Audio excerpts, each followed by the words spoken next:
Good morning. It's Saturday, May 18th, 2024, 7 a.m. here in Champaign, Illinois. A very unusual time for me to be live streaming, but I thought we'd try a little bit of an experiment, try mixing up the times. Normally, I much prefer to play these games late at night when everyone's sleeping and it's quiet. But my sleep schedule sort of drifts sometimes, so sometimes I am up during the day. It feels like a weekend daytime is a little bit different than weekday daytime. Maybe I'll try to mix some of these in occasionally. I do apologize for not giving everyone some advance notice, so I posted this at 5 a.m. U.S. Central Standard Time. So I don't know how many people are going to be showing up that normally watch this channel, but that's okay. Maybe we'll get some new stragglers stumbling into the channel. If you are new, say hello. So today we're playing the fifth case in a series called Cold Case Investigation Unit. Now, well, should I talk about it? Let me check in with the chat. We'll do a little bookkeeping, and then I'll tell you a little bit about our history with this series and what to expect for today. But let me just check in with everyone, see how everyone's doing. Autumn says, when do you normally sleep? Well, it does drift, but if I have my druthers, I'd like to be awake from around 9 p.m. on and maybe going to sleep at noon, something like that. Getting up earlier, like 6 p.m., 7 p.m. is fine too, maybe even as early as 3 or 4 p.m. But I do like, the main thing that's important is I like to be awake during all of the dark hours and a few hours beforehand. That's when I'm most productive. I do have my rituals about certain things should be done at night and certain things during the day. Like I don't like watching movies at night. I'll go to the movies during the day. Otherwise, it's all about how fast time moves. And I find that there's certain activities that if you do them during the day or at night, the clock moves a lot quicker. So it feels like you've lost hours of your life. Whereas if you game the system and do it at the right time, it's sort of free time. Okay, a little bit of bookkeeping first before we get started today. Yesterday, we spent 6 hours or so playing Crime Scene. I've already forgotten what it was. Crime Scene Moscow 1989. Crime Scene is a series that has 13 games already. It's from some Finnish developers, and a very unusual game, mixture of puzzle, narrative, and visual search. The visual search done more seriously in this game than any other similar game, but with mixed results, with puzzles that felt a little bit unfair occasionally, and some real frustration. In fact, the channel and I had a couple tense touch and go moments there where I was yelling at the chat was yelling at me, but we did survive it. And some of the people who joined me for that are here today, and Tina, one of our best puzzle people. Speaking of which, Nicola and Tina, Jonathan Warner have a Discord where they've been working on these puzzle competitions, sort of escape room puzzle competitions. This isn't an escape room puzzle game, but and I just got an email from one of the companies that makes escape room games saying that they have some global competition, escape room competition. There's some online qualifiers, initial tests, and then the top teams get invited to play an escape game live. So I'll be keeping you up to date on that just for fun. But if you're interested in creating a team, getting some friends together and playing it, it's completely free. You can try the online stuff. I am not that good at puzzle games.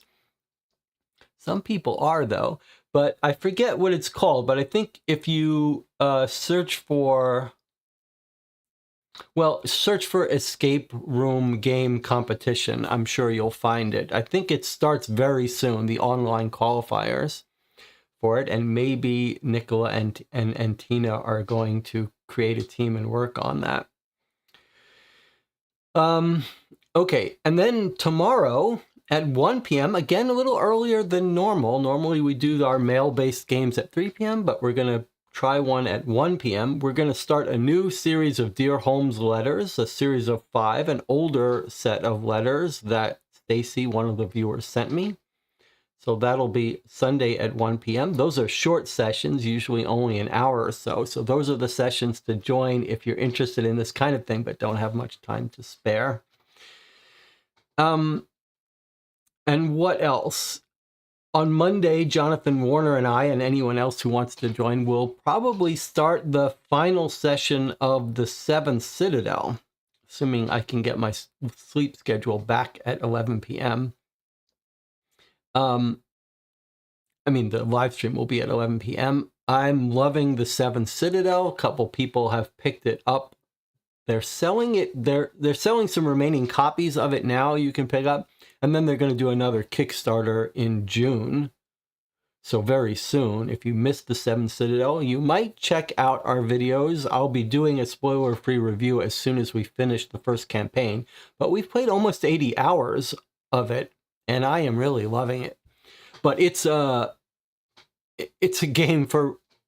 It's not a game that everyone's going to love. You have to really like the long form games. Okay, I think we're almost ready to start today. I do want to do my normal reminders.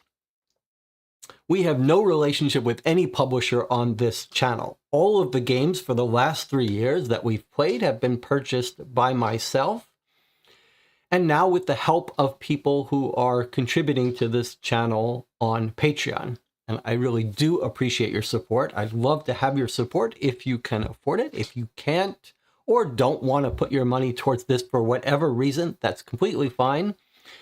Nothing's going to change either way, but I really do appreciate us doing this as a group, deciding on this course where we are not, we don't feel any compunction to be biased towards any game or feel worried about having good relationship with publishers. If we don't like a game, we can say so. And this game just came out. It's published in England. You purchase it directly through the website. I don't think they're selling their games yet on Amazon or anything. And so as soon as this became available, I think someone in the channel may have told me about it. I forget who. But again, thanks to the Patreon people, I didn't hesitate to order it so we could play it right away. All right, let's talk about the Cold Case Investigation Unit series. Oh, that's not very convenient, is it? Okay, so there are 5 of these plus an additional little throwaway Christmas-themed one. They're sold directly from the website, as I said. They're all written by Catherine Thompson, and the sort of hook of this series is that Catherine Thompson is a former UK police investigator, police employee at some point. And the first 4 cases, we played through all of them on the channel. Took us about 6 hours each one a little longer, one almost 7 hours. And we played through those, I think, almost 2 years ago, maybe a year and a half or so. And we liked them quite a bit. You could tell they were sort of written by someone who was new to writing these games. They did get better as we moved along through the 4. So I did a review of all 4. You can watch playthroughs of each one. And if you've not watched this channel before, we play through the game and then we spend a little bit of time talking about it afterwards, talking about what we liked, what we didn't, and issues from a game design perspective. So we played all 4, and then I recorded a spoiler-free review of all 4. You can only play these games once, then everything gets revealed. So if this feels like something you might want to play on your own, or you watch a couple minutes and you say, hey, this looks interesting to me, you can stop watching and you could check out my review. They're not connected though, so this will be a totally independent case. And in my review, I said that generally we felt like they were getting better. You could tell that the person who wrote this had some familiarity with police stuff. There was some good amount of humor and some high quality writing, a little more typos than normal, some internet use. I think I complained about the hint system and the solution ending epilogue, so I'm sort of curious to see if anything has changed. It is a little odd that the first 4 sort of came out, I think, all at once. I mean, they were in 2021, 2022, like in short proximity, and then there's been quite a bit of a gap before this one, so I'm curious to see how this one holds up. They're not ranked. None of them are ranked for difficulty or length, but our experience with the first 4 is that they were all sort of medium difficulty. So we'll see if that holds true for this one as well. Anything else to talk about? I think these were about, I think I paid about £25 and it had free shipping from the UK. That's my memory, somewhere in that range. And my memory is that in my review, I said that we very much enjoyed it. And I said that maybe it's a little bit more cartoonish than some of the other cold cases. You sort of have to be willing to accept that the plot or the motivations were a little bit more cartoonish. Maybe we'll keep that in mind. And not quite as polished as the top tier games like Cryptic Killer. But with its own charm. Okay, so I'm looking forward to playing it.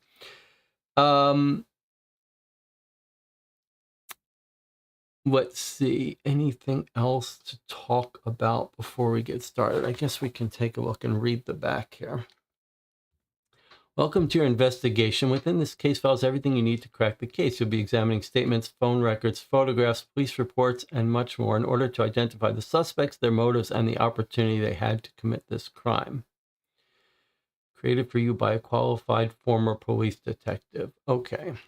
So nothing on the front about the storyline. I think the website does have a little bit about what the storyline is, but we'll just open it up and see. All right, are we ready to get started? Does everyone have their British tea and whatever else you have to drink as we play? And Tina says, was Karen the name of the woman who kept having her name at the paper? I'm not sure what that means.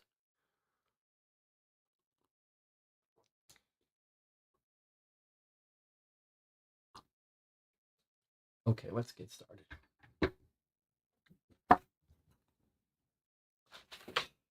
All right, a hefty amount of documents.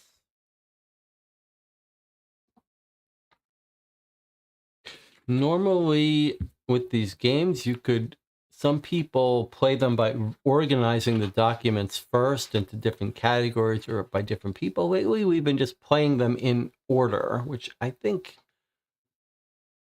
is the way to go. Okay, so we've got a little bit of a blurb. Thank you for choosing to buy our games. We truly appreciate each and every order. Our investigation games are the only ones in the world created for you by a qualified and experienced police detective. I don't think that's quite true, but we aim to provide an engaging and realistic experience which closely mirrors the real thing. We hope you love the game, and if you do, our marketing manager, Frida, would love it if you could provide a review on your platform of choice. Okay, I'll just remind you now early. Normally I say this at the end, but if you do watch along with me, if you play along with me here, instead of purchasing the game, You might imagine that the authors of these kinds of games could find a live stream of their game troublesome. They might think, well, people are going to be watching this instead of buying it. And there's an easy solution to that to make them feel good about us doing these live streams. And that is, if you enjoy the game, go leave a review. A review left by a real person who's played the game and can recommend it is worth much more than you making an individual purchase of a game. Especially these games, these aren't mass-marketed board games. These companies survive on word of mouth and people telling their friends who like these games that they're good. So if you have any concern about playing this game without paying for it because you're watching it online with me, then go leave them a review after we're finished. All right, let's see what we've got here. Just getting our stuff set up here. Once we do, it'll be smooth. Okay, welcome to Game 5, Who Killed Karen? Your purchase means the world to us. You're about to be immersed into the daily life of a detective, following the clues and figuring out who the culprit is. These are the only games in the world written by a real-life detective. Okay. Here we have a possible murder case. The facts of the case are that a local woman has died in what her sister believes to be suspicious circumstances. Our victim appears to have been the epitome of the name Karen. Sadly for her, this means there are multiple people who may have wished harm upon her. As with the real-life investigations I conducted during my time as a police detective, you will notice that there is no guide or step-by-step process to follow. I can tell you that there will be only one perpetrator. In this case, it's important to look at the motives of our suspects and understand why they are in the frame. Scour the evidence to work out the movements of each one, and all will become clear. You are encouraged to examine every piece of evidence provided and are welcome to use any other tools at your disposal. If you get stuck, there are some clues on my website. You'll find the answers on there too. Just click on the game you are playing and scroll down. Good luck. I hope you enjoy this content. Okay, well, in typical with these games, they list the contents in case you could check if you're missing anything. We tend not to look at that list unless we think something's missing, just because it gives a little bit away. How to play. Read the case file. This is a story-based investigation. To understand the crime, you must first understand the motivations of all involved. Imagine you are truly a detective. It's not enough to race to a conclusion. Anyone can do that. You must be able to convince a jury why the crime happened and how you are certain that you have identified the correct offender. It's a basic detective rule that to learn how someone died, you have to learn how they lived. In a nutshell, you need to understand who your victim is, why the crime happened, and you will then have a good chance of figuring out who did it and why. As well as identifying who the suspects are, you must also work out when the crime actually occurred. Once you have the crime timeline, you can compare this to the movements of the suspects. The suspect with both the motive and the opportunity is the most likely to be the guilty party. You need to rule all suspects either in or out. Once you have thoroughly ruled all other suspects out, it's time to head to the website to check your answer. If you're correct, then like a true detective, it's time to relax until the next one. If you got it wrong, prepare to report for traffic duty first thing in the morning. Come over and say hello to us on our social media pages. We're on TikTok, Facebook, Instagram too. You'll hear about our new products and general stuff, about our happiness, our business on there. If you love the game, please do mention us and tag us. It really helps us get mentions and reviews across all the platforms and is much appreciated.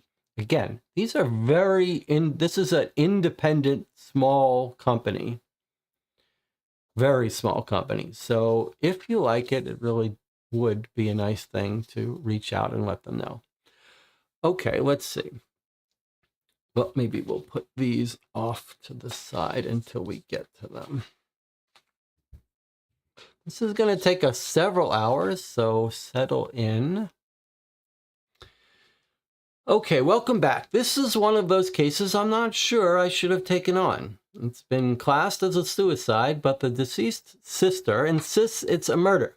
To be fair to her, there are some irregularities that I think need to be looked into. That's your job. Firstly, you need to decide if this is a murder or suicide. The sister has given us what she believes to be 5 clear suspects, and we have managed to get hold of their phone records and a load of other stuff. See if you can do them, see what you can do, then come back to me with your conclusion. One more thing, the victim made a video in the days before she died. It's pretty interesting viewing, and I've stored it on Briggs Investigations website for you. Just go to Who Killed Karen, and you'll find the link there. However, remember, make sure you're sure before you go and accuse anyone. Okay, so it sounds like we should probably start by watching this video of our victim. All right. Let us see what we can do here. Maybe it's easier this way. Okay, and then let's try using our keyboard here. Okay.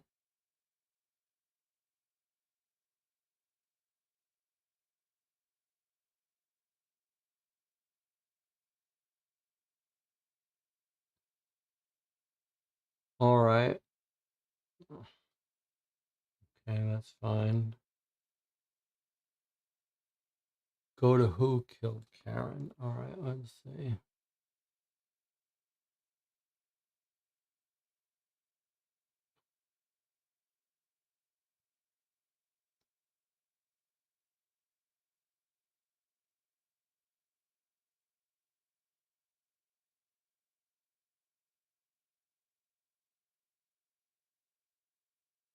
Okay, there's Who Killed Karen.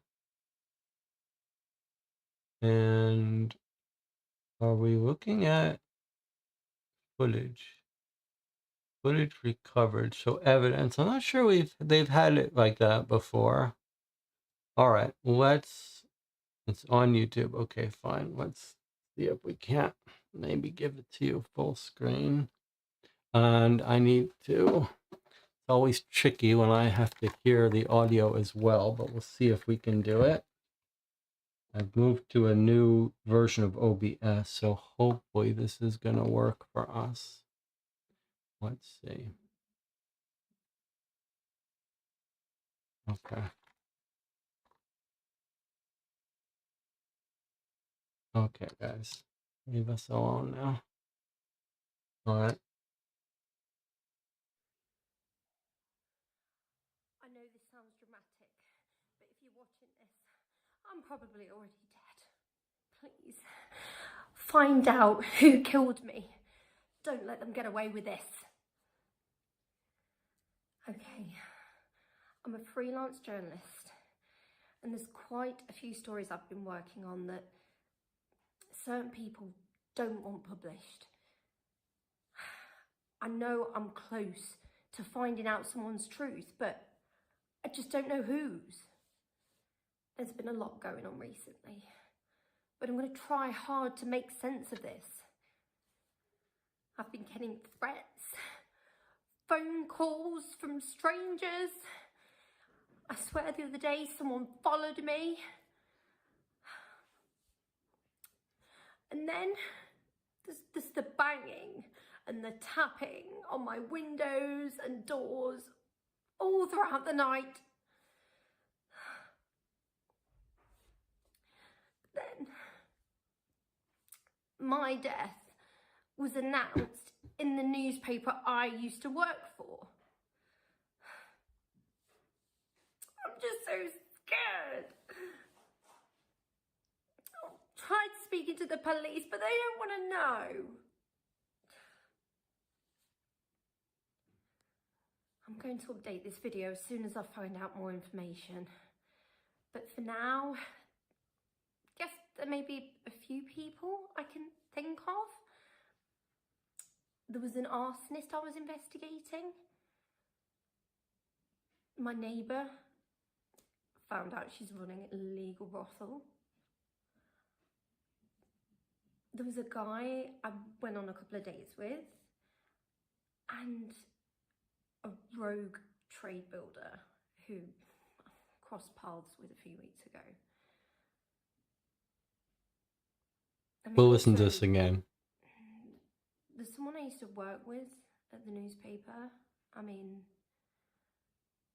I don't know, I thought she was harmless, but then she has told quite a few serious lies about me, so who knows what she's capable of.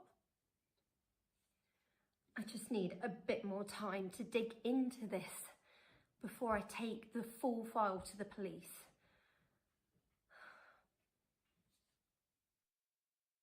Okay, I don't know why it changed things. Are we gonna? I don't know why it changed things. Are we gonna? I don't know why. Oh, okay. It switched to the live stream. We don't want that. We want to listen to that again. All right, let's see if we can't get to that again. All right, we're gonna watch this one more time. I know this sounds dramatic, but if you're watching this, I'm probably already dead. Please. All right, hold on. My audio's not working.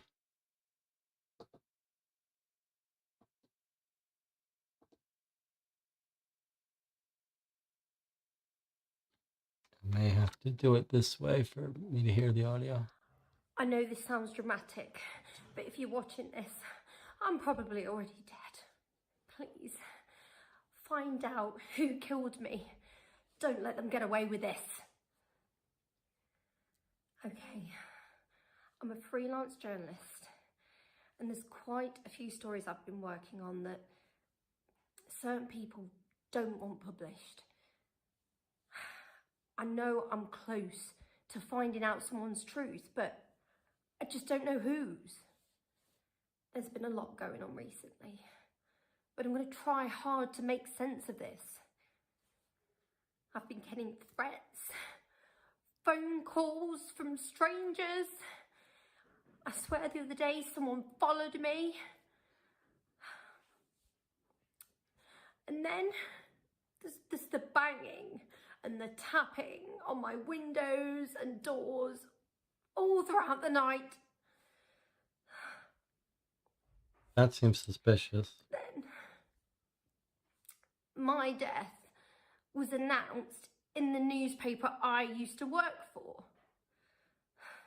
Okay. I'm just so scared. I tried speaking to the police, but they don't want to know. I'm going to update this video as soon as I find out more information. But for now, I guess there may be a few people I can think of. Okay, here are her suspects. There was an arsonist I was investigating. Arsonist, My neighbour neighbor, found out she's running an illegal brothel.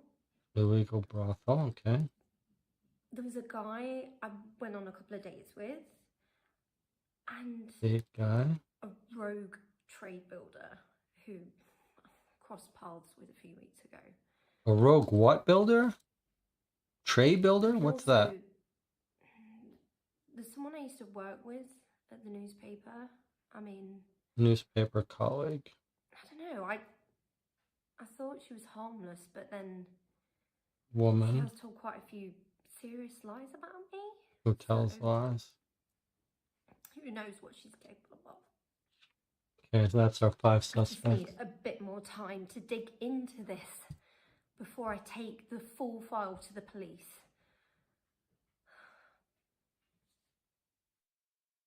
Okay, don't do it. Don't do it. Okay, don't do it. All right, so there's our video. Quite helpful. The only one I didn't catch of her 5 suspects, there was an arsonist, a neighbor who runs an illegal brothel. There was a newspaper colleague, a woman who tells lies about her. There was a guy she went on a date with. The only one I didn't quite follow is the rogue something builder. What was it? A rogue trade builder? Was this some English thing? I mean, obviously he wasn't a tray builder. But did anyone catch Well, we're gonna find out, so it's okay. We'll get the list. It sounds like we're even gonna get the list of those suspects.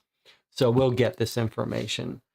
Did anyone pick up anything else in the video that seemed significant? At first, she did have this makeup malfunction in the corner of her eye.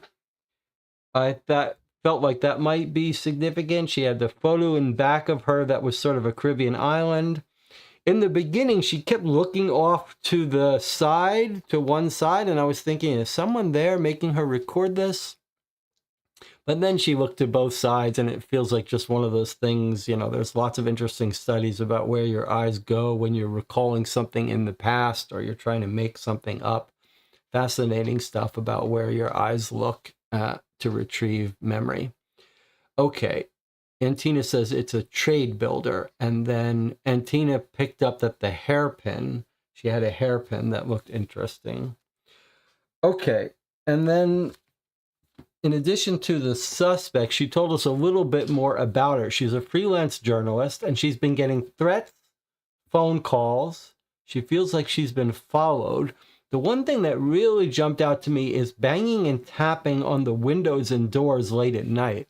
That almost sounded like that she's misinterpreting something as tapping and banging against her, but might have just been other work.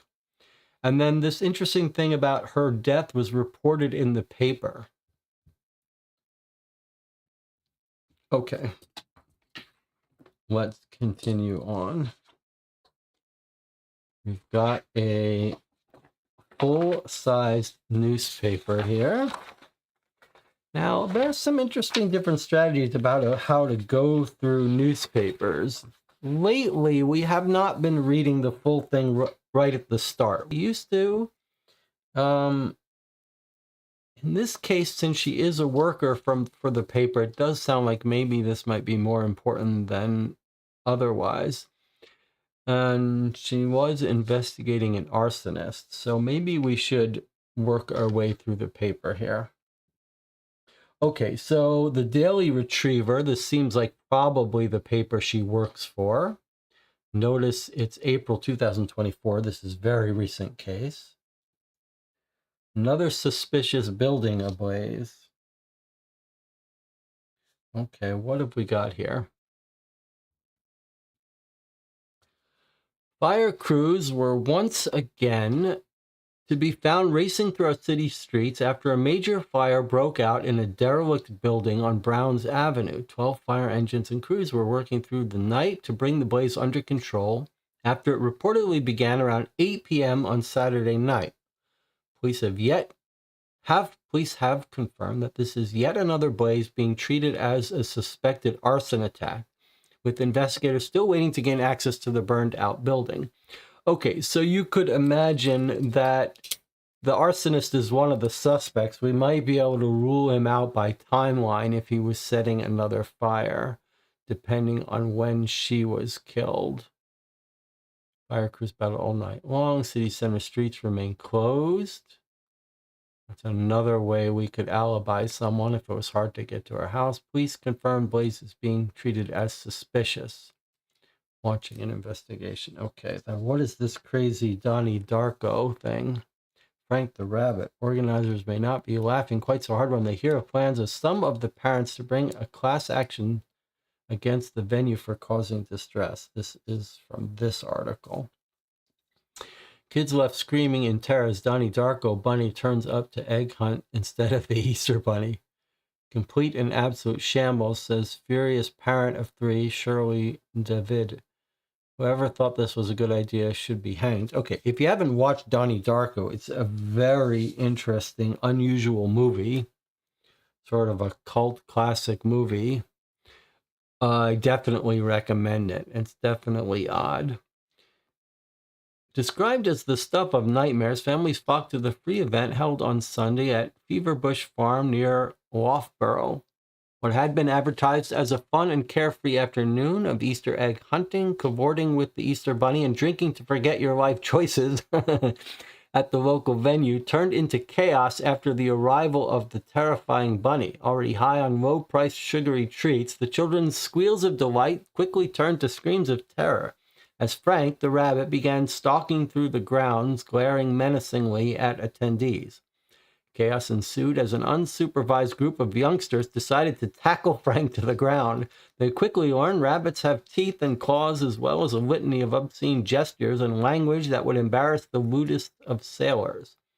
It's still not known who donned the costume of the repugnant rabbit. Event organizers from Feverbush told us they had booked a traditional Easter bunny and were as surprised as anyone else at the event with what turned up. You have to admit, it was pretty funny, though, a spokesman proclaimed. We were all starting to get sick of the screaming kids. Then along came Frank and helped us out. Okay. One parent who does not wish to be named told reporters that her daughter has taken to repeating the foul words she heard Frank shouting. Our sweet little princess has gone from saying mama to shove it up your... Continued on page 5. Okay. And we don't have a page 5, so that's just left to the imagination. All right, why don't we take do I have that? Take an overview of the paper, but maybe not read everything all at once. We'll sort of break it up. Okay, we have Star Wars film showing. Mental Health Matters here by Kate Martin. Keep your eye open for anything written by Karen. We still don't know when she died here. Double birthday celebrations at the Daily Retriever office. Let's take a look at this because we think our girl worked here. It was champagne and canapes all around this week in the Daily Retriever office as members of our security and customer service teams celebrated their birthdays. Security manager Eddie turned 13 and was gifted a massage experience voucher. She told us, I've been on this earth a long time now, and one thing I've seen is you all keep bringing spaniels in to do a Labrador's job. Just stop it. They're all ears and no brain. We then celebrated customer service manager Frida turning 12. She received a manicure and pedicure voucher. She stated, I don't mind spaniels in the home, but really they need to be kept out of the workplace. It's like trying to reason with custard, really, really thick custard. Nice enough, but not to be relied on. Happy birthday, girls, and we hope you enjoy your treats. I'm not sure this is 13 and 12. I don't get it.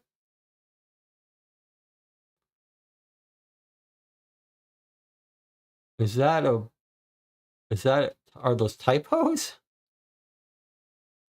Happy birthday, girls. We hope you enjoy your treats. I'm not quite sure. Double birthdays in the Daily Retriever team. Members of our security and customer service team celebrated their birthday.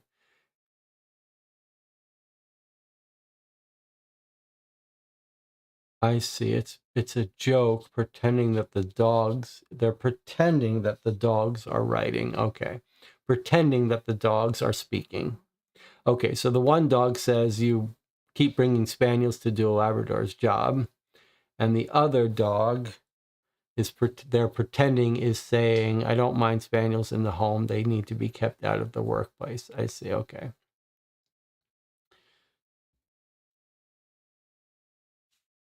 All right. And then we've got a continuation of the arsonist story. We'll come back and read that later.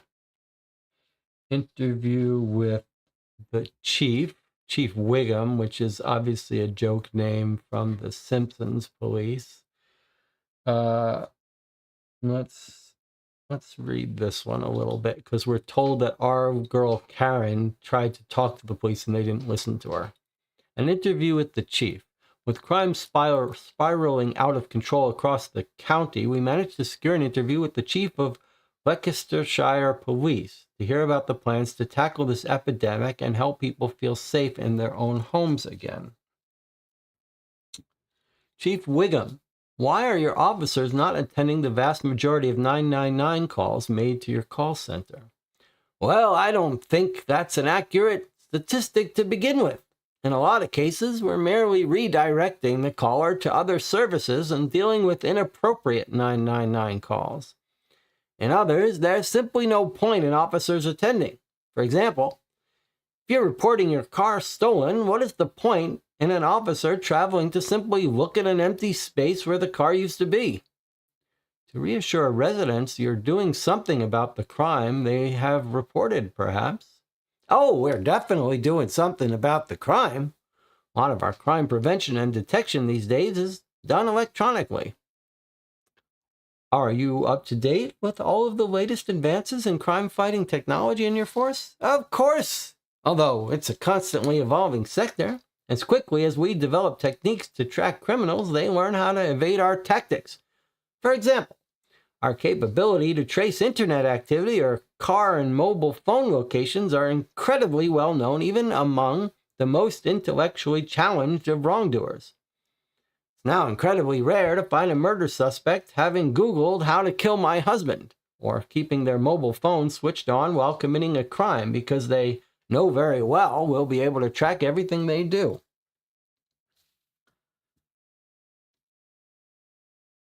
So why not keep these tactics secret from criminals? Well, simply because when we do charge them with a crime, they have the right to know what the evidence against them is. Sounds very much like the system's weighted in the criminal's favor. Why shouldn't victims simply take matters into their own hands? The system is absolutely on the side of decent, hardworking people, even though it may not feel like it at times. Nothing else, you're not a criminal. If you're not a criminal, then at least you can sleep soundly at night. Not if you're being burgled or the building down the road is being set on fire, you can't. This is a very simplistic way of looking at the issue. Not everyone in the county is being burgled or firebombed at the same time. Is it? What of the truly barbarous offenses, such as murder, defrauding the elderly, or parking in parent and child spaces without having a child with you? Should the victims of these crimes be snoozing happily? You just don't understand the complexities of the system. Suffice to say, we're doing a great job, and the vast majority of Leicestershire residents recognize this. Thanks for your time, but I've got a dash now. So there we have it, straight from the horse's mouth. They're doing a fantastic job, and we all secretly know it. And if we don't know it, at least we can sleep soundly. Let us know your thoughts on this. Are they doing a great job? Do you sleep soundly at night? Let me know. Kate Martin. And then we've got a couple things down at the bottom. What's that sound coming over the hill? It's your next car, and yes, it's loud. And it's an article for Junkyard Cars are proud to announce the arrival of new stock in the yard. Need a car but got no money? Not fussy about how it looks? We're the ones for you. Okay. Here's a little article in the corner about our victim. Sudden death of a friend. We're incredibly saddened to report that a former colleague died suddenly following an accident at her home on Saturday night. Okay, so we're gonna take a card for timeline. This is the first time we've heard about when she was found and died. So Saturday night, I'm sure we'll get more confirmation about that. Saturday night, she was died or found. Investigative journalist Karen Sharp left our offices to pursue other opportunities in January of this year, and will be very much missed by all here at the Retriever. We will publish details of her funeral as soon as arrangements were made. Okay, so she left the paper in January, for what it's worth. Okay, local author releases another future bestseller. County and indeed countrywide favorite author Jenny Shilliams has just released her latest tome entitled How to Lose It All. This is sure to be a huge hit with fans of her journey so far. Watch this space for exclusive meet and greet and signing sessions due in the next few weeks. We can't wait to read it. Now, this is interesting. Police issue CCTV clue in town burglary. The burglary happened at shared accommodation in Longborough's Barrow Road on Friday, March 8th. Reportedly happened at around 10:30 p.m. when entry was gained into a bedroom of the shared accommodation. So we've got a burglary on Friday, 10:30. Investigations into the incident are ongoing. Police now have released CCTV of a person they wish to trace in connection with the burglary. It is thought they might have information which may aid their inquiries. And here is the photo of the CCTV. I don't see anything on it that's recognizable. Investigating Officer P.C. Poppy Nostril said, "From inquiries carried out so far, I believe the person pictured may have information about the incident. If you recognize them," this could just be a joke because there's no way to recognize anyone that I can see. "If you recognize them and know who they are, or that person is you, please get in touch. You can contact PC Nostril directly, 0116-222-2222, or leave an anonymous tip via the Crime Stoppers phone line." Okay, and then an article about potholes, which we'll skip for now. We'll come back to some of these. We'll end up reading this entire paper. We're just skipping some articles just for pacing purposes. UFO Encounters group we have here. Don't see any mention of our victims, so I'm going to skip it. On the back here, we have a word search. Now, our experience with this game, sometimes in these escape room games, there's clues hidden in the word search, even though it doesn't make sense that they would be clues. Our experience with this game is a little bit more on the realistic side in that I believe we've seen something like this, and it was just for fun. So this is like a little side activity, and it tells you to even write the authors of this game if you solve it. 9 words in the box which relate to the film. What film? We simply cannot have a daily retriever without having a word search. The theme for this one is one classic film. 9 words in the box which relate to the film. Okay, so you could search for this and try to figure out what film they're talking about, but it's probably not related to our case. We'll probably end up skipping that unless we think it is related. Letters to the editor. Let's see if there's anything here that could be relevant for us. "Sir, I am an avid reader of your newspaper and enjoy it every day.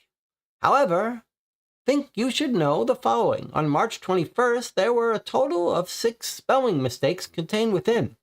While this did not spoil the reading experience, I feel I need to bring this to your immediate attention. Regards, Bernard Esquire." Here's a letter to Frida. "Frida, I read with interest your piece entitled 15 Ways to Survive a Bear Attack, and I have to say I disagree that methods 12 to 14 would be in any way sufficient to surviving a mauling by such a creature. While such an event is admittedly unlikely within the borders of Leicestershire, I do have to express my concerns. While not an expert in the behavior of our Erstiday brothers, I simply cannot accept that a chin tickle or a bum slap would ward off serious injury. Please share your sources on this, as I am genuinely curious." Daily Retriever Gang, life-changing. Yeah, that's right. Those are the exact words my dear husband said to me after I followed your recipe for beans on toast with cheese. Who would have thought that adding a little cheese to your beans on toast, BOT, would make such a difference? I thank you for all this. Betty. Your paper's trash. Not even good enough to wrap my Friday night fish and chips. Do better. Do better. All right, and then we've got some little ads here. Little classified ads. Maybe we'll go through these for fun. Let's see. To place an advert with us, please complete our online form for the attention of Lucy Waffer. Okay, Lucy Waffer is in charge of the classifieds. For sale, one very lightly used pair of dentures. One back tooth is slightly chipped, but it doesn't affect them at all. Found dog. Black with white patches. Dog found wandering alone on Earl Street on Friday night. No collar or tag. Very aggressive. Probably scared and wants to go home. If this is your dog, please give me a call to arrange collection. Okay, lots of funny stuff in this paper. Love it. All right, what kind of creature is that? Who knows?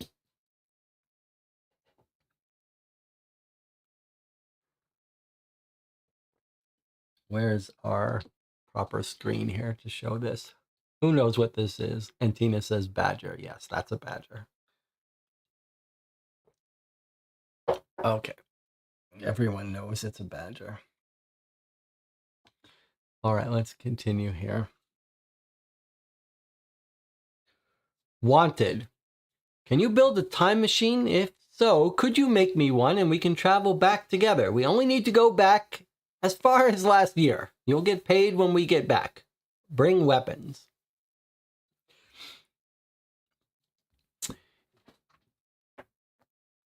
One of my very favorite director and writer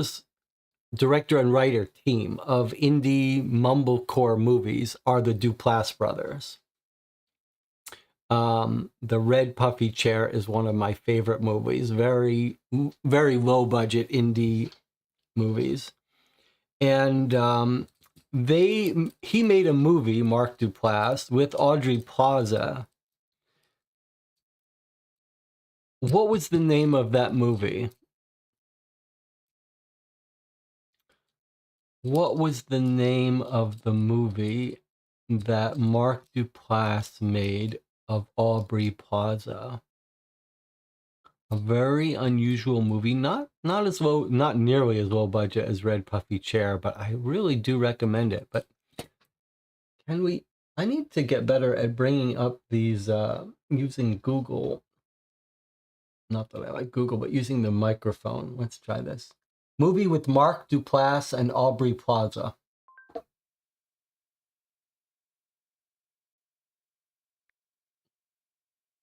Safety not guaranteed.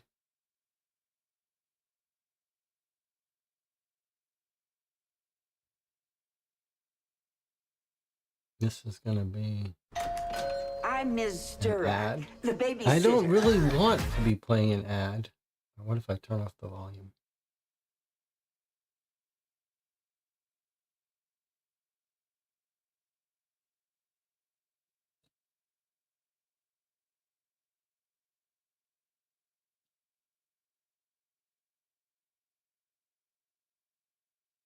You can hear this? I don't see any sound. Oh, I turned the sound off. Guy writes a classified that reads, wanted, someone to go back in time with me. This is not a joke. You'll get paid after we get back. Must bring your own weapons. Safety not guaranteed. I've only done this once before. I want to find this guy. See if maybe he believes in this stuff. I don't know. I think it could be funny. You want to do it? Can I get a couple of interns? Help me with the research? Me, too, please. Me. All right, give me the lesbian and the Indian, and I got a story. What'd you get? Got his name, where he works. What makes you think he won't slam the door in my face, too? Probably none of the other people were beautiful girls. Easier now. Do you sell guns here? Something sexy and affordable with killing power? Is there a pest Well, problem? if your ad had been written properly, I may have a better idea of what I need. I hope you worked harder on your calibrations. My calibrations are flippin' pinpoint, okay? You ever face certain death? If it was so certain, I wouldn't be here, would I? I think you're ready for the next steps in basic training. I think I'm getting better than you. But let's not get ahead of yourself here, okay? I'm certain I'm being recorded. I'm certain I'm being followed. What's wrong with this guy? What makes you think there's something wrong with him? Because he thinks he can go back in time. What are you going back for? The mission has to do with regret, mistakes. No matter how tempting it will be, we're never, ever gonna say, hey, leave your Star Wars figurines in the box because they'll be worth like hundreds more. So, Kenneth, why are you looking for a partner? The world is mostly full of jank holes. Take these creepy glasses off and put these on you. That dude right there crushes chicks. I believe that there are purists out there, and that's why I put that ad in the paper. I think you're ready. I trust you.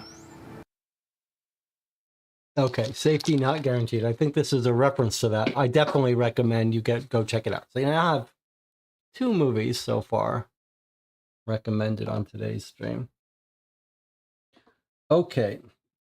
Stranger on the Bus. Were you on the 12:35 p.m. number 12 service from the city center to Bradgate on Thursday of last week? Were you staring at and later told to go to hell by a woman wearing a leopard print leotard?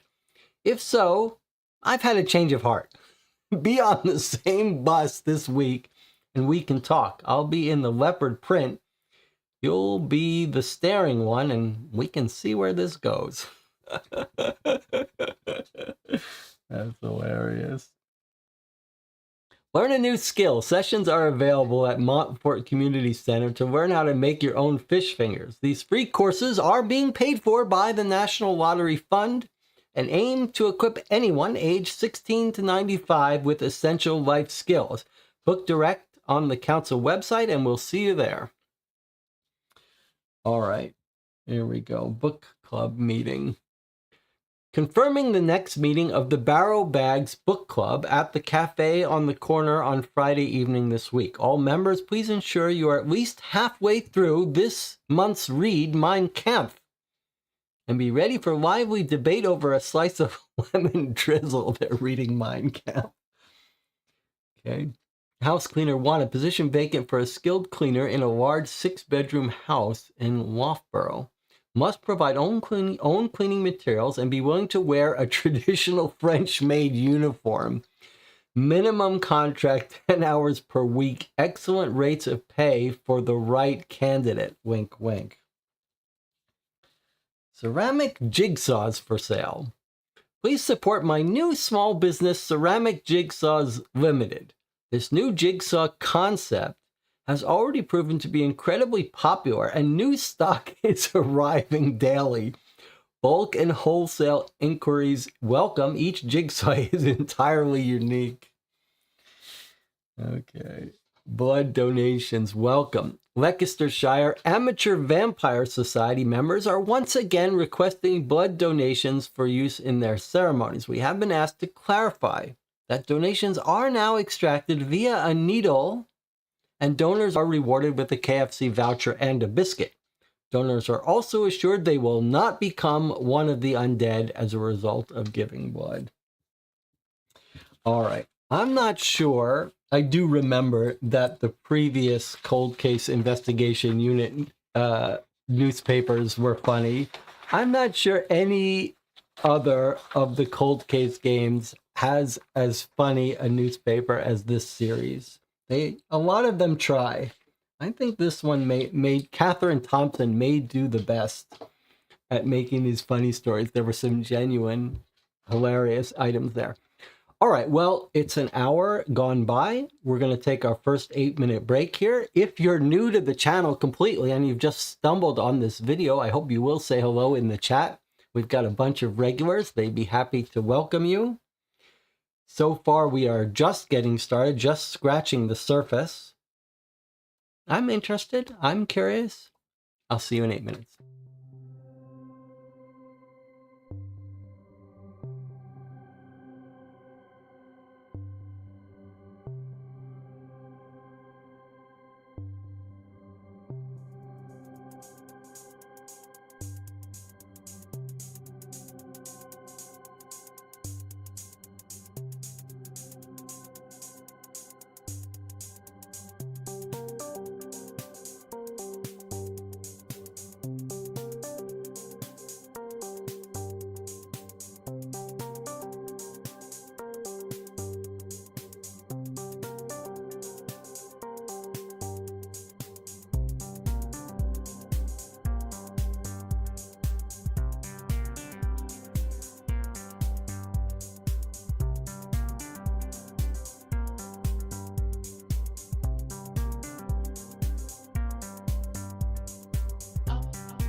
Okay, we're back continuing our playthrough of Cold Case Investigation Unit Case 5, Who Killed Karen? We've just been through the newspaper. And now we're going to continue going through our documents. There are quite a lot of documents. I think we're going to be here all day. Let's see what we've got. Reporter's notebook, property of Karen Sharp. So here's our person, Karen Sharp. We now know where she lives. Do we need, maybe we need a card on Karen, on our victim.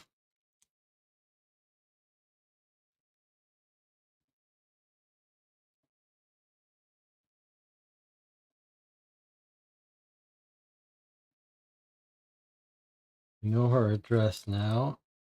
8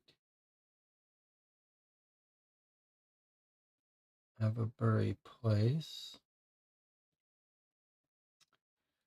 We know she went freelance in January. Okay, let's see what we got here. February 2024, a letter to Karen from Karen. To future Karen, you can do this. Treat this book as your story scratchpad. No one will read it, but so you get those story ideas down like you know you can. There is no one more talented than you, and we are not going to let anyone steal that away from us ever again. We can do this, Karen. Love, Karen. Steal that away from us ever again. So someone stole something away from her. This was in February. Okay. We've got her handwriting. That's also important. Wade & Sons business model.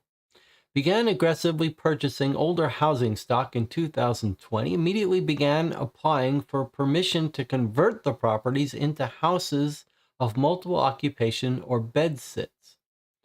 In most cases, local residents objected to the plans and were listened to by the council, who refused the applications generally due to the loss of architectural features within the properties.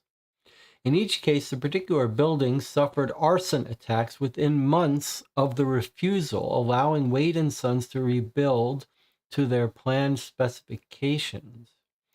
Wade Manors, no educational history, no building experience, no record of funding. Wyatt Manors, released from prison April 2020 following a 10-year sentence for attempted murder. So in other words, she's obviously investigating this company, and it seems like she may be tying it into the arsonist. She's saying that this company, father and son maybe, are buying housing stock, trying to convert it, when if the local government doesn't allow them to convert the building because of architecture concerns, do they hire an arsonist to burn them down, which then allows them to do the conversion?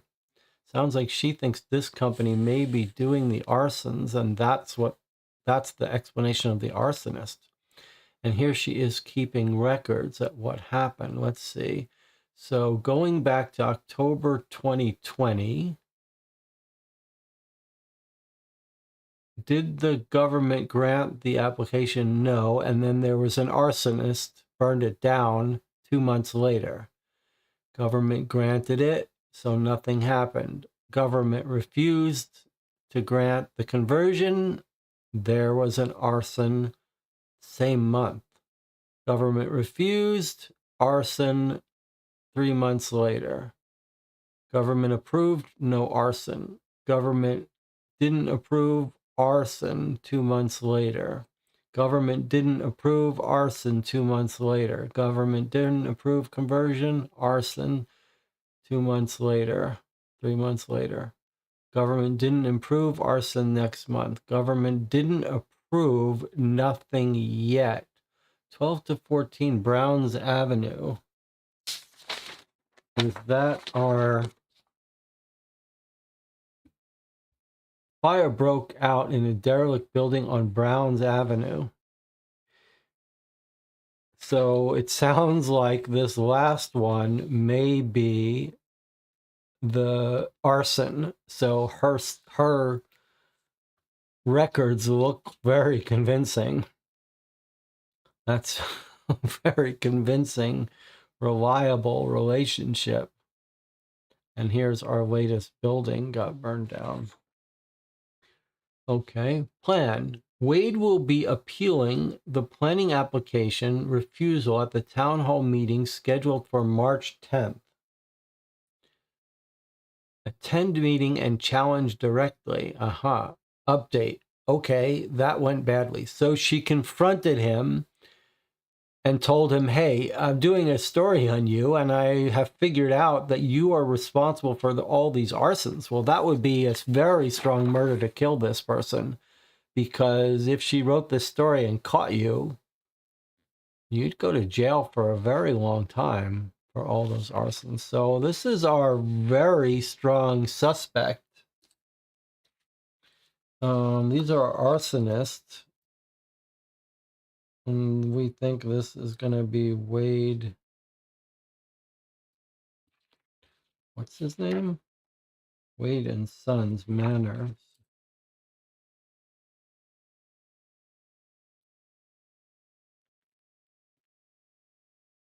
Are responsible for the arsons, we think. Okay, let's see. What else is she working on? The Whore Next Door. Sheila moved in February 2023. Doesn't appear to work. Drives 23 plate Jaguar F Pace. Has multiple male visitors throughout the day, every day of the week. Spoke to Sheila regarding her visitors using residents-only parking spaces. Let's zoom in this a little bit better. Sheila was extremely rude and dismissive. It doesn't matter. There are plenty of spaces. She shouldn't be using them like she owns them. I believe she's renting. So I'll be reporting her to her landlord. And then she's updated later with a different pen. Further argument with Sheila regarding one of her visitors dropping litter in the car park. Vile and vulgar language coming out of that woman. Asked if she was a hooker, and she slapped me to my face. Police called. Then she's followed up here, 19 March, 8 p.m. Blue Vauxhall parked in my space when spaces out front at Sheila clearly available. 35 minutes, white male. 21 March, black gray Mercedes parked in my space, 45 minutes. Asian male. And then she's written down his license plate. 21 March, 5 p.m. Red Fiesta parked in my space, male sitting in car for 20 minutes, then in Sheila's address for 30. All right. Drives 23 plate Jaguar F Pace. I'm not sure what she's saying here. 23 plate Jaguar F. I mean, it's a Jaguar car. I'm not sure what she means 23 plate. A year 2023 car. 2023 plate F Pace. I'm not sure what that means. Maybe that's a model. She called her a prostitute and she got slapped. Okay. Don't know if these cars are going to be important, but let's remember the description in case they come up again. This is going to be the neighbor, right? She's got her neighbor who she calls a whore running an illegal brothel. So this is going to be Sheila, who moved in February. Okay. Next up, she's continuing here for 30 minutes. Okay. No answer to banging at the door. Note left on windscreen, and she's written down their license plate. I'm not sure why it says pass. What does that mean? Passenger car, and then there's the license plate? Or is that not the license plate? Yeah, that's the license plate. I'm not sure what the URM... That might be their abbreviation for British license plate. URM meaning license plate number, and then she's got her license plate. 22nd March, 7 p.m. Small moped parked in my space. No URM shown. Shame that the bike fell over. I think she kicked over the bike. 30 March, 7:15 p.m. or a.m. White BMW parked in my space. Car empty. Looks like he is visiting Sheila. Note left on windscreen.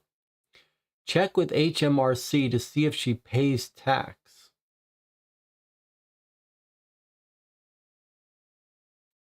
What is HMRC? I think this woman, our victim, is just trying to get her in trouble. She might be talking about the TV, the strange British TV tax. What is HMRC? Some of our British viewers can fill us in on some of this. Okay, now we've got a new angle here. Stories stolen by Kate. This is her newspaper rival, Kate, who has written some of the stories in the newspaper we came across. So now we know the name of the person. Kate Martin is going to be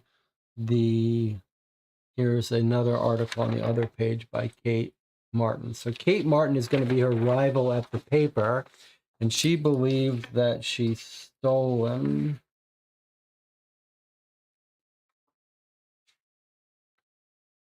newspaper colleagues. This is going to be Kate Martin.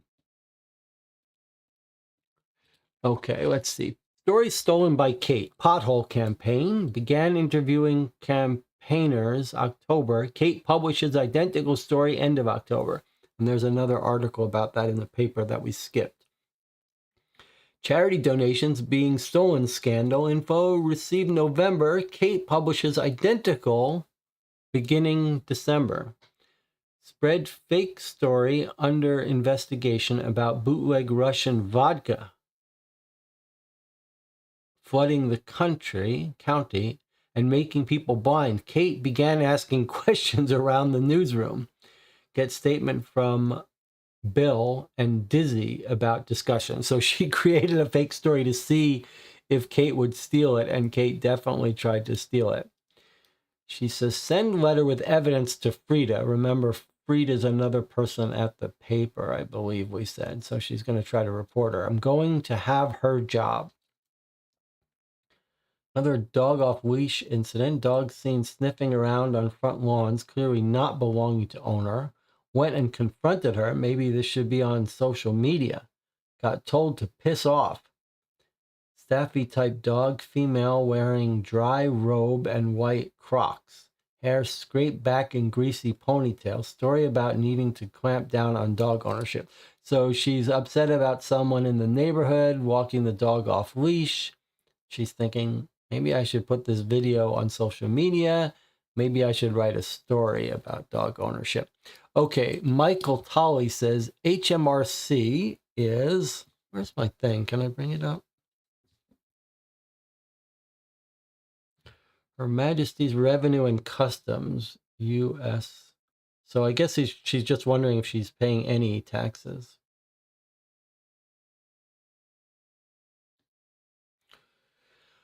Okay. Teresa, can you screenshot the word search puzzle? Send it to me. You should be able to see it on going back on the stream to when we had it on the screen. I can put it up later if need be. All right, let's continue reading through her notebook here. Drug dealing around Browns Avenue. This is the place where that other arson was. I'm seeing young boys and young men going in and out of one of the buildings on Browns Avenue. They go inside for a few minutes, then they're gone. They arrive on bikes and in cars at all times of the day and night. Log of visits. So she's recording. People came by on bike at 11:30 p.m. Red car, Corsa, 1 a.m. male in white car, Fiesta, 4 p.m. male on bike, 7:34. Spoke to male at 7:34. Claims to be working for Uber Eats and delivering food. Showed me a bag of food allegedly being delivered. Told him we don't want druggies around here and warned him he's being watched. Called the police to report. So now we see why police probably weren't believing her, because she's reporting all sorts of things. They just think she's a crank, so they didn't respond when she really was being threatened. Okay, here we go. Dangerous dating expose. Dangers of dating. When dating is dangerous. She's shopping, workshopping titles for an article here. Detail matching with Desmond online. And using investigative intuition to ascertain something not quite right. detail matching with Desmond online. Warning signs of controlling behavior. Made Claire's law application for disclosure to police. Describe process. Intel received about Desmond being a predator. Detail the process. This is her dating person suspect. She's got a person that she thinks could be after her. We know this is going to be Desmond. It looks like she's done some research on him, and she got some intel showing he could be a predator of some sort. She's thinking about reading an article about how you might research someone. This is too dangerous. Desmond had immediately become aggressive and demanding. Considered delaying story. Oh, she's saying, don't even write a story about this. This guy could seek revenge. Behavior. Repeated messages and phone calls from multiple numbers. Abusive, then apologetic. Contacting family members to try to gain information. Consider a restraining order. So here's another serious suspect in her murder, even though we haven't heard about her murder yet. Okay. And that was our reporter's notebook. All right, looks like we are going to get a little bit more information about Karen now. So we've got a photo here. It's got a date, 23 April. Got a Snapfish file name. I wonder if that means we could, well, I don't know why, I don't know what Snapfish is, if it's a real thing, but it's a photo of Karen's obituary. Let's see, and they've got a photo making her look like a crazy complainer. Karen Sharp of 45 Leicestershire is what Autumn was telling me is the right way to pronounce it. I believe I'm saying it right now, Leicestershire. Karen Sharp of Leicestershire passed away more peacefully than she deserved on March 1st, 2024. That's more of our date here. Died March 1st. A native of the Midlands area, Karen spent her entire life poking her nose into others' lives and working hard to upset and annoy. She leaves behind no family or friends, having ostracized and isolated those around her to the point that right-minded individuals would do absolutely anything to avoid coming into contact with her. There was literally no one that Karen would not target for her own barbarous pleasure, from the homeless to the low-paid to those soaring high above her in life, of which there were many. Karen will not be missed by anyone, but those wishing to make sure she goes into the ground can do so on Monday, 11th of March at Gilrose Cemetery, Leicestershire. Leicester. Let us pray there is no afterlife, as Karen has haunted us more than enough for this lifetime. No flower she doesn't deserve. Boy, that's pretty mean. Who is writing that, I wonder? Now, can we tell what newspaper this is? I'm just looking at the other things on around it. I do notice this red thing matches the red of the Daily Retriever, so it wouldn't be surprising to me that this is her co-worker that was stealing her stories. But we're not told exactly where this is from or why. Seems pretty unfair. However, here's another photo. Again, Snapfish, same date. We're not told what these are from, but here is a photo of our deceased. Now, what stands out to you about this photo? What do you notice here in this photo? Because I noticed something right away.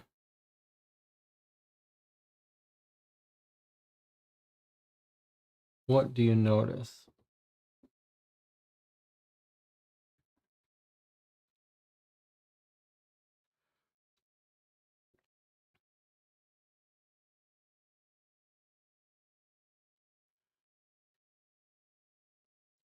What is there to notice about this photo?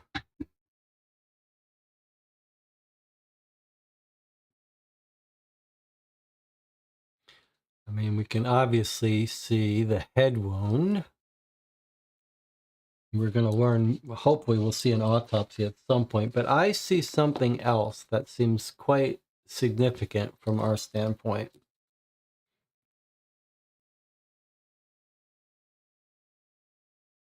No one? No one sees anything interesting. Susanna sees what I saw.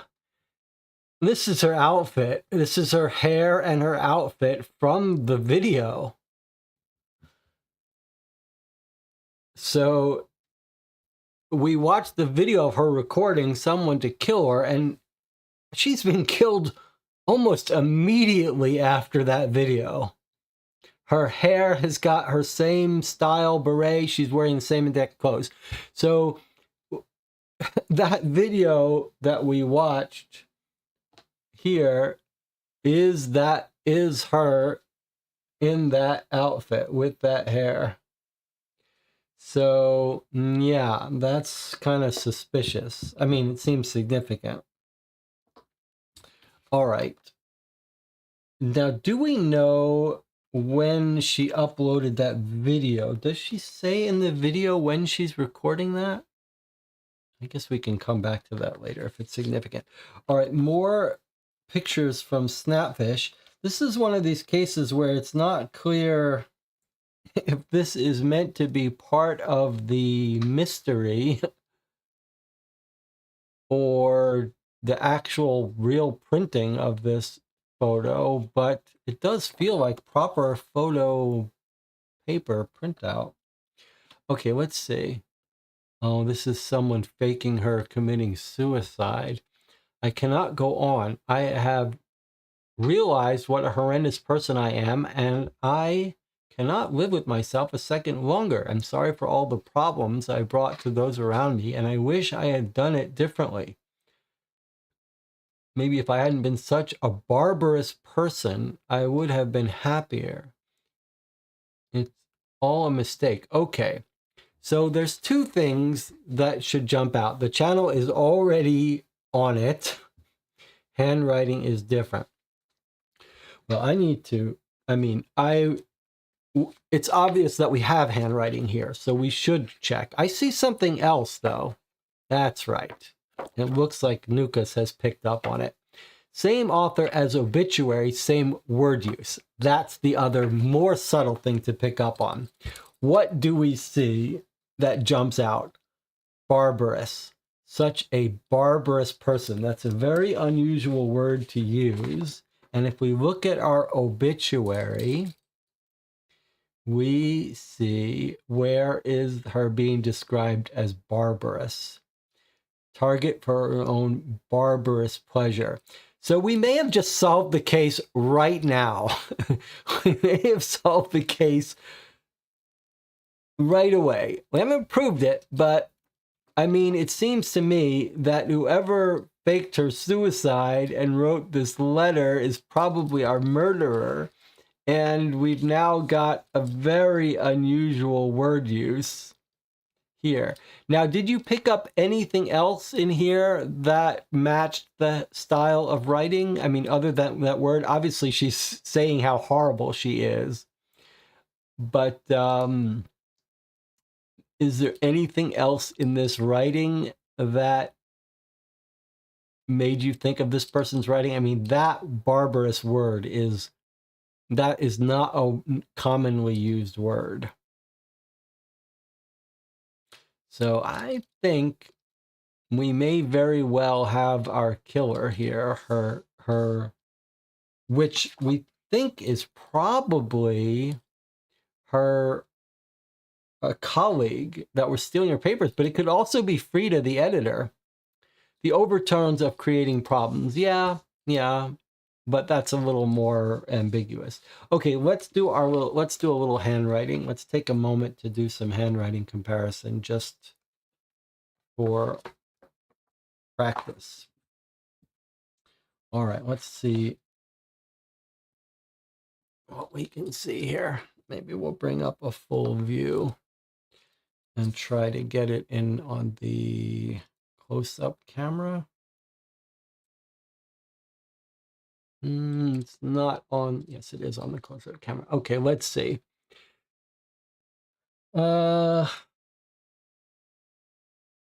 Anything jump out at you style-wise? Very simple eyes. What have we got here for capital eyes? Okay, look at the capital eyes here. See how she's serifed them? She's got a top and bottom horizontal line for her eyes. There it is again. There it is again.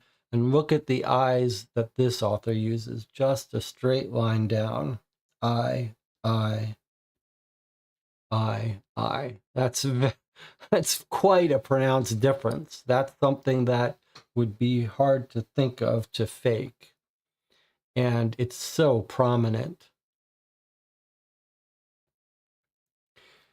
This is one of those things, though, that if you got up in court, imagine you got up in court and you said, you were the handwriting analysis, you say, this woman always writes her eyes like this. This woman is always writing her eyes like this. Case closed, it's a different person. And then the defense got up and showed you that in her diary, she also uses this sometimes. You'd have to be careful. You'd have to look around and make sure you found other things and that she never did the eye differently. But that's pretty dramatic change in eyes. Anything else jump out at you? I mean, I see some unusual stuff. She's got this exclamation point with a hollow circle. I'm not sure she's got any exclamation points here. No. Typically when we look at the cursive, we look for things like some people continue words, write them all cursive. Some people break them up. The dots on the eyes, anything jumping out there? This person is dotting their eyes a little oddly, like a tiny little dot very far from the top of the eye. Here again, dot that's up and to the right. Here again, look how far away this dot is from the eye. It's like a whole letter away. Whereas this person has got their eyes right on top, dots right on top of their eyes, and they're these little curls. They're not like dots, they're like little curls. So eyes look different. Probably a whole bunch of other stuff looks different. Credit to the authors of this game for actually going through the trouble to make this nice handwriting looks different in a realistic feeling way. I'm sure you could find lots of other differences in handwriting. These look like these were handwritten. This is not a font. Frequently we see fonts used in these kinds of games, so I'm impressed. All right, so clearly not her writing, which we knew. We think we know who it is, but that's kind of an enjoyable police procedural process. Now, what's this? Next piece of evidence here. Personal services for discerning gentlemen, discretion guaranteed, satisfaction as standard. Avebury Place, Leicestershire. Is this our... I think this is going to be Sheila, the neighbor, because it's living in the same block, the same housing area as our victim. Nothing on the back. Yeah, this is Sheila's calling card for people who are visiting her as a prostitute. I remember I lived in England for a year in Brighton, and these kinds of things were all over the phone boxes, like the public phones or in a bar.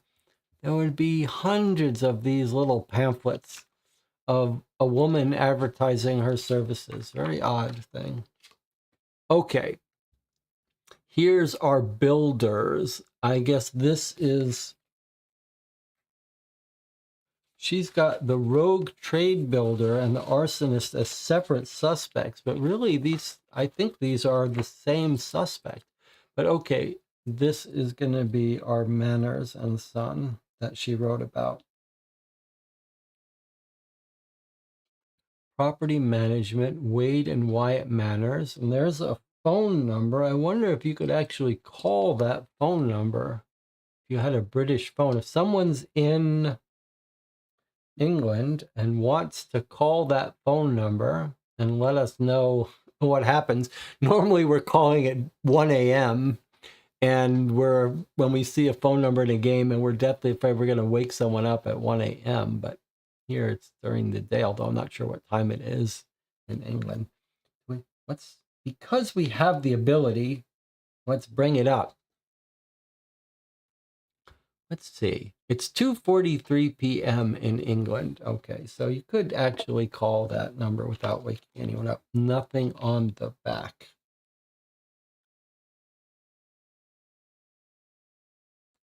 Okay.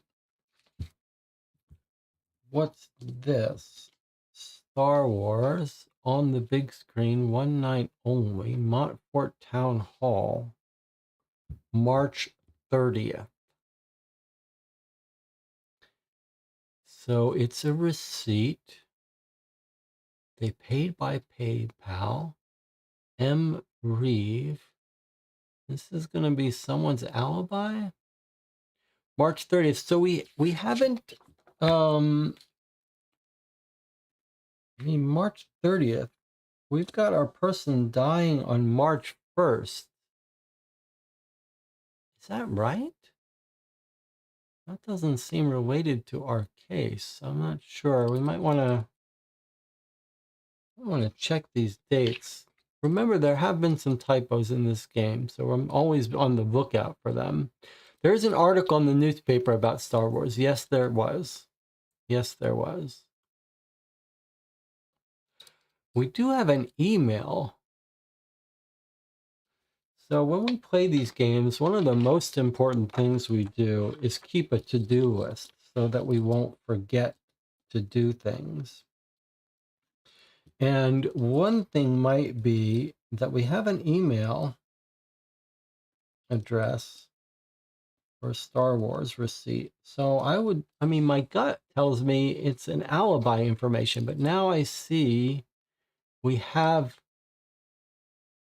a PayPal email, and you could imagine if we see someone else using this email, we could connect it to a person.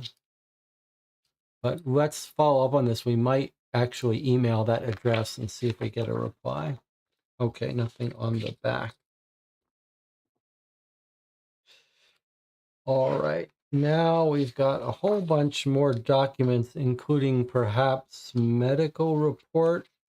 Boy, there's a lot of documents we have to go through. This is going to take us all day, which is not a bad thing. Outlook mailbox from Anna Sharp. This is going to be the sister of Karen Sharp. 10th of April.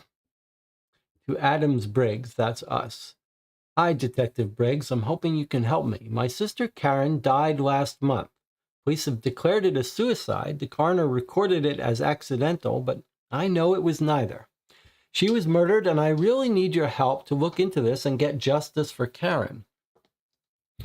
Karen was laid off from her role as a journalist at the Daily Retriever in early 2024. She was actually a very talented investigative journalist. However, she was accused of creating a toxic office environment, and when she refused to address her behavior, she was sacked.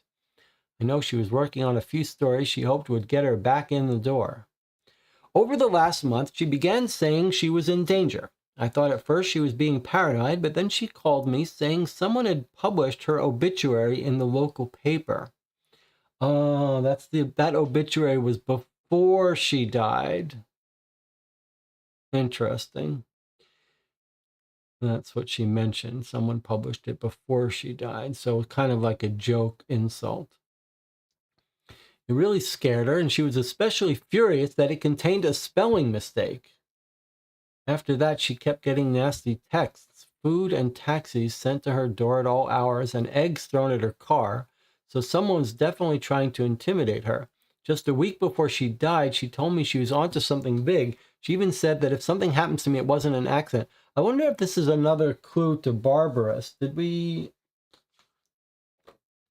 saying she was upset that there was a spelling error here, and it would make sense if the person did the same spelling error here, but Barbarous seems like it's spelled right. I wonder if there's another.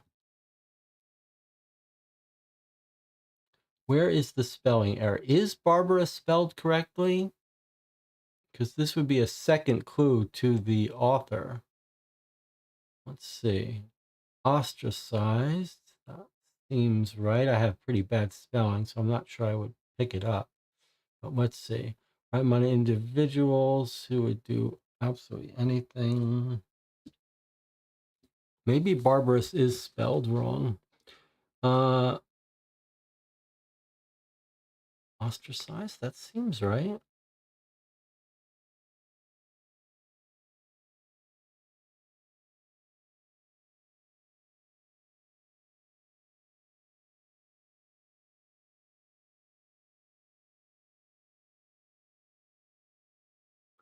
How do you spell barbarous? Is that the word that's wrong? Is that trying to hint us to find that? Peacefully looks right.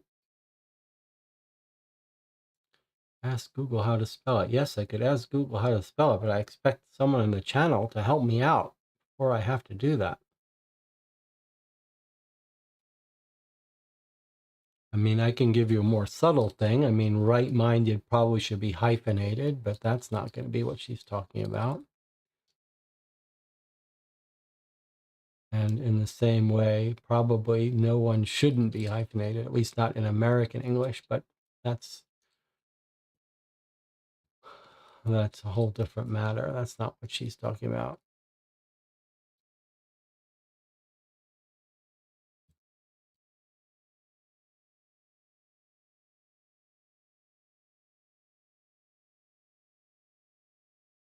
And Tina says, in the UK, it should be ostracized. It is ostracized with a Z.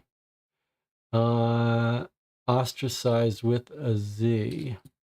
You might be right, even in American English. Ostracized might be a Z. Okay, well, that's going to be interesting. No ostracized here, but we may be able to find an article writer in the paper who also spells ostracized with an S, and that might tell us for sure who has written this, since we don't have a byline. Anna agrees that ostracized should be a Z. Okay, makes sense. So let's put on our to-do list to find ostracized in the paper.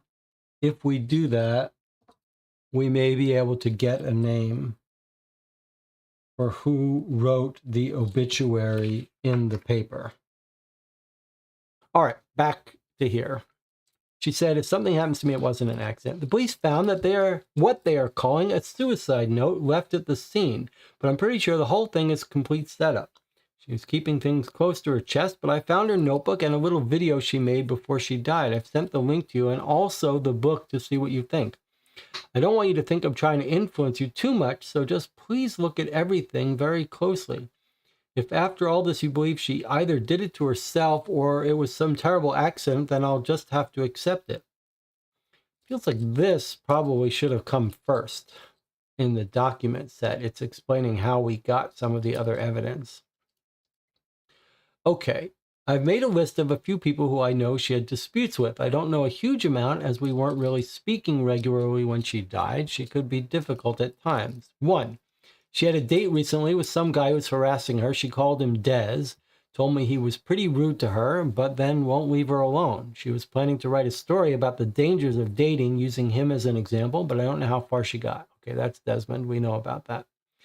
2, she had a problem with a neighbor, most of her neighbors actually, as she wouldn't stop policing the shared car park. She had a real bee in her bonnet about the parking spaces, but one neighbor in particular had a physical fight with her a couple of weeks ago. Okay, that's Sheila, but we haven't heard about any physical fight.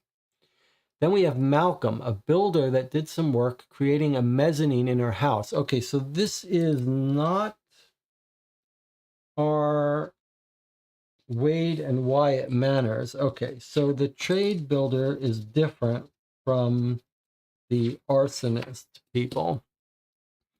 And that person is Malcolm.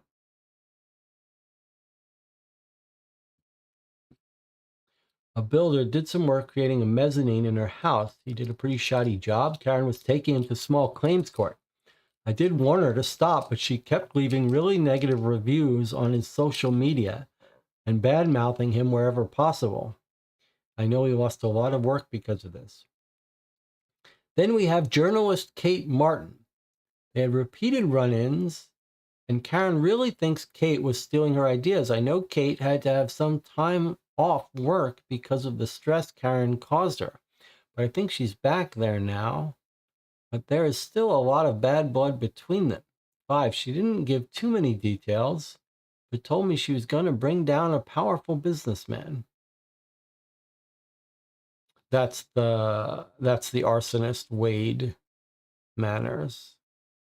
Really hope you can help me. Please let me know. Feel free to call me any time of day or night. There's another phone call, another phone number. I'm going to put on our to-do list.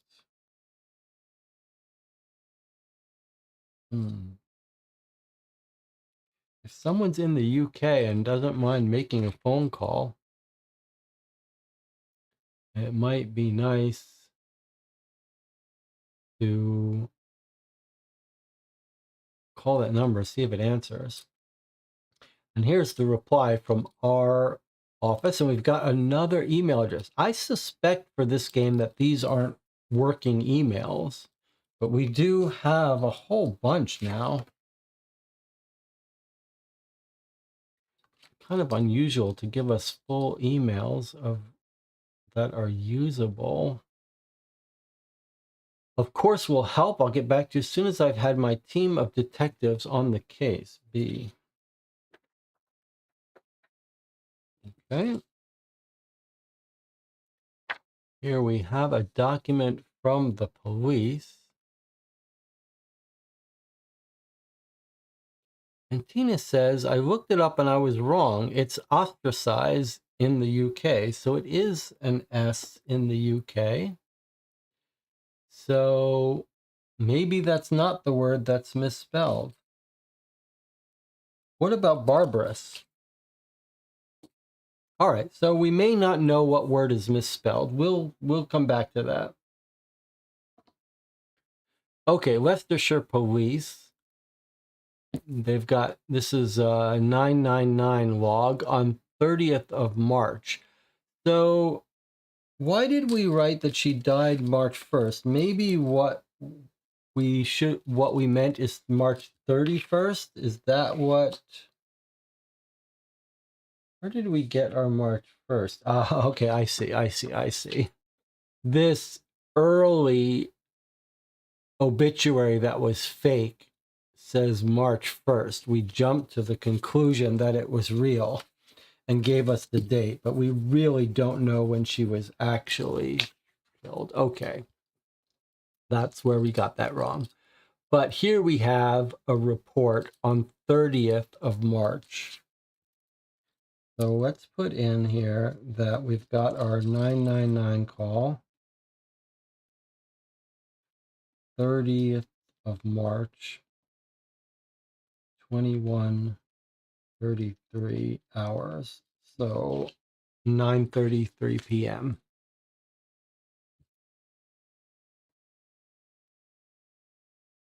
Okay, let's see what it says. The police person working is Ellie Pound, call handler and dispatcher. The caller is from the sister who lives at Laybourne Lane. And then we've got 2 patrol officers involved in this call. Police, what's your emergency? I'm at my sister's house, 8 Avebury Place. I think she's dead. Have you checked for a pulse? Yes, she's not breathing and there's blood all over the floor. Someone's killed her. Are there any signs of disturbance? Yes, the mezzanine balcony above her is broken, and the front door wasn't locked when I got here. She never leaves her door unlocked. Someone has been in here and killed her. Officers are on their way. Please don't touch anything. Car 1, update arrival. Car 1, update. Deceased female at the scene. Cancel ambulance. All signs point to fall from height, possibly deliberate and self-inflicted. Female on scene, Anna Sharp, reports deceased recently lost her job and has been exhibiting paranoia. Caller reports receiving odd text messages from deceased, so calling around to the house to see what's going on. Then he's written up the scene. Female deceased lying flat on her back below mezzanine floor. Balcony to mezzanine is broken. Caller states deceased is involved in case against the builder for poor workmanship on mezzanine level, including balcony. Deceased appears to have fallen backwards through the railing and smashed her head on desk in room below, causing injury. Car 5, update arrival. Assessment completed of scene. There is what could be a suicide note present, although death appears to be the result of a fall from height. No noose or ligature present.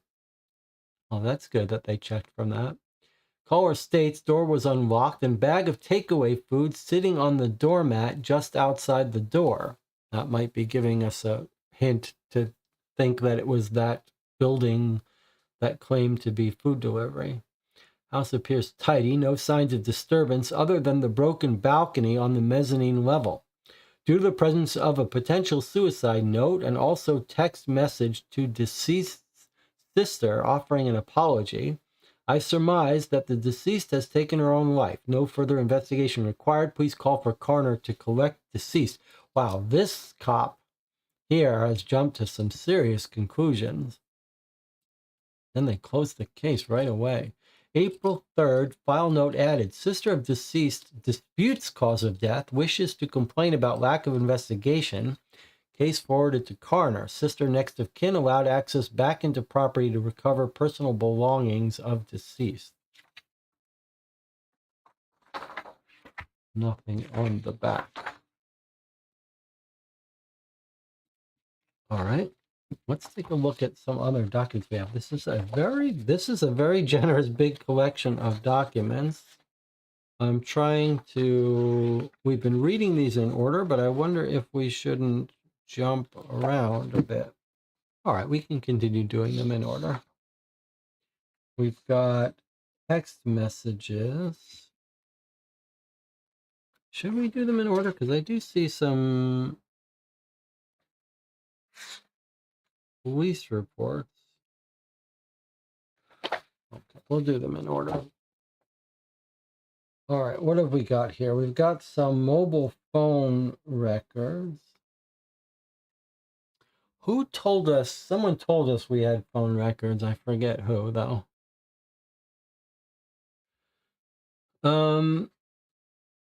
Anna says regarding the spelling, she thinks maybe the hyphen with no one that I pointed out was what she was telling. I wouldn't really call it a spelling error, though. I mean, I guess technically it is. I might call that a grammar error, but okay, let's see. We've got a phone number and a text message. Okay, so here we have a question. Here we have an interesting point that I had completely forgotten about. We've got phone numbers of people occasionally, and when we encountered them, we said, are these real phone numbers to call? And we said probably not, but I forgot that there is the other reason, the other way that the phone numbers can be useful, in that we could match them up. So let's write, Sheila's phone number is 077770989932.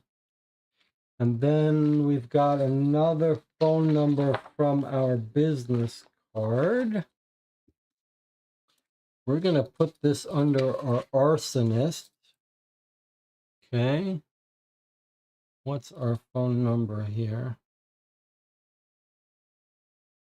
0798999 9145566. Are there any other phone numbers that we haven't recorded? Feels like there have been at least one more. Yes. Okay, here's Anna, the sister. Always possible that the sister's involved, but hard to believe she would call us. But maybe someone called her. So Anna Sharp, the sister, 0782486476622. Okay, if someone can remember any other phone numbers that we came across, let me know. Okay, so here we have the records of a phone number, 222-8943. Do we know who that is? We don't. What's Karen's phone number? Maybe this is going to be it. Okay, SMS outgoing. Are you coming over, or are you using your autistic son as an excuse again? Aha, okay, so look at this. This phone number is the sister, right?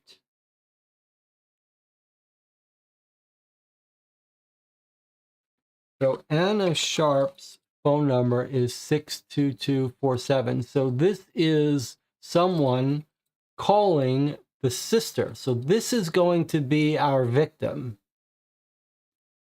Good. That's fun. That's how we got her number. Okay, so we've got the number of our victim now. 7966 222 8943. That's our victim's phone number.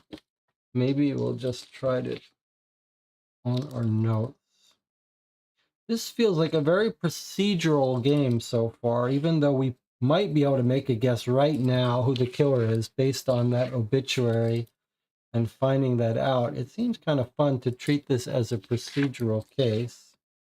So I'm just going through and making it easier for us to find phone numbers. Should we look them up again? Okay, so she's writing to her sister complaining about her autistic son excuse. And here's the sister replying, "I'm not coming, Karen, and no excuse other than I don't want to." A couple days before the murder. "I read your latest trash piece." Here she's writing to someone else. "Looks like you have no idea when I'm not there to provide them." Okay, so this is a new phone number to us. But is this likely to be Kate? Is this likely to be Kate? Probably, but it could be someone else at the paper. All right, let's just write it down. 07814-777-11616. But let's make a note that this is someone regarding the newspaper. Maybe not Kate, but probably Kate.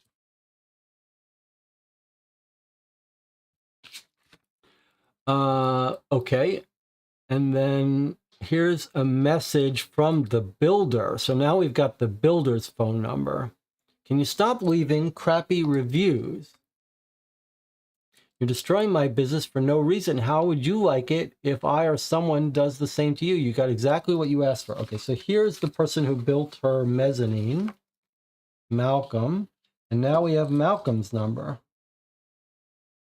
07595-0117011. Okay.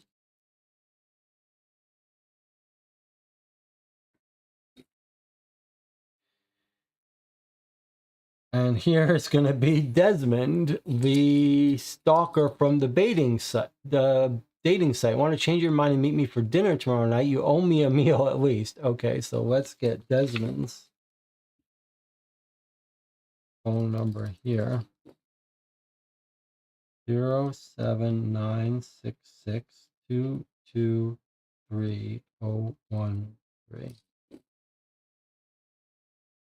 And this is, now we're getting to very close to the date of the murder. And here he is writing again. Well, you haven't replied. It's been 10 minutes. And then she's writing, this is back to her sister. Absolutely typical.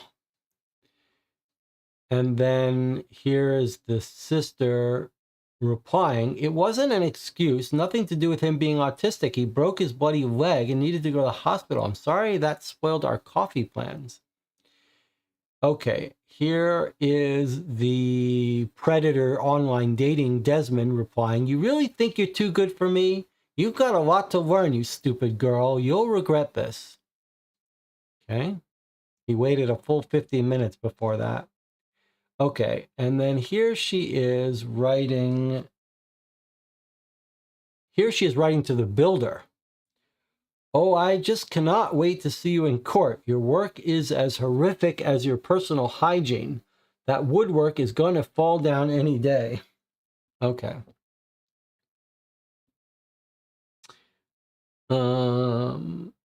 Let's see what the chat is up to. Desmond is a proponent of you miss 100% of the shots you don't take. Okay. All right. And then we've got more text messages. I always love reading the text messages in these cold case games. Anytime we can read a letter or some text messages, it's very fun to get a peek into people's private lives here, especially when they're well written. Okay, wow, we're really approaching. This is all day before the murder. Here is the builder again. It will keep you, if it will keep you throwing your big backside against it, it will, she said, she says it's going to break, and he says it will if you keep throwing your big backside against it. There's nothing wrong with the work. It's you causing a fuss as usual. You're the most horrible person I've ever met.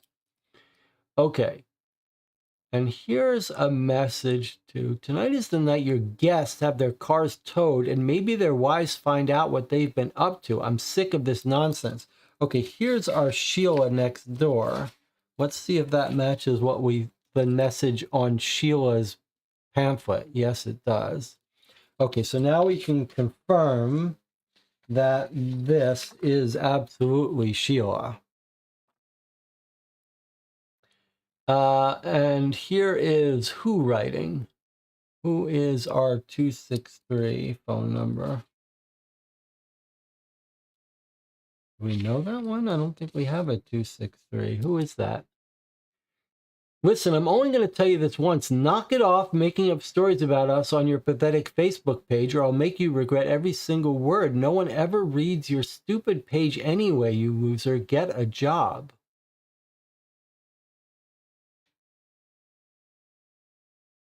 And then from 616, 616 is our another newspaper person. Okay, let's see what they say. Who's stealing stories now? Wading into it? How about you tip him off before I can prove anything, you idiot? If you ruin this for me, I swear to God, you're going to pay with more than just your stupid job. You're pitiful. Okay, so this is the newspaper story complaining she's writing about Wade. But 789, what, who's, oh, we do have that. No, we don't. But it looks like it starts with Wade's phone number. So I think this is going to be the Sun.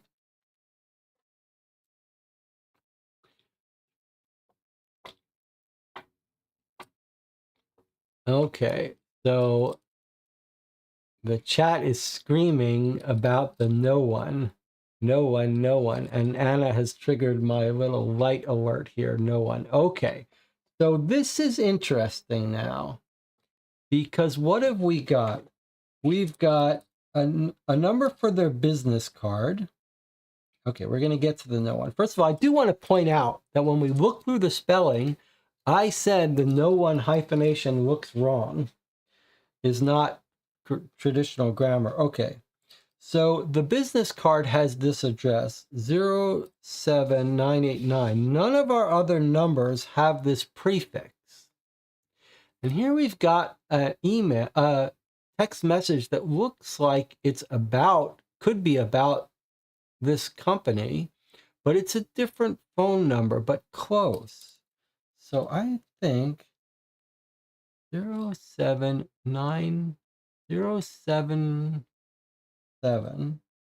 This is probably 077 989 space 975263. 975263. I'm just going to mark this as question mark SMS. Okay, and the chat has screaming out that he's used the same hyphenated no one, which is strange because we thought that might be the obituary writer. But I guess what we're going to find out is, okay, so we saw this obituary. We didn't make the connection. We didn't remember about that this was a fake obituary. So I think it's going to turn out that this is like an ad that someone had printed in the paper and is not written by one of the paper writers. Normally the paper would write an obituary, but I think now we're going to learn that a third party sent this into the paper. And now we think we can connect it to probably Wade and Sons. And they have the best motive to kill her, right? Because she's about to expose them as conducting arson, and that would put them in jail. So I think we've basically solved this case now. Although, we don't know which of the Wades did it. And Tina thinks I'm wrong. And Tina says, I think the opposite. Not all people have access to write the paper. No, outside sources wouldn't be allowed to write real obituaries, but I think it's going to turn out that this is not a real we know it's a fake obituary, but it's going to turn out it wasn't even published in the obituary section.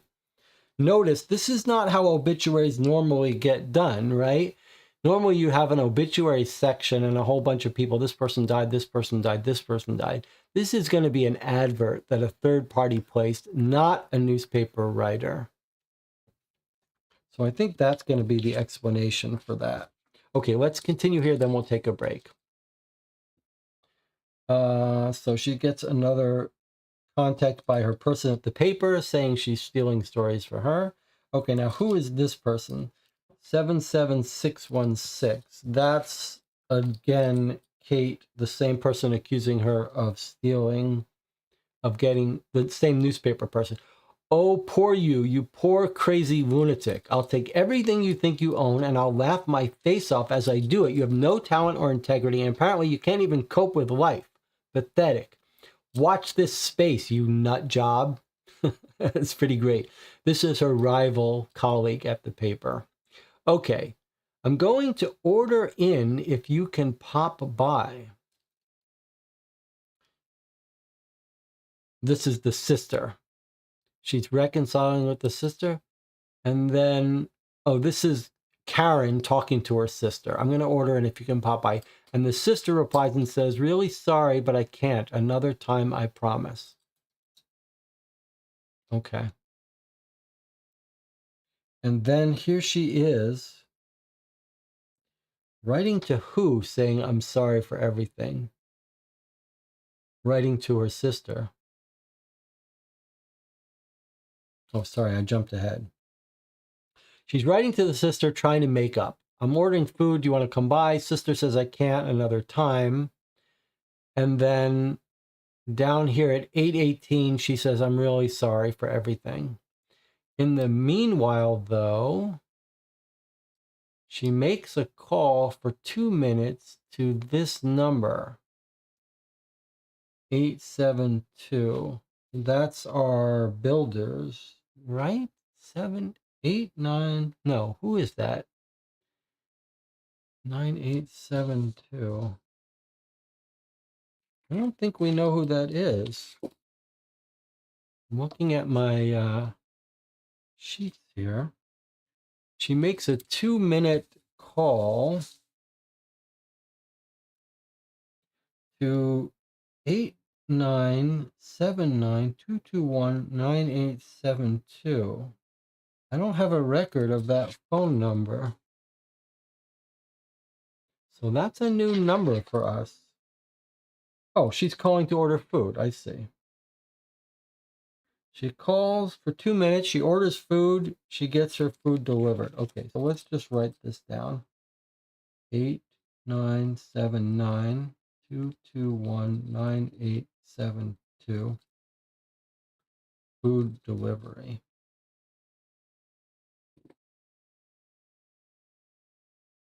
Okay, so that's another phone number person we have. I have to say, like, if you're, well, I'll tell you what. We won't spend time while we're playing talking about game design comments. That should be a rule on this channel. Let's try not to divert while in the middle of a case to talk about, be a meta discussion about the game. But I do want to remind you, one of the most important things we do on this channel is talk about these games, review them, talk about game design issues after we finish. So I would really appreciate it if you play along with these games with me, especially a big, long game. Keep a pen and paper nearby. Write down notes as you think of them while we're playing a game, things you want to talk about when we're finished, favorite parts, least favorite parts, any game design issue related stuff that we want to remember to talk about when we finish. And even if you can't join us at the end for the live discussion, you can post it on the YouTube video comments. Let's take our next 8-minute break. We've been playing for 2.5 hours. I'll see you in 8 minutes.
We're back. You're watching Co-op for Two. It's 9:28 a.m. Saturday morning, a very unusual time for us here. I am enjoying the procedural elements of this case. We're gonna take a little sidebar diversion here and do something a little strange. Oh, I see. I didn't turn off the volume of my computer. Okay, that's very appropriate to have that kind of error here. I actually have a control here that I can fix that. Okay. I do a lot of, I typically call it hate watching of media, TV, YouTube, but really hate is not the right word. I do hate watch some TV shows. Newsroom was one. There's certain shows that just anger me, but I watch them anyway. There's something about them. But I do a lot of cringe watching on YouTube. And this is impolitic to say. This is not the way the board game YouTubers are supposed to be. It's a very tight-knit group. They're all chummy with each other, and chummy with the publishers as well. I've talked before about Rob Oren's channel, Rob's Tabletop World. He's really quite a bit of a bullshitter. But on the other hand, you know, he's not worse than anyone else. It's just you kind of see behind the curtain sometimes. But I cannot stop watching Rob Oren's videos. It hasn't been as cringy lately, but there's some back catalog of Rob on Death's Door. Lots of stuff. But then another channel, anyway, I know this is a bad look. I know this is a bad look for me. But I won't get into politics, but I'm going to give a little bit into this one area. So right now, live, since this is so unusual, if we're streaming at 1 a.m., 2 a.m., this doesn't ever happen. But now in the morning, there's other YouTube stuff going on. And I can see that Sam Healy is live now. And I don't know that I've ever seen a live stream on YouTube showing another live stream. I'm kind of curious, like, what happens if we bring this up? This live... Can we watch Sam Healy's live stream live on this channel? The words you cited. You hear this? I don't want a forum. I don't want what other people say. Just go back to the videos of how you're supposed to say it. 1828 probably had it pronounced as What's going to happen? Like, is YouTube going to copyright strike this video? How does that work? 1828. Let's see what this says. Ooh, it's got a picture of Noah Webster there. Oh, look, he's a male. Well, yeah. I don't know too many ladies named Noah. Just saying. He said he was going to be a male. All right, let's share this with everybody because All right. this is what we do. What's scary about this is I wanted to show it to you to show you maybe some cringe moment because I watched the Sam Healy videos, but it's scary how close this video is like what I do on this channel. I don't claim to be any better than any other YouTuber. In fact, I never intended to get on YouTube. I don't claim to have any charisma, but I just thought it would be interesting what happens if you'd have one live stream looking at another live stream. Could we get like a chain of YouTubers doing a live? Has this ever been done? Get like 10 live streamers and have each one look at the other one, looking at the other one. That would be amazing, wouldn't it? One live streamer having a live stream and says, let's tune into this one and see what they're doing. And we put that up in a inset and have that other one looking at another live streamer. And so on. And what if they're looking back at the first one? You could have a complete cycle. Yeah, complete Inception YouTube chain. Has that been done? Even just two looking at each other's live stream would kind of be fascinating, wouldn't it?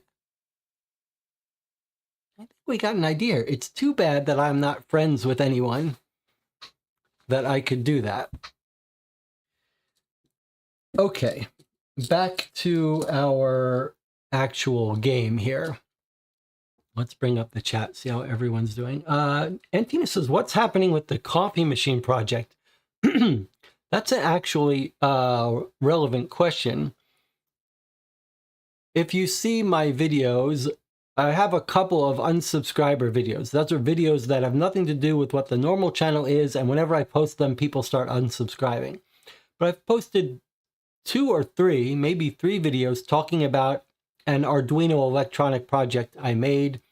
It actually doesn't directly control the coffee machine. It's a dual scale custom control panel with wood and everything. You can find those videos on YouTube. And I use it every day with my espresso machine. The LCD screen has started to flake out, so I had to update it so it turned off the backlight on the LCD. And there are a couple flaws in it, and I keep meaning to work on a second version of it. And I actually bought a second spare espresso machine to see if I could maybe experiment with controlling it. The espresso machine I have is a Breville Bambino, which I love. Not the Plus model, the older normal Breville Bambino. It's very narrow. So I may start to work on a new electronics project, the ScaleBot follow-up. ScaleBot is what I call the electronic scale system that I made. You can see videos on that on YouTube. Okay. With that said, let's get back into our case here. We've got a bunch of phone numbers that we can use to track people. Let's go back to the documents. What have we got here? A paper from the Daily Retriever, 2020. Offices of the Daily Retriever. This is the newspaper she worked for. We now know its address. Karen, we write to confirm the result of your disciplinary panel held on January 29th, 2024. This is when she left the paper. It is with regret that we feel it necessary to terminate your employment effective immediately due to repeated instances of unacceptable and harmful behavior. And then they've listed them here. March 2023, complaints made after Karen placed printed abusive notes on cars in staff car park. Management advice given. Later that month, Karen ordered food to be delivered to the newsroom, then engaged in a heated argument with the delivery driver about the amount of napkins included, culminating in her throwing the food at him and spilling beverage onto the carpet. In all fairness, my history with the food delivery people is they frequently treat napkins like they're $100 napkins, like they never want to give you more than 1 or 2. Allegations of comments made implying disabled colleague does not have a real disability, faking symptoms for sympathy. First warning given. June, complaint of Karen repeatedly publicly berating dyslexic colleague for spelling errors. Reminded of workplace bullying policy. This could be a clue, but I feel like it's just giving us context for her complaining about spelling errors and stuff. Complaints of Karen placing milk containers in the fridge marked dog breast milk and accusing colleagues of theft. This is the kind of thing you do if you feel people are stealing your food. You write something horrible on the jar so they don't take it. Allegations made that colleague Kate Martin is stealing her story ideas. Yeah, this is the other writer that we know she was feuding with. Allegation investigated found to be false. These allegations caused significant emotional harm to KM. Second warning given, and here's the straw that broke the camel's back. Karen, against newspaper policy, submitted an article straight to print without being authorized by the duty editor. The article alleged employee Kate Martin is actively stealing her story ideas and being enabled by the editor.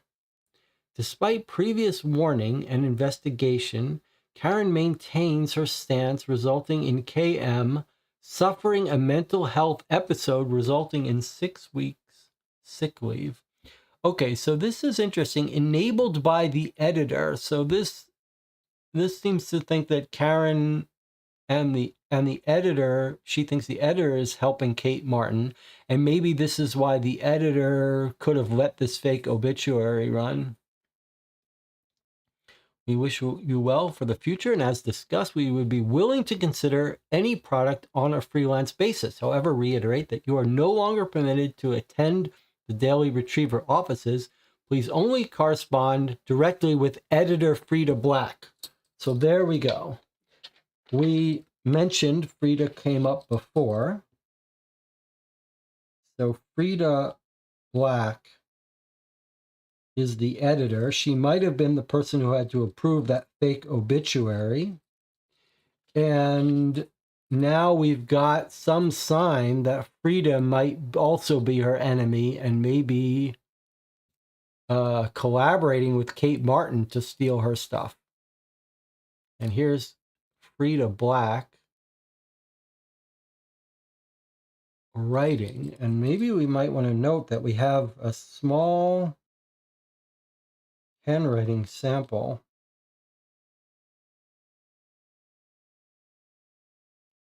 In Daily Retriever firing letter. Not enough to do handwriting analysis on. I mean, she's just written her name, but maybe push come to shove if we had to.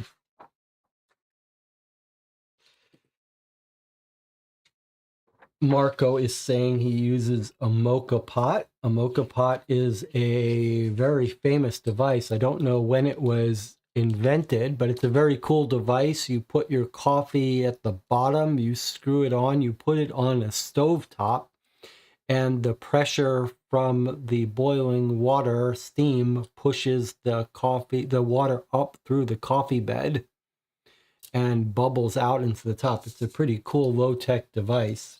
A lot of people swear by it. Okay, there's a whole coffee YouTube world if you want to get into cringe watching, and if you like watching sort of people do salesman type bullshit on YouTube, you couldn't pick a better category than coffee. There's a whole bunch of coffee influencers. All they do is review coffee. There's one channel that I watch a lot of called Hoon's Coffee. I've talked about it before. He gets out the bag of, he makes his coffee. He never drinks a full cup of coffee.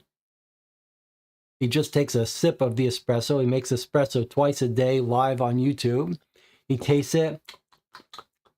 Yeah, hazelnuts and pecans. Oh, I was looking at the wrong bag. This bag says tasting notes are peppermint and guava. Oh yeah, that's what I tasted. Peppermint and guava. Total in full seriousness. Whatever is written on, he's very suggestible. Whatever tasting notes are on the bag, he can taste that in the coffee. The whole coffee taste notes thing is just like the wine. When they do, no one ever can do any real testing of this stuff that's repeatable. So he's got 10 different grinders. You can change the grinder RPM from 800 to 900, and all of a sudden it tastes different. Different burrs make the coffee sweeter. It's really bullshit, and no one ever can do any blind taste test on any of this. But I can't stop watching it. All right. Back to our case. APMP Telecom. So we've got more text messages. And this is from this phone number, 223013. Is that our different letter from our victim? No. This is Desmond's phone messages. This is our predator dating stalker. Confirmation of appointment tomorrow. See you then. I guess is our Is Desmond writing to other people that we know? 932. Is that our victim? Who is 932? Maybe it doesn't matter. He's writing to... The neighbor is writing to him.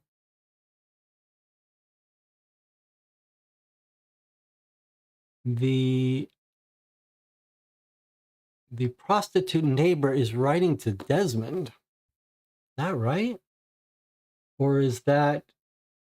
Have I written it wrong? Let's see. Incoming, the neighbor says, Sheila says, confirming your appointment. He's writing now to...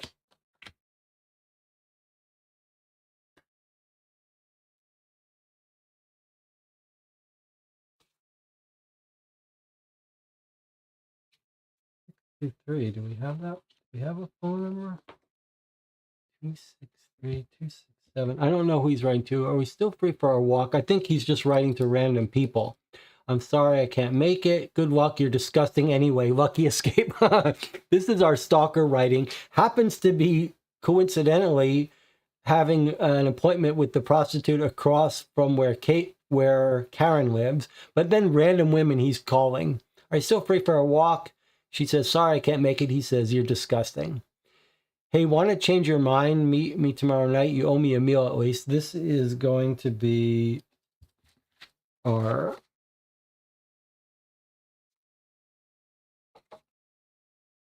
That's going to be our Karen he's talking to, our victim. So we saw this side of the conversation on Karen's messages, and here we're seeing his side of it.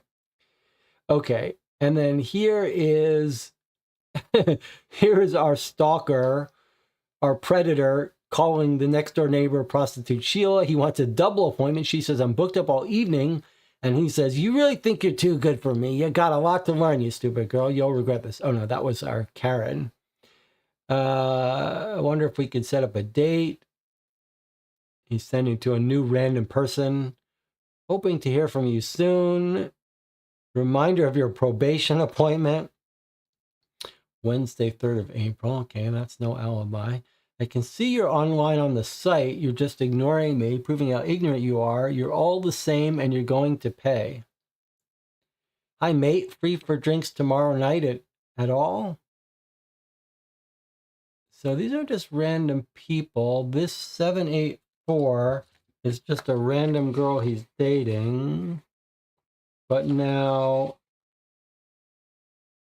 is this person who wants to get drinks with him 432? That's no one in our case, right? I'm looking, keeping my eye open to see if our arsonist people are using this guy. Okay, but this is just a friend of his, I guess. But look, the friend wants to have drinks tomorrow night, maybe the date of the murder.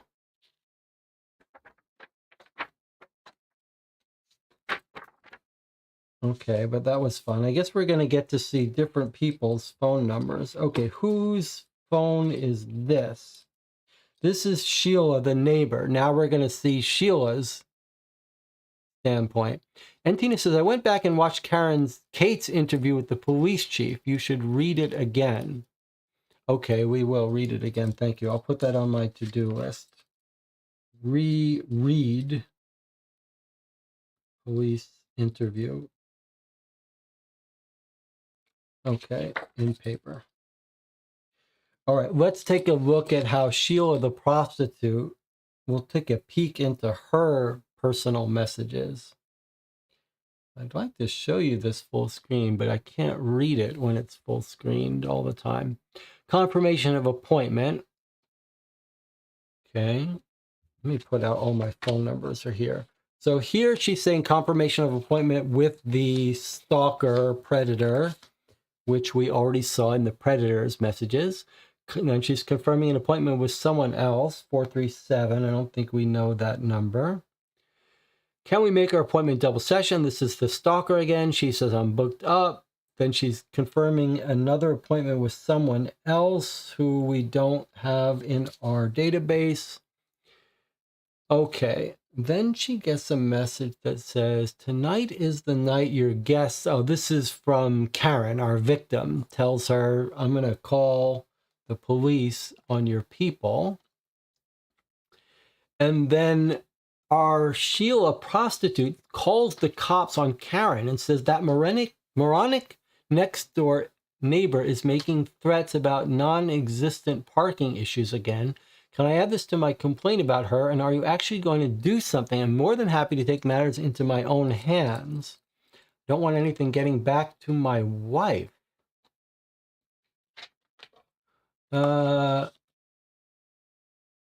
Wait, what? Oh, sorry, outgoing. I combined things. Let's start again. This is our Sheila writing to the police. The moron next door is making threats about non-existent parking issues. Can I add this to my complaint about her? Are you actually going to do something? I'm more than happy to take matters into my own hand. This is driving me mad. Okay, that's fine. So we do have the phone number of the cop she's getting in touch with. I don't think we need to know that, but I'm going to write that down. 222-2222. This is the cop, DC Ferry. Okay, and then here we have someone messaging her.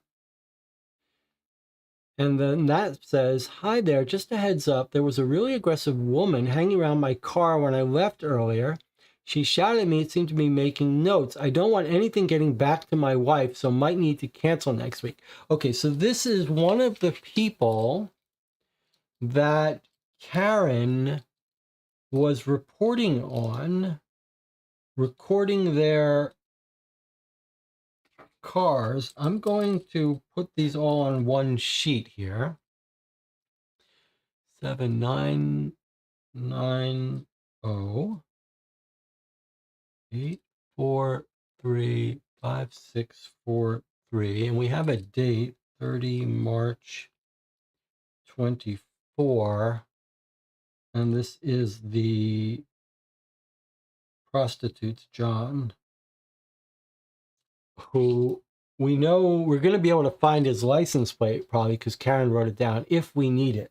But this is not someone in our case, right? It doesn't happen to be someone involved in our case. I don't think so. Okay, she's confirming someone else's appointment, 914-5566. No one in our case.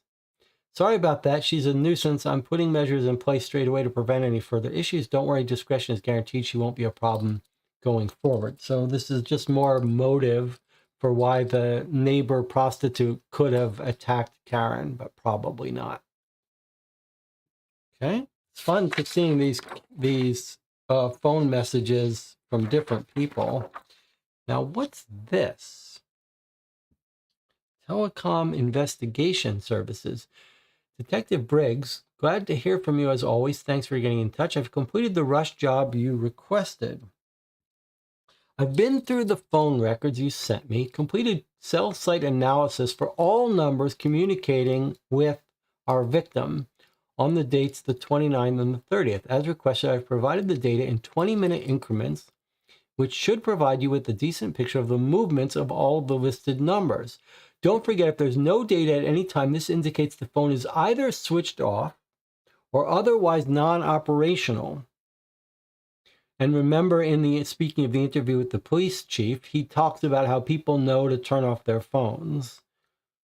Invoice to follow. Okay, so our detective, we have requested tracking on cell phone numbers.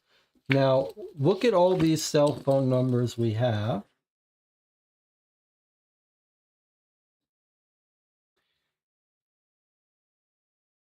So now we're going to get some records about the movement of these phones. And here they are. Let's see what we've got.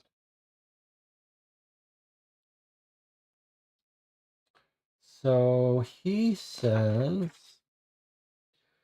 29th to 30th of March. So this is the night of the murder, I guess, March 29 to 30. So I guess we're led to believe this is the evening of March 29th at 7:30 p.m., continuing into 9 p.m. That's it. I don't understand how this is supposed to be overnight. Are we missing? I'm a little bit confused why he says, am I misreading something? This is going 1930 to 2010, 2010 to 2050. So why is he saying this is from March 29 to March 30th? It's single-sided. It's clearly just one day, one night.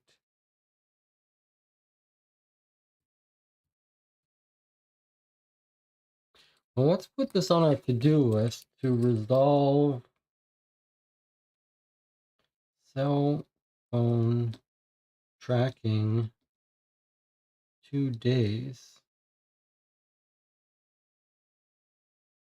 Maybe it just means there were no phone records after 9 p.m. Maybe it's not relevant. Okay, well, let's not worry about it for now. So here are the phone numbers and the time and what cell phone tower they pinged off of. Right now, we don't have a map. We can't use this information. This is not going to be latitude, longitude. So really, hopefully we'll get a cell phone tower map at some point. If not, then maybe we could just conclude maybe there's still information to be gained by knowing when a phone got switched off. But we'll have to come back to this document. I don't think we're ready to use this quite yet. All right. Now we've got another letter from the editor of the Daily Retriever.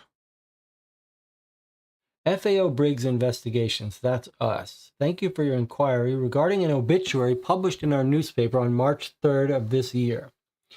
We had already begun to investigate the circumstances of this, having received a complaint from Karen Sharp directly and had reported our progress back to her prior to her death. At this time, we are unable to confirm the origin of this announcement. Our usual procedure is that customers wishing to place such announcements either do so via their funeral director or in person. In either case, the customer completes an online form providing the wording and any photographs before making payment and receiving a reference number. Once the announcement has been received into our database, it then progresses to our announcements editor, who checks for any issues before sending it to print. In this case, we do not appear to have an order form nor a reference number. In addition, our editor does not recall having checked this particular announcement. He believes he would have noticed since it relates to a former member of staff. We're currently at a loss as to where this announcement originated, whether it was internal or if our systems were hacked into at some point. With regret, we are unable to trace which terminal or particular employee ID uploaded this announcement. Our systems are simply not advanced enough. However, we are taking steps to upgrade and rectify this immediately. We have apologized profusely to Miss Sharp, for the distress caused by what we can only assume is a very poor taste prank. Please let me know if I can be of further assistance. So she's saying either someone in the newspaper snuck it in, or someone hacked in, or she did it and she's lying. We don't know. We do have an email address. We want her to email. Okay.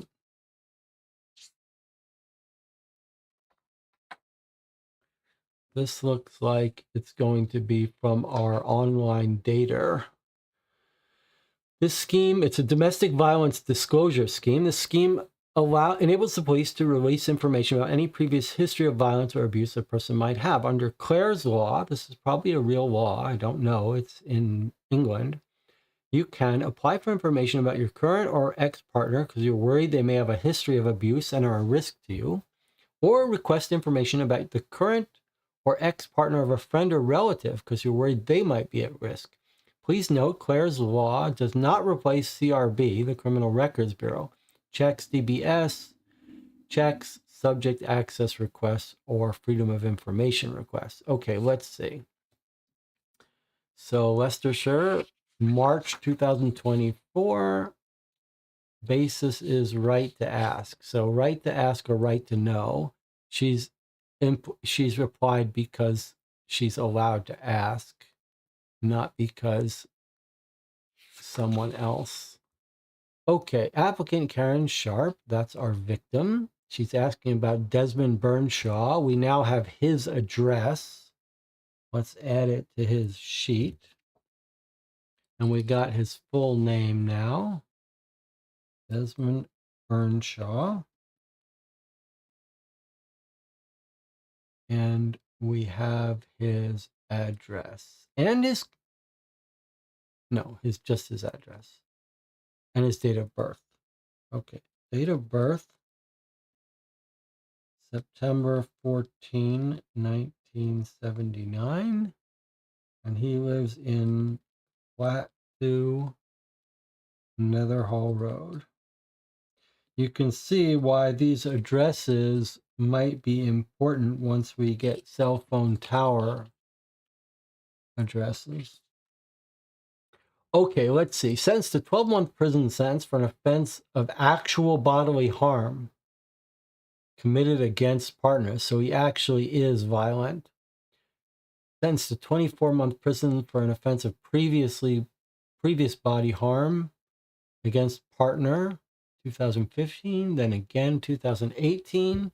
Lifetime restraining order, striking a female in 2020. Coercive controlling behavior against partner in 2020, 6-month prison sentence. Warning for malicious communications. He sent abusive and insulting text messages that he met on a dating site. Yikes. Restraining order, threats to kill a female he dated for a week. Yikes, this guy's trouble. Warning for stalking a female he met on a dating site. Victim refused to support prosecution. No charges laid. Subject will not be told they're being checked unless police need to share information in order to keep someone safe, which is called a disclosure. If a disclosure does take place, the subject may be informed that someone is going to receive a disclosure about them. The receipt of the disclosure will not be identified. Okay.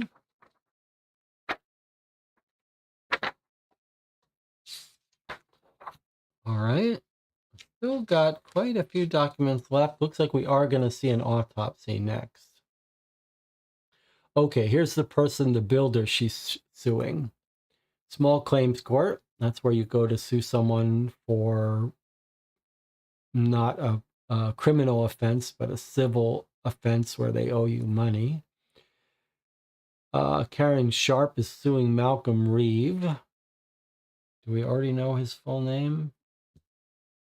Not that we recorded.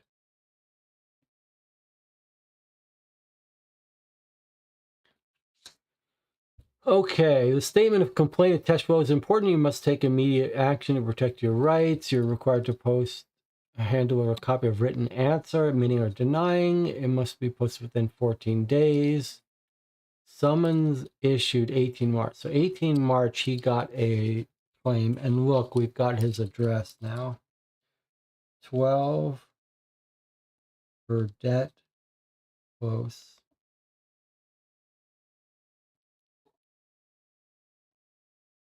Okay, so we've got another address of one of our people.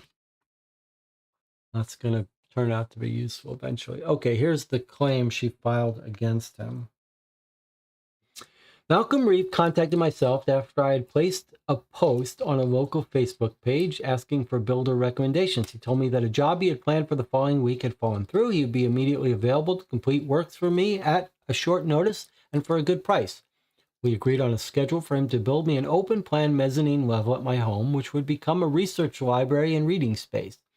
The mezzanine structure was quickly installed and appeared to be structurally sound. The issues arose when installing a safety rail or balustrade. I asked Malcolm for walnut wood. He appears to have provided cheap pine. Further, the railing is not securely fashioned to the mezzanine. If an average-sized adult person leans against it, the entire thing wobbles backwards and forwards. I immediately brought this to Malcolm's attention. However, he merely laughed and suggested I don't swing off it then. I asked Malcolm multiple times and gave multiple opportunities for him to put his work right. However, he became threatening towards me, accused me of not being happy with anything, suggested he might just test the balustrade by throwing me off it. I'm extremely unhappy with this and request the court consider instructing Malcolm to return the fee of £5,000 paid and to issue a county court judgment against him so that any other potential customers can easily discover he is a rogue trader. I frequently find myself siding with the people that get made fun of as Karens, the complainers, and this seems another case. I'm fully on Karen's side. Is everyone here on the channel Team Karen, or some people don't like her? Because I don't have any problem with her so far. Okay, well, we've got finally an autopsy report, something maybe we might have benefited from reading right up front. All right. We've got her date of birth. She's 45 years old, born in 78. She's 63 inches. Okay, so 5'3". Blue eyes, brown hair. She's got natural teeth, no facial hair. Identified by her sister, who has been informed. We got her address. We've got death caused by head injury. Okay, let's see what the autopsy coroner says. According to the reported information, the decedent's 45-year-old white female, no underlying health conditions. The decedent was last seen alive on Saturday, 30th of March at 10 a.m. We might want to write all this stuff, by staff at a local news agent. The decedent was an unemployed journalist who had been recently made redundant. Not really, but that's what may have been technically on her firing papers. She was known to the police as a frequent caller, regularly reporting issues which were not deemed necessary for police attendance. Her next of kin reports recent disputes with various community members, including threats to kill made by a neighbor. However, there's no evidence to suggest third-party involvement in her death. The scene is the ground floor of the decedent's home address. The deceased was found lying on her back below a broken mezzanine balcony. She appears to have fallen backwards from the upper floor, striking her head on the corner of a desk on the floor below, causing fractures to vertebrae C4 and C5. Ouch. They think she might have fallen, but we think she was probably pushed off the balcony backwards, hit her head on the desk on the way down, fractured her vertebrae in her spine. The decedent suffered severe bleeding and brain injury from a wound to the back of her head, caused death within minutes of the injury being sustained. Rigor mortis, liver mortis, and liver temperature suggest a time of death between 8 p.m. and 9 p.m. Okay, so we've got a very clean time of death that they've determined through multiple ways. Feels like that's going to be a accurate time of death. Findings of note. Police recovered what they describe as a suicide note. Sister denies the deceased was in any way suicidal. I find the note to be ambiguous in intent. Further, the note apologizes for recent behaviors and was accompanied by a text message to the sister simply stating, "I'm sorry." Witness accepts that there has been a strained relationship recently, and this may have simply been an attempt to reconnect on the deceased's part. From reviewing her recent communications, I do not find she was actively suicidal. All right, before we move on, I want to add some information to our victim's card, time of death. So, we've got time of death, 8 p.m. to 9 p.m.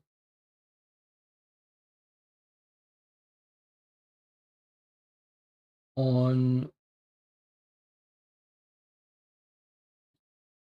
Saturday on March 30th, which is a Saturday. Is that right? Last seen alive. Last seen March 30th at 10 a.m. And that's a Saturday. So I do believe decedent unemployed.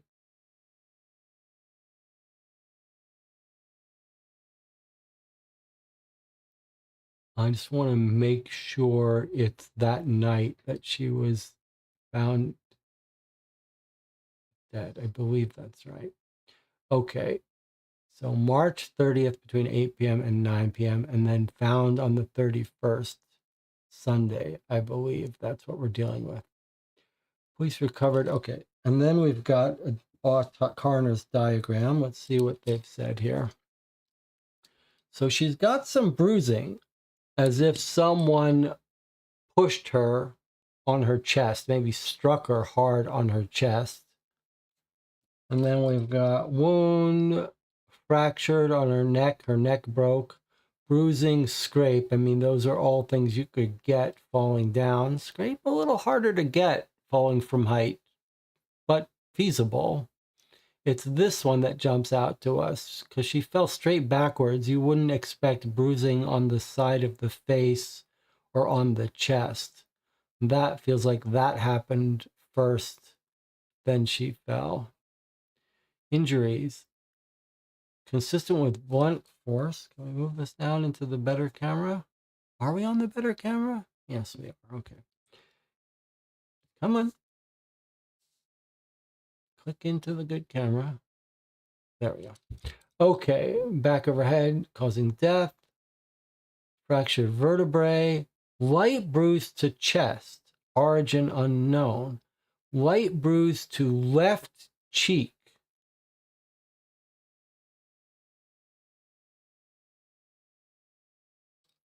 So it's her left cheek. So what you would probably say here is right-handed strike. If she was punched in the face,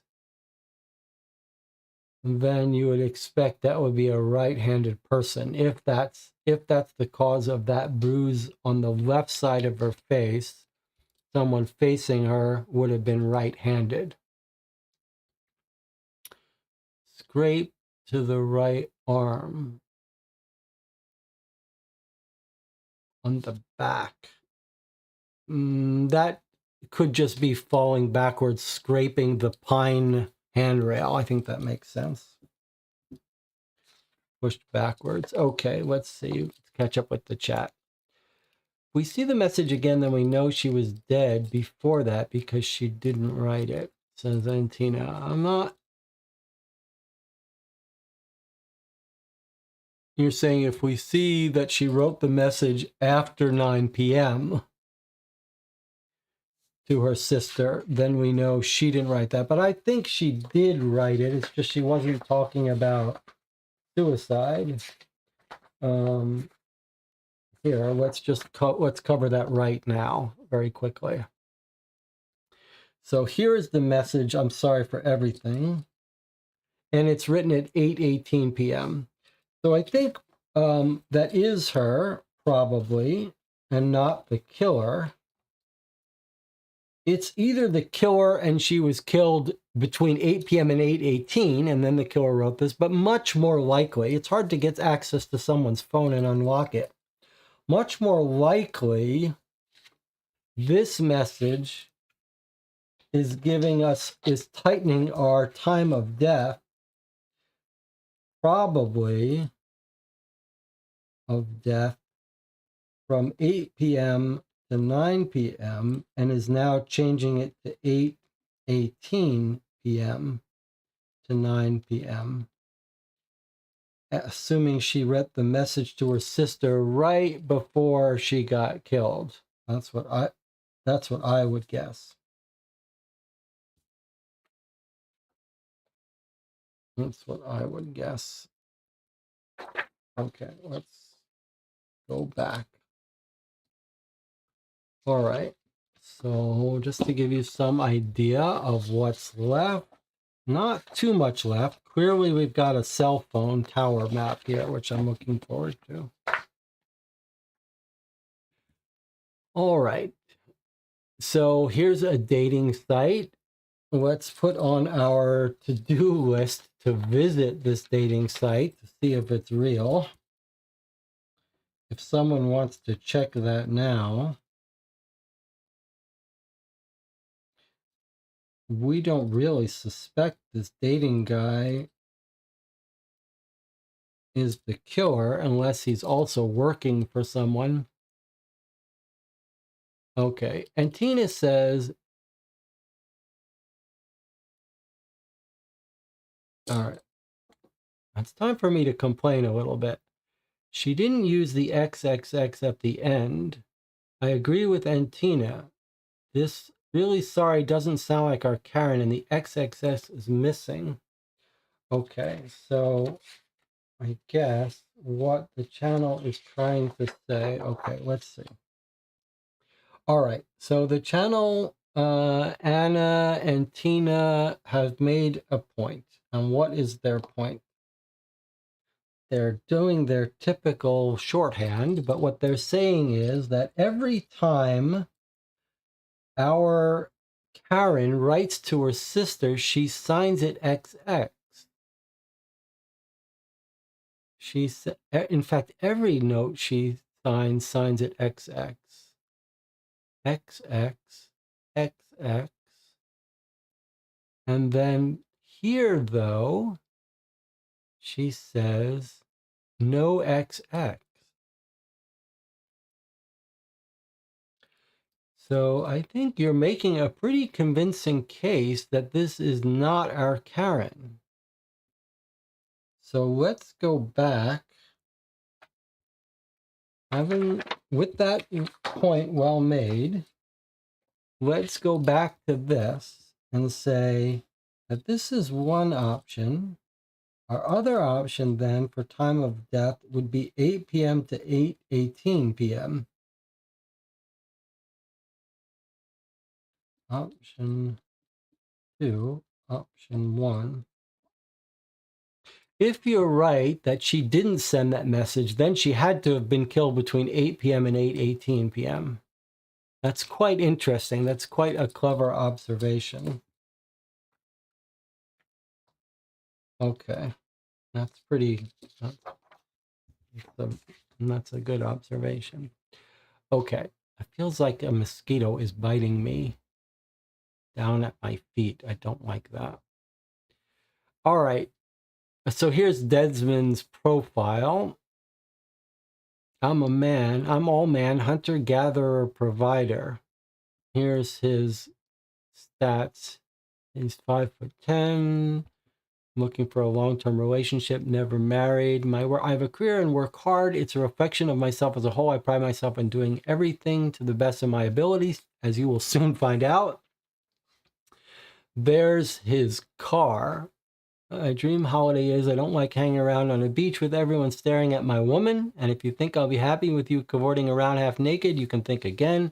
A nice secluded camping and hunting trip suits my style of being. The thing I always carry with me is my phone. You'll never be waiting long for a reply from me, and I appreciate the same level of courtesy in return. Manners cost nothing. All right. Where is our Desmond card? Okay. And we think we have information, but let's just, he's got a white car. What's his partial license plate? Can we get that any clearer? It looks like EK5, EK5 maybe? I think we've got Karen's notebook. We know he's also seeing the woman, neighbor. And we know she wrote down some stuff.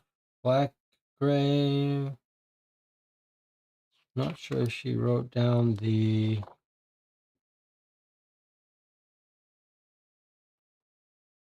Yeah, there it is right there. White BMW parked in my space. Car empty. Looks like he's visiting Sheila. Note left on windscreen. There's our EX15. March at 7:15 p.m. On scene. Wow, okay. Oh, there it is. That's a lot clearer. EX15. Okay, so we know he was at her house at 7:15 p.m., but seeing Sheila. Do we actually have he confirmed the appointment. Do we have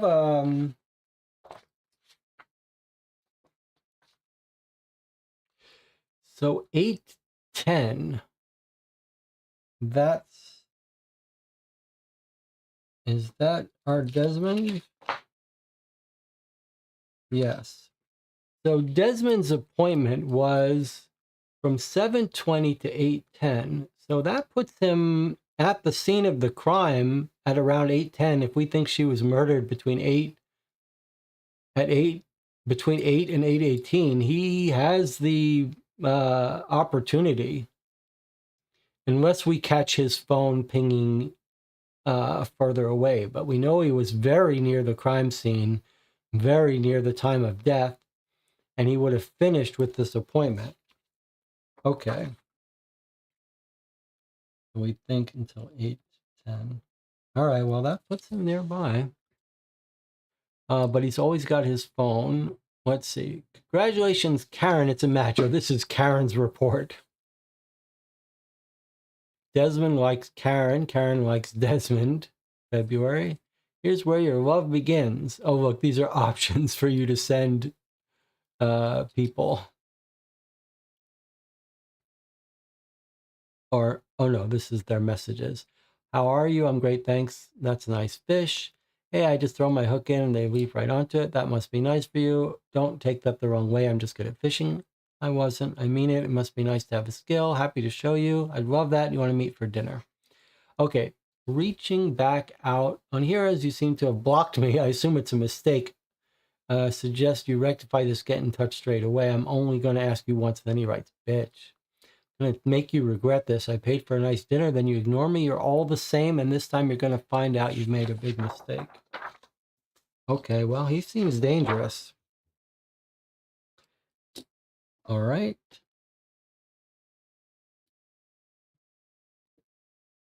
What have we got here? Let's look at this, then we'll take a break. This is a bill, a mobile phone bill. Whose phone is this? 1616. This is Kate Martin's bill, our newspaper rival. Let's see what she's got. Someone says, still dropping the pooch round tomorrow. Love my doggy Saturdays. Confirming next Tuesday at 11. Different phone number. I read your latest trash piece. This is the letter from our victim on Friday. You have no ideas when I'm not there to provide them. Here she is talking. I'm done unlocking up. Everything is sent to print. This sounds like she might be talking to the editor. Do we have a card for the editors? We've got our victim, Frida Black. Okay, so we don't have Frida Black's phone number, but I wonder if this isn't it. I'm done and locking up. Everything is sent to print. I wonder if this isn't the editor's 07523 012 5671. I'm just going to put maybe. And then I'm just going to put Kate's phone bill. It's usually important when keeping these notes to record where you've got some information from, in case you have to double check it. Okay. Thanks for your business. I'm afraid we're not looking for any publicity at this time, so it's a no for now. Who is this? This is going to be the Wade brothers, I think, isn't it? 914566. Yes, look. Thanks for your interest in our business. We're not looking for any publicity. This is the business card phone number for Wade and Sons. She might be talking to them, trying to get her story. Okay, now she's writing to someone else. Can I book another session for next week? Finding it all a bit tough. Could do with talking it through. This is no one in her case. This is probably her therapist. Remember, she had a mental health breakdown. And then here she is writing to our victim. Who's stealing now? Wading into it? How about you tip him off before I can prove anything? And then she's at it again, Frida. Let's see if we were right about our guess about Frida's phone number. Yes, we were. So here's confirmation that that is the phone number of the editor that she's talking with. And then the editor writes back and says, ignore her, everyone else does, you're doing great. And here she writes back to the editor, I'm at the office working on something, been here all night. Okay, now let's look at our timeline here. This is timeline information for Frida. This is on the date of our murder at 8:30 p.m. Kate, the rival, claims to have been there all night. So she's claiming an alibi. Claims at office all night. Now, whether we believe her or not, her cell phone pings should be able to confirm that. If we find that she's lying about that, that would make her very suspicious. All right. Lots of great evidence in this case so far. We'll take an 8-minute break. I'll see you then.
We're back. You're watching Co-op for Two. I've got bug spray on my legs here, sitting on the 4th floor in this apartment. I do not know how these mosquitoes get in here.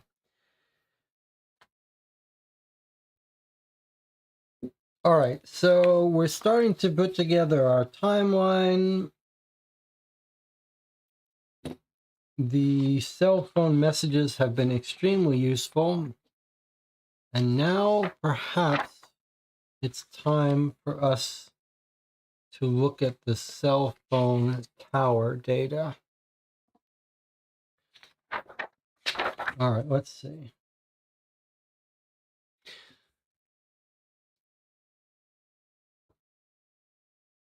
So it's actually looks like it's saved us some trouble and given us addresses for people.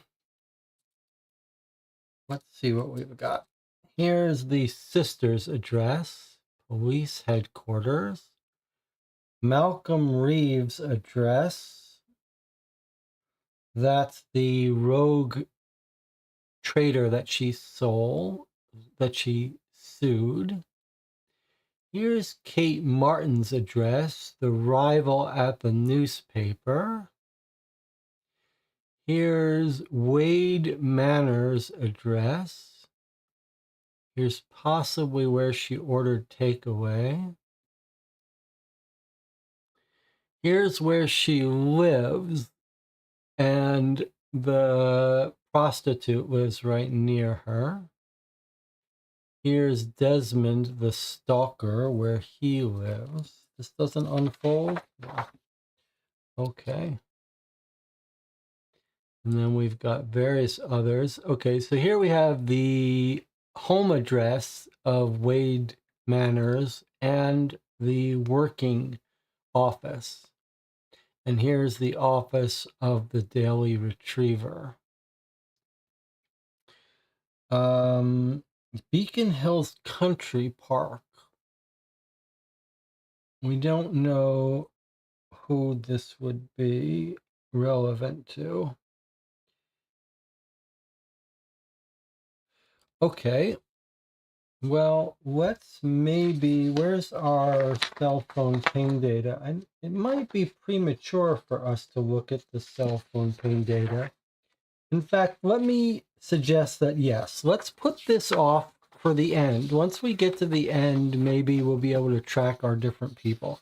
I'm just going to put the cell phone data away for now. Let's continue through our normal stuff, and then we'll hit the cell phone in the end. Here's someone else's bill. And it's like we got a whole set of SMS records, text messages, and now we've gotten another set. Okay, whose phone number is this? 914-5666. This is Wade and Sons business card cell phone. Let's see if we can figure out if we're going to be able to distinguish a phone that the son has and a phone that the father has. So here's a message that was deleted. Who sent this message? We don't know, but might have been from the arsonist. Okay, 91345. Okay, here's another. Here's a message that was deleted. No, different phone number. Okay, it's the only one from them. All right, so we don't know what this said, but this could have been from the arsonist. When is this arson? 1st of April. So if you see something about 1st of April arson, that might be something to pay attention to, but it looks like these are previous days. Okay. Auction next week. Send you a couple of options I've picked out. Definitely go for number 87. Let's plan a max budget for number 98. Looks like a lot of work. It's possible that this is the other relative, Wade Manors and son. This could be either the father or the son. The person who's writing looks like the boss. Go for number 87. Let's plan a budget. So this is probably the father, if I had to guess. And this is probably the son or a worker. Let's find out. Send the car round. Okay, this is talking to someone who runs the car. Here's the message he sent to the reporter, rival. Aha. That stupid cow has named us on her stupid Facebook page again. I've messaged to tell her to go to hell. Okay, so this is just more confirmation that he was messaging her. We saw that message. Don't, Wyatt, don't be bloody stupid. She's nothing more than a pain in the ass causing trouble. She'll lose interest if we carry on ignoring her. He says, okay, too late. I won't do it again. We're all set for tonight now. And the reply comes back, be careful, see you later. And then it looks like they might be meeting with Sheila too. Is that right? Yes. Everyone is sleeping with Sheila, including these people. And we now know which of the Wyatts is which. Okay, so this person with this phone number is not Wyatt. It's Wade. So Wade Manners is this phone number, 07989145566. And then Wyatt Manners. Don't Wyatt, he's calling this phone number, 07989975263. If we look here, we can see that our theories were right here. So the business card is Wade.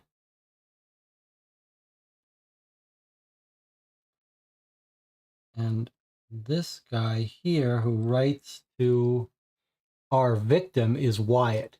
The other one, Wade, looks like he's just saying, ignore this woman. It's Wyatt that gets upset by her. So probably Wade, and is Wade the father, is not concerned, but Wyatt is. And this is Wyatt's number.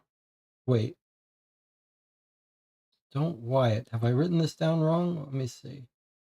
Don't Wyatt.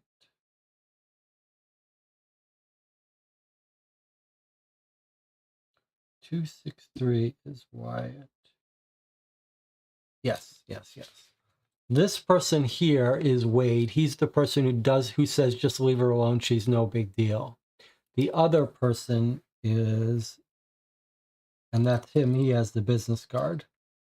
Wyatt is the 263. Okay. That was nice to get that clarified.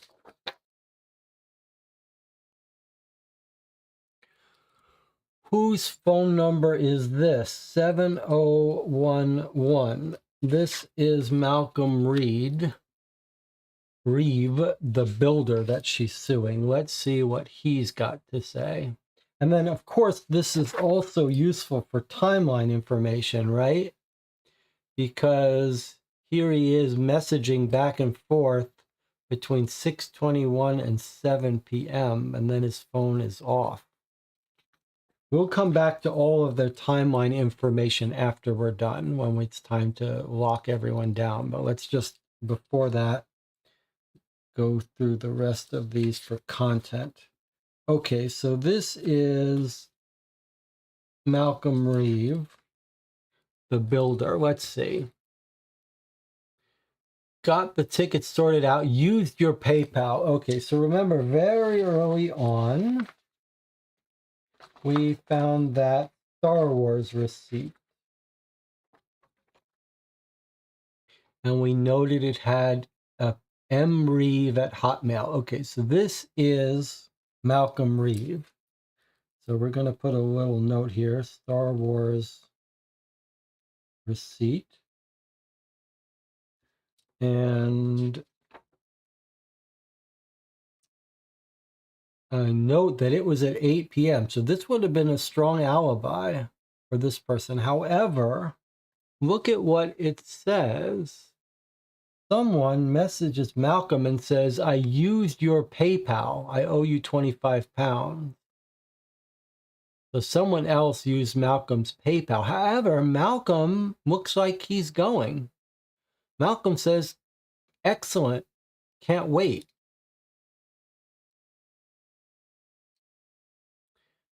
Okay, then he gets a message. Another one's gone out today, same account. We're now down to 1 to 5 stars. Oh, he's saying I got another bad review. And then here Malcolm writes to our victim, says, can you stop leaving the crappy reviews? We saw this message from the other side of it. And then here's Malcolm talking to his other partner or relative, same person. He's bitching about the reviews. He's saying, I'm going to kill that bloody woman. And then someone else is writing to him, cannot wait to see you in court. Oh, here's our Karen complaining. And then here's his friend saying, Star Wars, mate, I know I'm a nerd, but I love it. Okay. And then here he is writing to Karen saying, you're going to break it yourself. Be careful. Aha. Then his friend, no. He writes to his friend, to a different friend. But Malcolm says, this is amazing. Such a shame you couldn't make it. Did you get home okay? So look, Malcolm has attended the Star Wars. He's written to one friend and said, shame you couldn't make it. And he's written to his other friend that he's going with to the thing, 3321. He's saying, did you get home okay? So Malcolm is our first person that has a very strong alibi. It sure looks like he's attended the Star Wars with a friend who can even give him an alibi if need be. It's not someone who's involved in our case, but a third party. But Malcolm Reeve has a timeline alibi.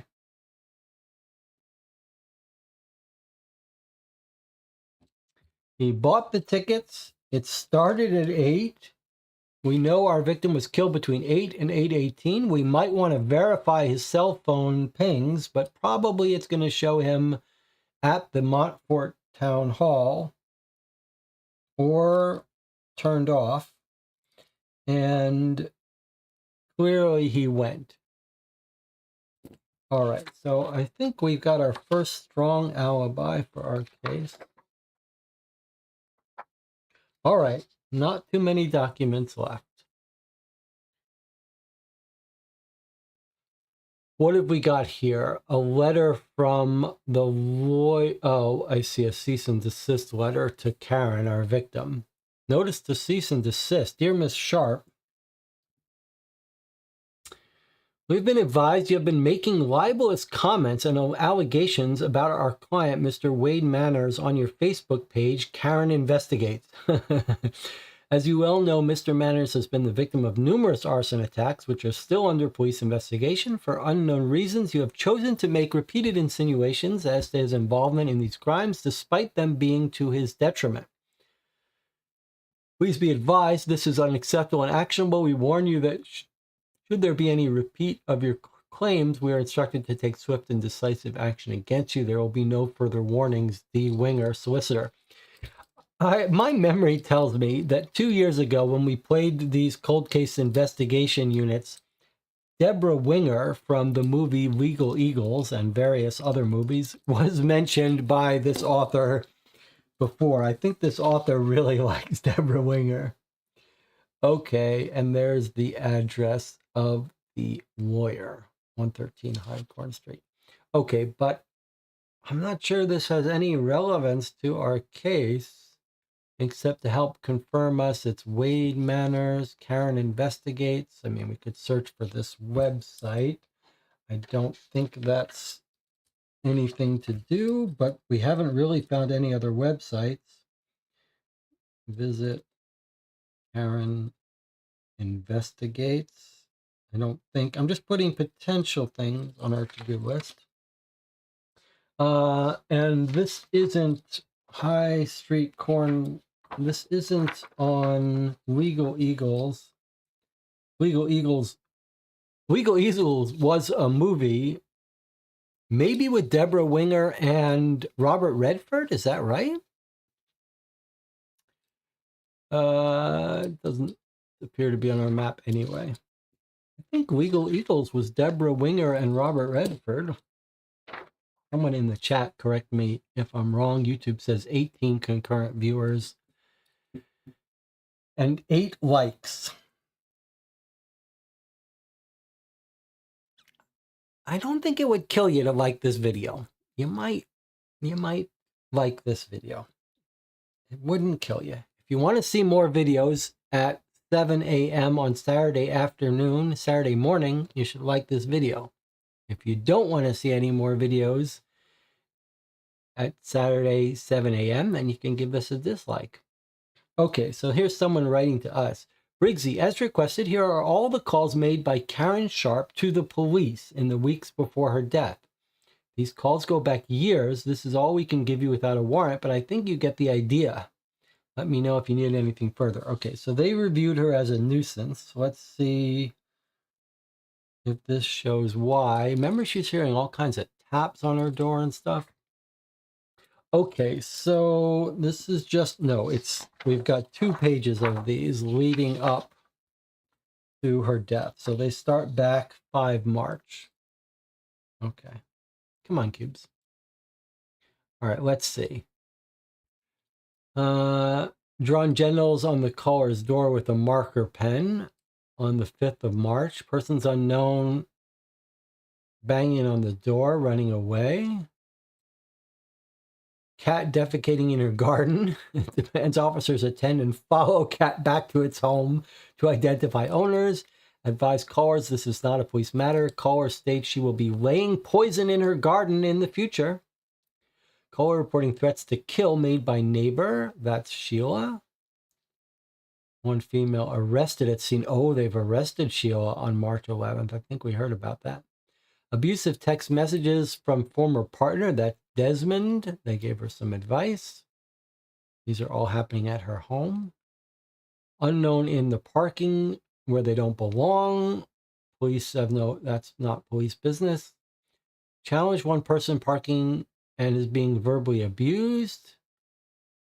The driver left before the police came. Okay. Now we're getting closer to the murder here. Okay, 2 weeks before the murder, they want to make a complaint about the officer. She wants to make a complaint about the previous officer. Caller reported drug dealing taking place in the building. Remember, that's when she sees the people coming in and out. She accuses them of drug dealing. Builders working late have ordered food from various outlets and received multiple deliveries within a 30-minute period. So the police investigated it. They don't think there's any drug dealing. Someone dropped dog feces in front of her house. The printed note says, "This is you. This is." Caller believes suspect is a former colleague. So she thinks that Kate did this to her. They spoke to Kate.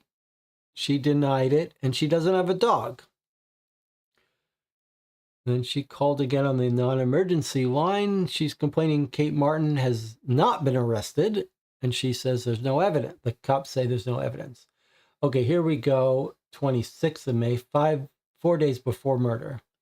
Caller reported builder Malcolm Reeve has just attended her address to ask her to stop bad-mouthing. She felt intimidated. The cops talked to Malcolm.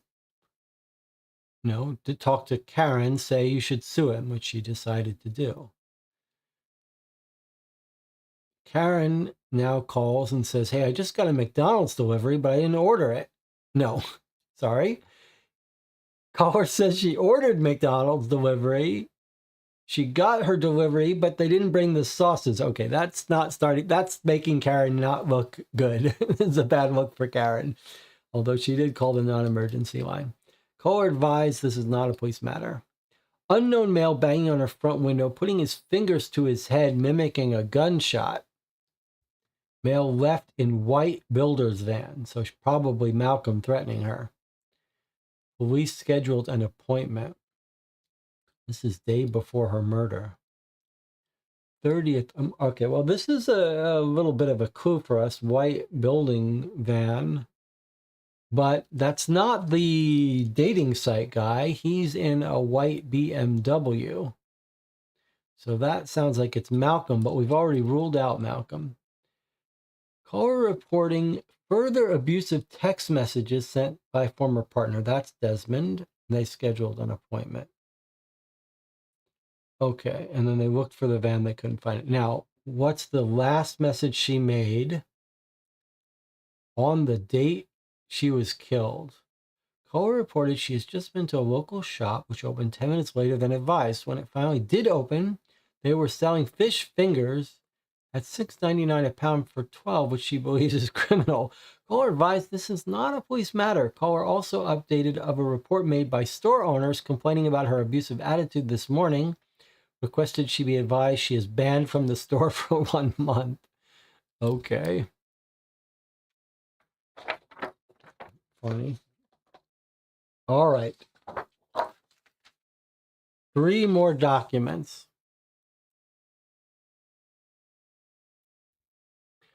This one filed with the police 11 March at 8:09 p.m. PC Schilling took the call. The note in the call log says, frequent caller, officers to attend in pairs. Be aware the caller makes repeated allegations and complaints. 8:09. Caller Karen Sharp reporting threats to kill from her neighbor. States her neighbor is called Sheila, last name unknown, is currently still at the scene.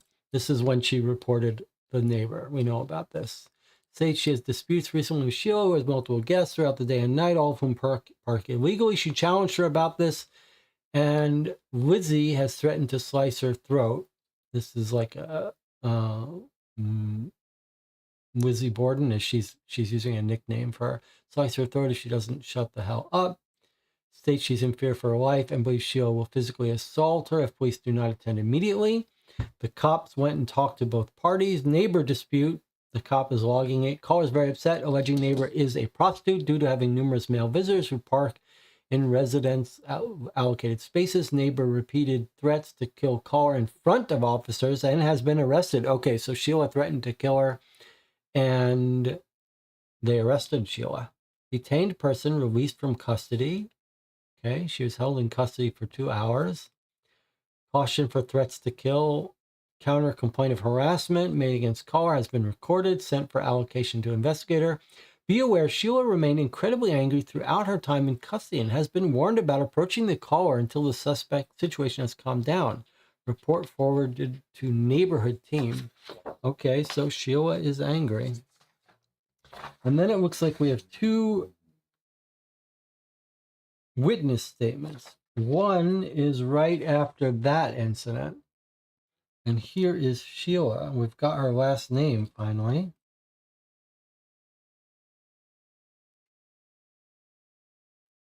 Sheila Blige is her name.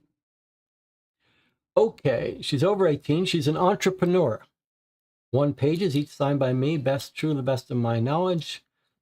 And there's her signature. If we needed it, we could get her handwriting. I mean, I'm going to make a note. We have a small handwriting sample.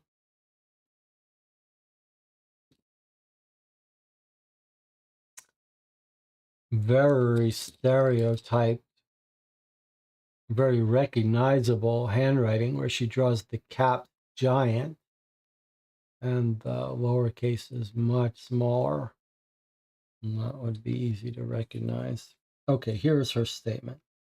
I am the above named person. I live at 6 Avebury Place. I don't think we knew her exact address before, so let's write that down.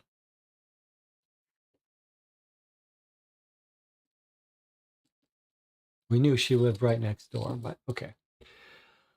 I want you to make a complaint of harassment by my next door neighbor, Karen Sharp. I've lived at this address for around a year now. I have had issues with Karen since day one. Her first issue was the removals van blocking a couple of parking spaces, and we have gone on from there. I try so very hard to ignore her, but she has a way of getting under your skin. I work from home and have clients attending throughout the day and evening. My clients park in one of the many, many empty spaces in front of my address. This appears to be an issue for Karen, who continually claims these are residence spaces only.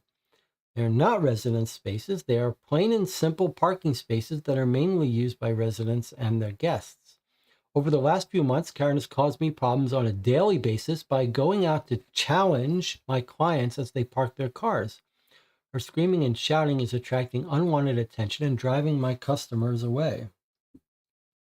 It's not just me that hates her. Over the last few weeks, I've seen her having more and more arguments with people around here. She's had someone coming over at night, banging on her door. Look at also, if we had to try to match her handwriting, look at how high up the apostrophes are. They're like superscript. So she's had someone coming over at night, banging on her door and windows and running away. This actually disturbs me too. But do you see me complaining to her about it? No. So this is confirming someone really was coming over late at night, banging on her doors and windows. Tried to speak to her about how she behaves, and yes, I did lose my temper and threatened to gut her like a fish. But we all know I didn't mean it. This cannot go on. I cannot live like this. I need action to be taken against her before this goes any further. This was 12th of May. Okay, here's our final document. It's dated after the murder. It's a statement by Bowen Lee, who we've never heard of before, a restaurant owner. 2nd of April, 2024. My name is Bowen, and I'm the owner of Chinese takeaway restaurant Orient Place in Loughborough. On Saturday, 30th March, we received an order for delivery from regular customer Karen Sharp at 8 Avaberry Place. The order was made online at 7:16 p.m., consisted of salt and chili chips, sweet and sour chicken, and a portion of deep-fried crab claws. Payment was made by way of debit card over the phone, which is usual for this customer. We delivered to this customer a few times a month and have previously banned her from ordering from us due to her abusive attitude.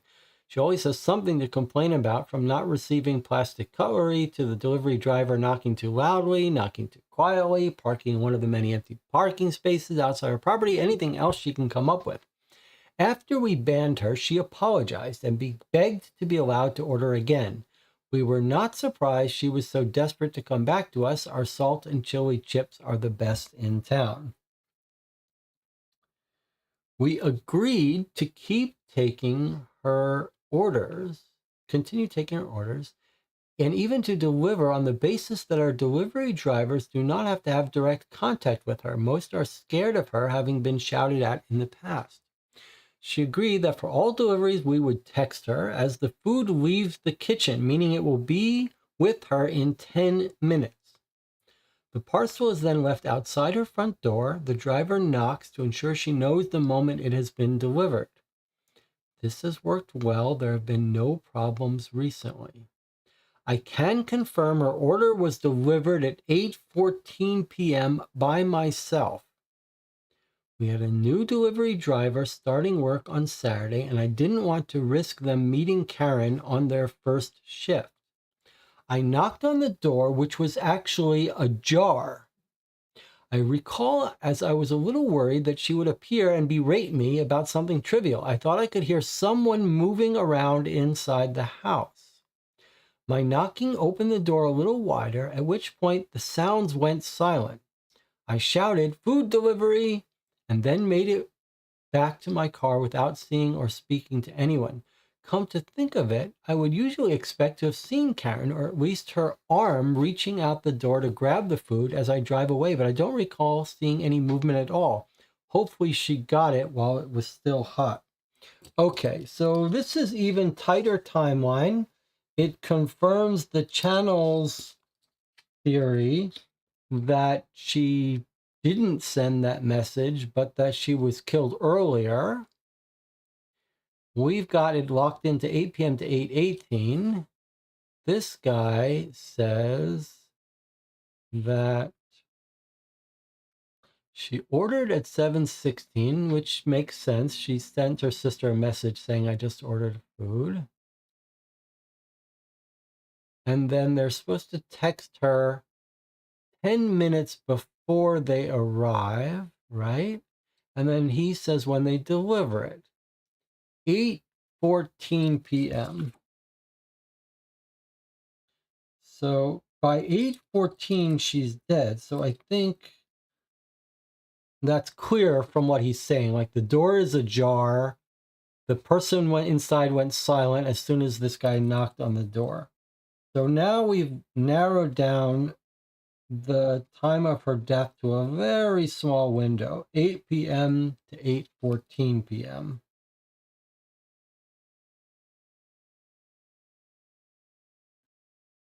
And that's the last of our evidence.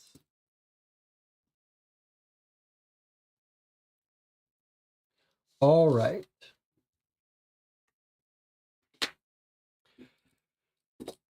So 4 hours in, we've gone through all our evidence, but we've got more details to check out. We've got our suspects, including our official suspects and one extra, right? Our extra suspect is the editor of the paper, who doesn't have a good motive, though. Our best motive is the arsonist. And remember, we haven't read all of the articles in the paper, and Antina was suggesting we reread the police interview again, and we may want to look through the rest of the articles as well. However, before we do any of that, we're going to look at the cell phone records, we're going to look at the newspaper, we're going to try to do timeline alibis in a minute. Before we do, though, let's make a list of our suspects. We've got Malcolm Reeves, the builder, and we believe we've timeline alibied him. I'm fairly confident that he's off our list. Okay, then we've got Kate Martin, the rival at the paper. I'm going to put Frida down here too. Frida Black, the editor. She doesn't really have a motive, so she's probably not a real candidate here. Then we've got Desmond Burnshaw. We'll call him the stalker. And then we've got two of the Manners. We've got Wade Manners. And we've got Wyatt Manners.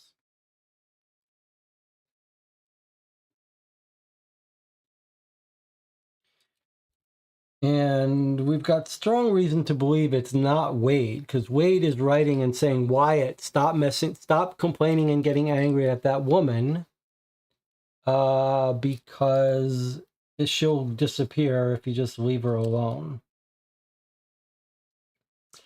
Is there anyone I'm leaving off? 1, 2, 3, 4. It feels like there should be.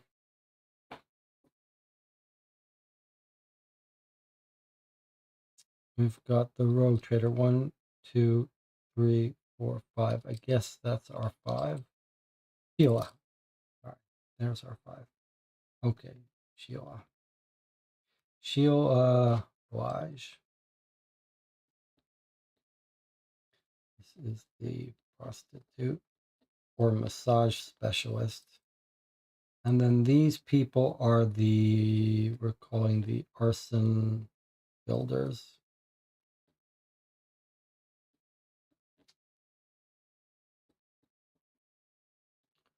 Okay, so there's our suspect list. We'll try to fill in their information as we eliminate them with timeline information. And we think the time of death is 8 p.m. to 8:14. Okay, that should be enough to help us eliminate a bunch of people. And we have some alibis. We've got Kate Martin giving us an explicit alibi that she's been in there all night. We might want to try to lock her alibi down first. Before we do, however, let's look at our paper. And Tina really wanted us to re-look at the interview with the police chief. I think maybe what we're going to see is another spelling error, perhaps, that jumps out. Let's see. Crime spiraling out of control. So the author is Kate. So we know the author of this is the rival. Why are your officers not... I guess we should read this carefully in case we see any spelling errors. We don't know what the spelling error is.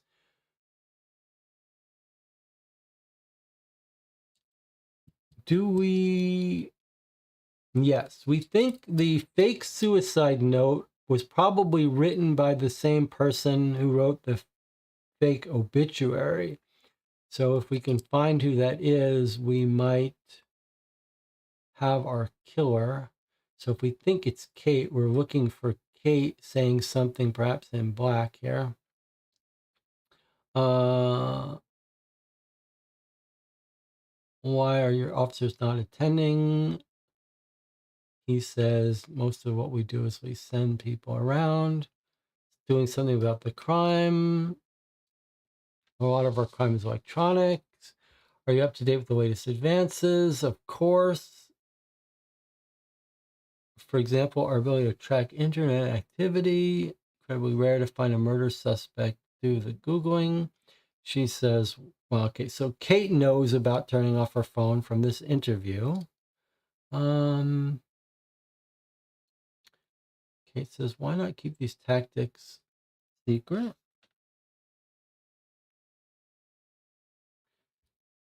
He says, when we charge people, they have to know. She says, it sounds very much like the system is weighted in the criminal's favor. Why shouldn't victims simply take matters into their own hands? He says, it's working great. She says, not if you're being burglared or the building down the road is being set on fire. This is a very simplistic way of looking at the issue. Not everyone in this county is being burglared. And she says, what of the truly barbarous offenses, such as murder? I see. Okay, so we've got the use of barbarous by Kate. Now we really do need to go look online and see, how do you spell barbarous? Let's see. How do you spell barbarous? Barbarous. Barbarous. Well, as we thought, that is the proper spelling. So that's not the misspelling.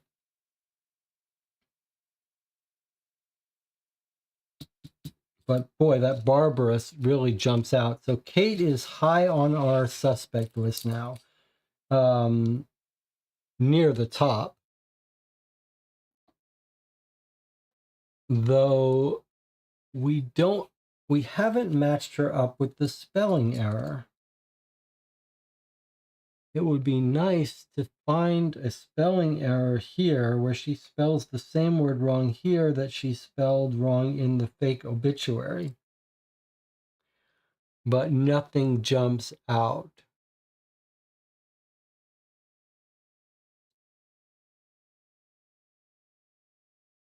Okay, but barbarous. How about any other articles by Kate? Here's another article by Kate. Let's read this. I don't think we read this before. Since it's by our suspect, it pays to look at it.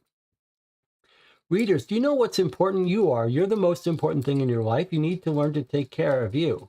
As someone who suffered with depression and anxiety, I want to share my story in the hopes it will help someone out there. It's not so long ago I was off work sick on a long-term basis. I was anxious, tearful, overwhelmed, and so very low. Yet here I am today, soaring high as a features editor in my dream job. What changed, I hear you ask? Well, here's the key. My mental health issues were a direct result of a toxic workplace. It took me a long time to report this and even longer for the issue to be dealt with. However, it finally was, and things immediately began to improve. My point here is twofold. We do not exist in a vacuum. Other people's jealousy, insecurity, and dishonesty can have a profound effect on our personal well-being, as has happened with me. If we do nothing and let this disease fester, we will never improve. It is essential to cut that person out of your life, much like the weird black bits you sometimes get inside a potato. You wouldn't eat that black potato, would you? So why allow it to remain in your life? It's never going to be tasty. Repeat after me. Cut that potato apart. Slice the badness away. Get the knife right in there with no mercy. Secondly, I urge you all to consider your behavior towards others. Does it really matter if you both had the same idea, but you did it better? Does it really matter if someone can't spell Chihuahua without using spell check? The message is simple. Be nice or keep it shut, as you don't know what harm you could be doing. I see an odd punctuation here. You did it better. Question mark, period. Question mark, comma. But I don't think that kind of mistake was in the obituary, was it?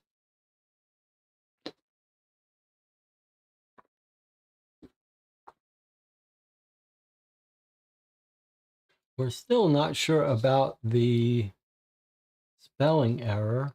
Anna thinks it was the no one.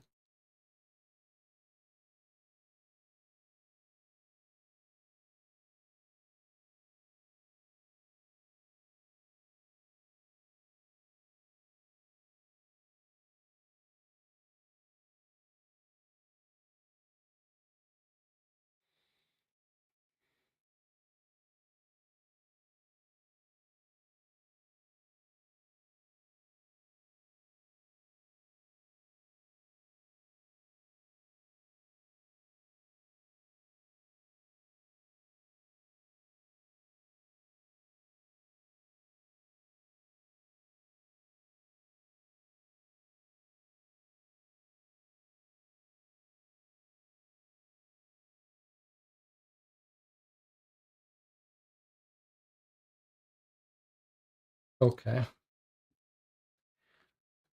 The use of barbarous definitely, certainly points there. All right. Anything else that we care about here?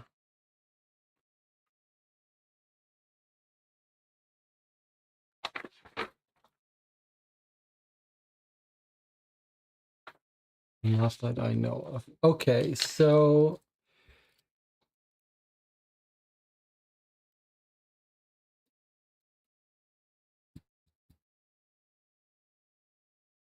Anna says, I think they referred to no one as a spelling error because that was the only spotted on Kate's phone. Did we spot, was that from Kate and Karen? Because that would be definitely a clue. So let's see. Let's zero in a little bit on Kate then. We probably should have used some Post-its to remember who was writing what. So let me find, where is Kate? We're going to focus a little bit on Kate for a second. So Kate Martin is 11616. It's none of these.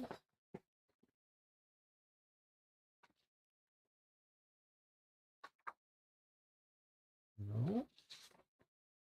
Here. Okay, let's look at Kate. We're going to track Kate's movements here. First of all, we're possibly pointing out the no one spelling. Now, here's Kate's messages.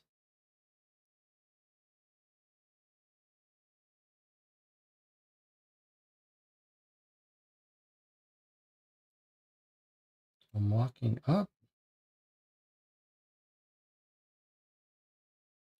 So I don't see any no one in Kate's messages. Am I missing it, or are we misremembering who wrote what?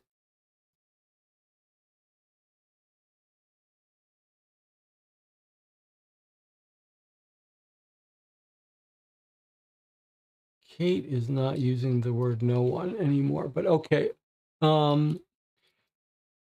Unless Anna can correct something or talking about Karen, let's try to track her alibi. She's claiming to have been at the office all night. No reason to turn off her phone. 8:30, but this is 8:30 on March 24th. So actually, this is irrelevant for us. How about we look at Karen's phone?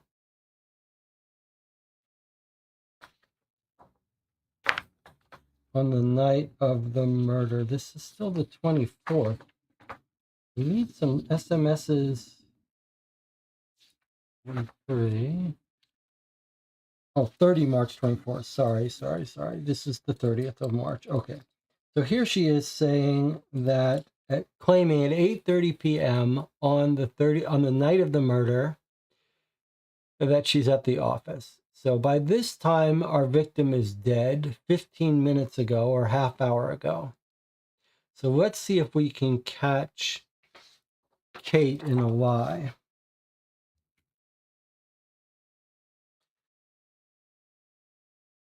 Where is our pings? Okay, let's find, maybe we'll put little stickers here. Okay, let's find Kate. Kate is 616. So there's Kate.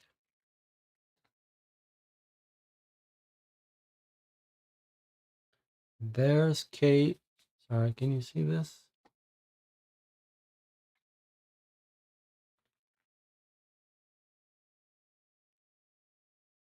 And there's Kate. 616. 616. Actually, this is different. No, that's it. 16. Okay, so I've got 3 pings on Kate's phone. Here we have 8:30 p.m. She claims she's writing from the office. Let's see if that's true. 37723. We would expect to see pinging from this location all night. So here she is at 8:30 pinging from 376, and then 8:50 also. But look, at 7:30, she's pinging from somewhere else. She says at 8:30 she's been there all night, but she's clearly lying. Though she could have gone out to eat, or just lying to her boss, pretending to be hard at work. That's not a crime. But let's find where these pings are. So we're going to expect 37723 to be at the office. Daily Retriever offices.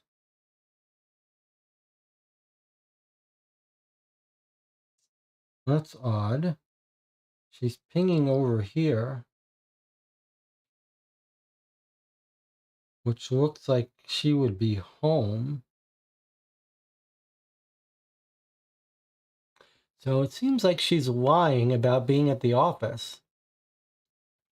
Maybe she didn't say she was off. Maybe she said she was home and no, she says, I'm at the office working on something. Been here all night. She's writing to Frida.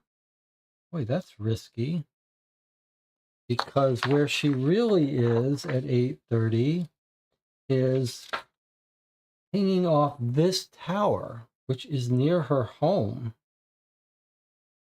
If she was at work, you'd expect her to be pinging off this tower or this tower. So it feels like we've got a lie.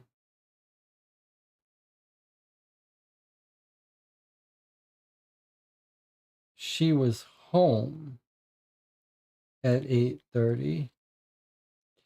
But that doesn't make her the murderer. Just makes her lying to her boss. However, they're pinging her every...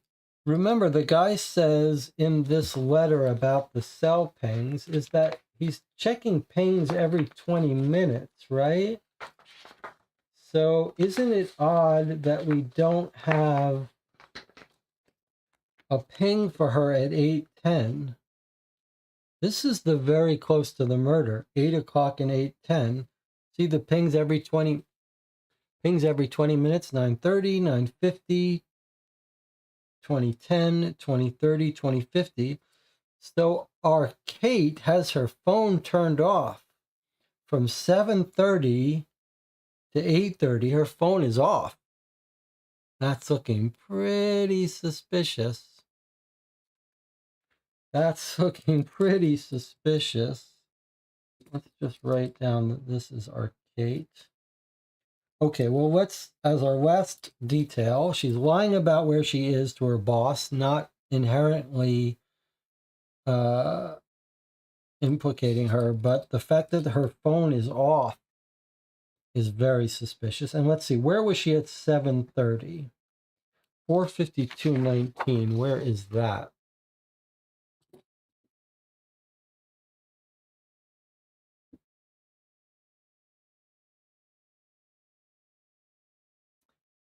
So she could have been coming from work at 7:30. And then she turns her phone off. Maybe she's there all day until 7:30, at which time she is heading home at 7:30, making her way to kill our victim. Then comes home, picks up her phone, turns it back on, calls her boss and says, I've been at the office all day. So Kate is looking very good for our murder. No timeline alibi. Let's see if we can give everyone else a timeline alibi, in which case solved. All right. Who's next?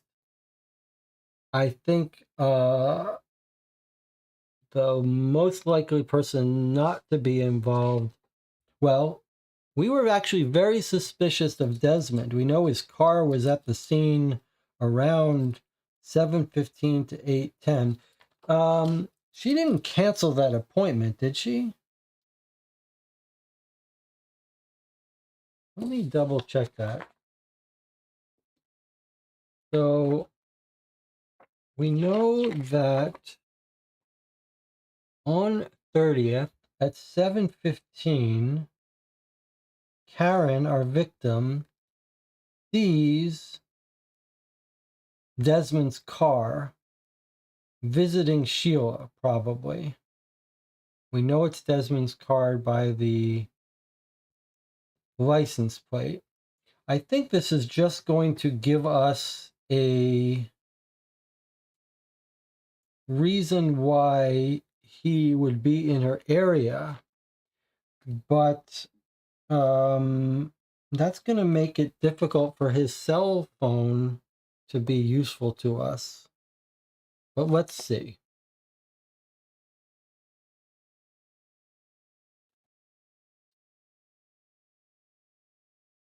The problem is that we think she could have been killed as late as 8:12, 8:13, which is when this guy's appointment was over.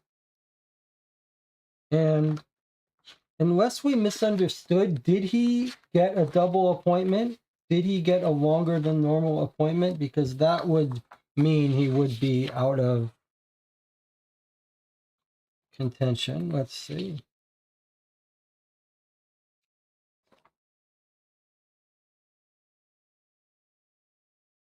So here he is. Here's his phone. He's confirming his 7:20 to to 8:10. We know his car was there.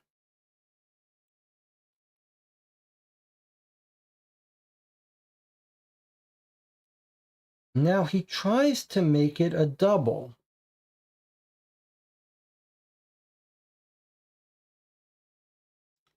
He tries to make it a double.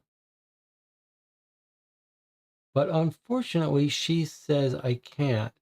Maybe this is our alibi for Sheila. Sheila says, I'm booked up all evening and can't extend it. I mean, she's just saying she's booked up.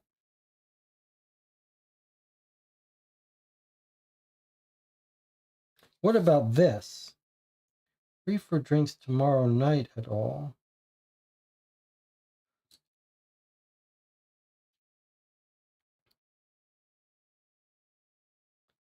Incoming. Probation appointment.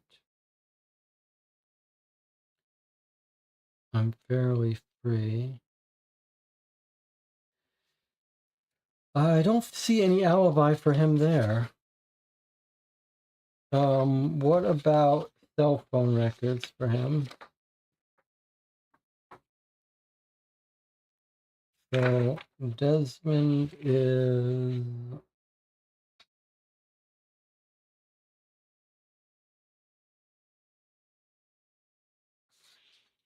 223013. Let's see if we can find him. Let's see, maybe he didn't turn off his phone. Maybe that's reason enough. He's had lots of interactions with law enforcement. You would think he would know to turn off his phone. On the other hand, if it wasn't premeditated,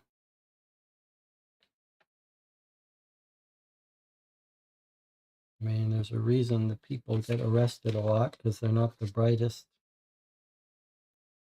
All right, so Desmond does not look like he turned off his phone. There's his 30-minute ping, his 7:50, his 8:10, his 8:30, his 8:50. So his phone has been left on. We expect to see him pinging near our victim's house around when his car was seen. So let's start there. Where's his tower? I guess we'll trace him out. 6:43:12 is his first ping. And in fact, 6:43:12, 6:43:12, and then it changes by 8:30. Okay, so we said 6:43:12 for most of the time. That's going to be right next to our victim's house because she's right next to Sheila's house. So here it is, right here, right next to their house. Okay, so he's there. We know he's got an appointment from 7 to 8:10, so that's where we expect him to be, and he is. The next ping is at 9:32:54 by 8:30. So let's see where he gets off to at 9:32. Down here.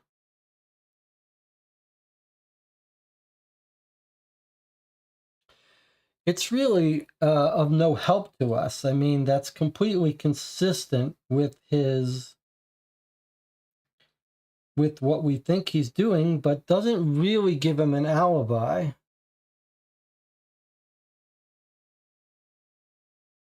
So I'm not sure how we would fully exonerate him.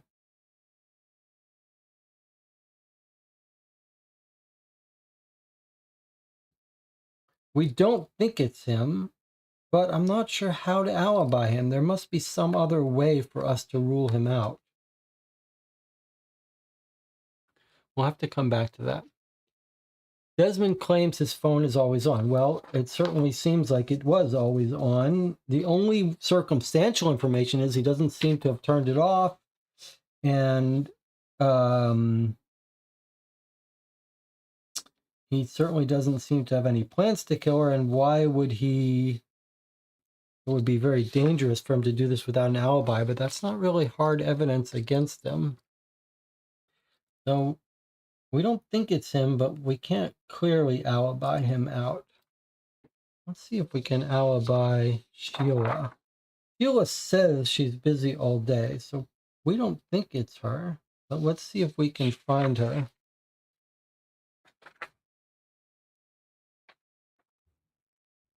Okay, where is our Sheila? This is going to be Sheila. No, this is Desmond. Okay, where is Sheila? Sheila is 99322.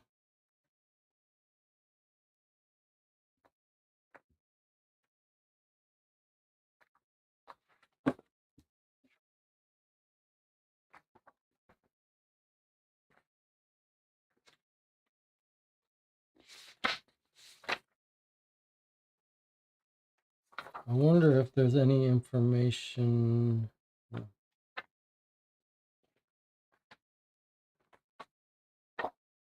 Okay, here's Sheila. And Tina says Desmond and Sheila were together. They alibi each other.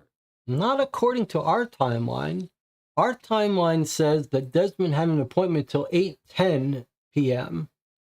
And we think the murder may have happened between 8:10 and 8:14.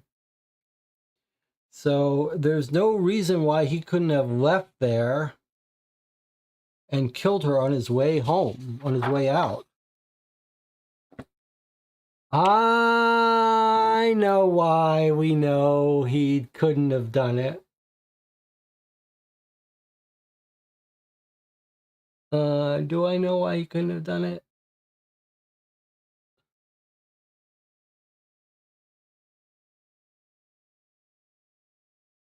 Maybe I don't. I was going to say that. No, the delivery guy gives us our 8:14. We know she's dead by 8:14.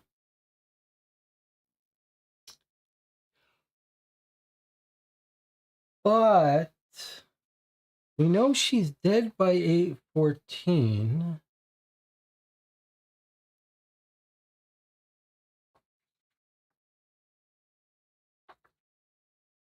Yeah, we know she's dead by 8:14. I was thinking the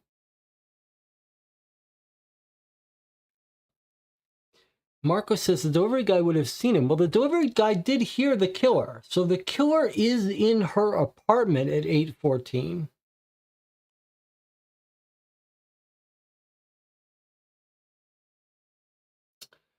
So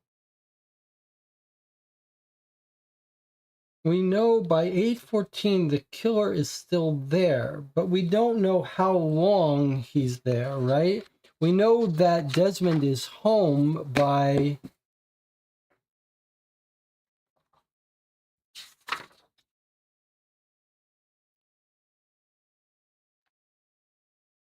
We know Desmond is home by 8:30, but unless we're told how long it would take to travel from here to home, I don't see how we can rule out him finishing with Sheila 8:10 and then killing her and then driving home. Now, what we can, but we can say this. If this is the fake message, I'm really sorry for everything, that was sent at 8:18, then we know the killer could not have left Karen's house before 8:18. That would only give him 12 minutes to get home. And maybe that's not reasonable. Maybe 12 minutes is not enough time to kill her and get home. He would only have 4 minutes before the end of his appointment to kill her. That's right. That's absolutely right.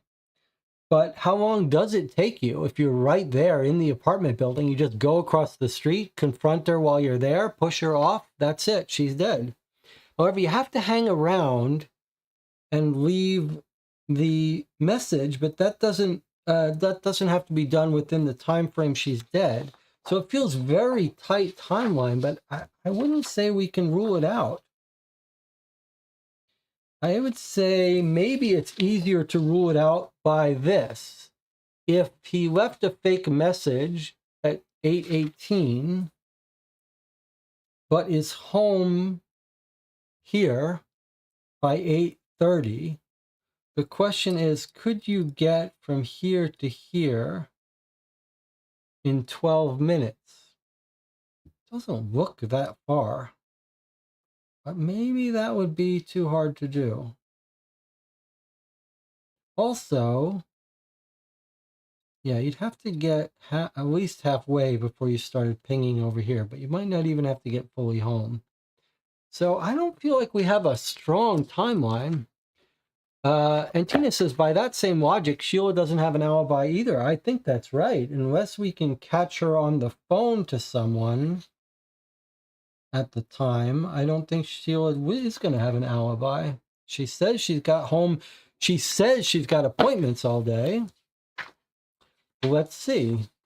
We can see if she had an appointment with someone and can confirm that. Let's find our Sheila. 9932. I just had it.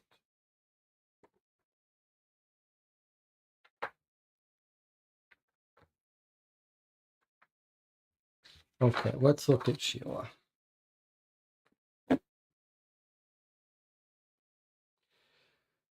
On the 30th, she's confirming. So here she is confirming her second appointment right after this guy. She's got an appointment with Desmond to 8:10, and then she's got a follow-up appointment from 8:20 to 9:10.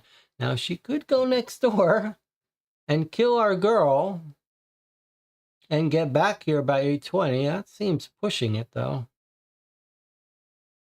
But now let's see if anything else goes wrong.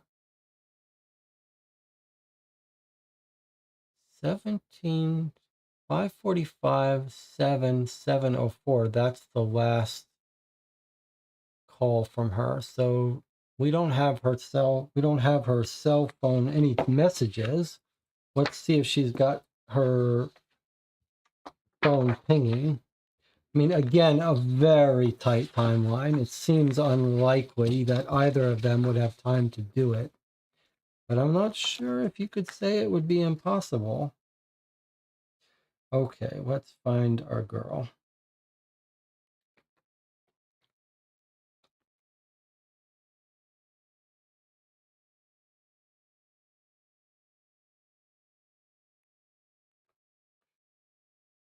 So she doesn't turn her phone off. That's a good sign.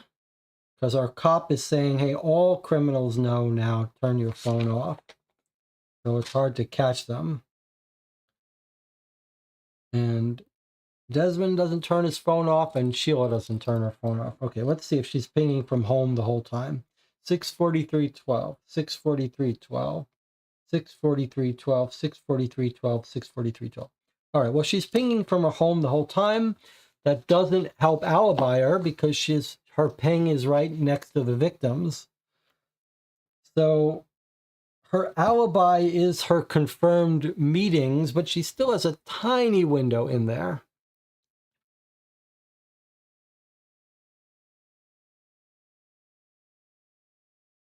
Now,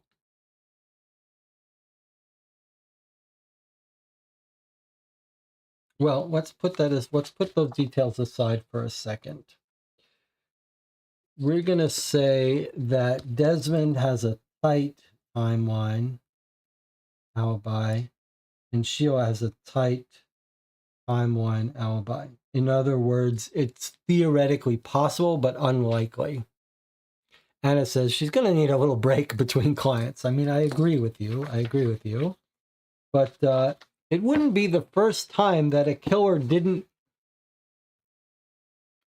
It does occasionally happen that a killer figures out a way they could make a trip in such a short period that it seems improbable that they could have done it. Occasionally you get a murder case where a defense is, I couldn't possibly have killed them in this place 3 states away in that 4-hour window. And they figure out, yeah, you could have. If you had driven, 10 miles above the speed limit, if you had sped, you could do it, kill it, get back super quickly before anyone notices you're gone. It's not a crazy thing. It does get tried by killers as alibis. Marco says, what about the time required to write the suicide note? Yeah, that's pretty good. You have to send a fake text message and write a fake suicide note.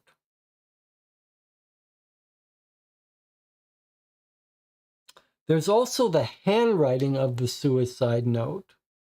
Feels like we should be able to lock in someone. We'll get to that later, but it's time for another 8-minute break. I'll see you in 8 minutes, maybe for the finale of the case. See you then.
I'll make it.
It's noon in Champaign, Illinois. You're watching Co-op for Two.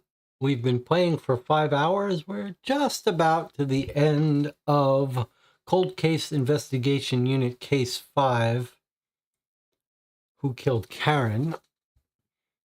And we are trying to lock down alibis.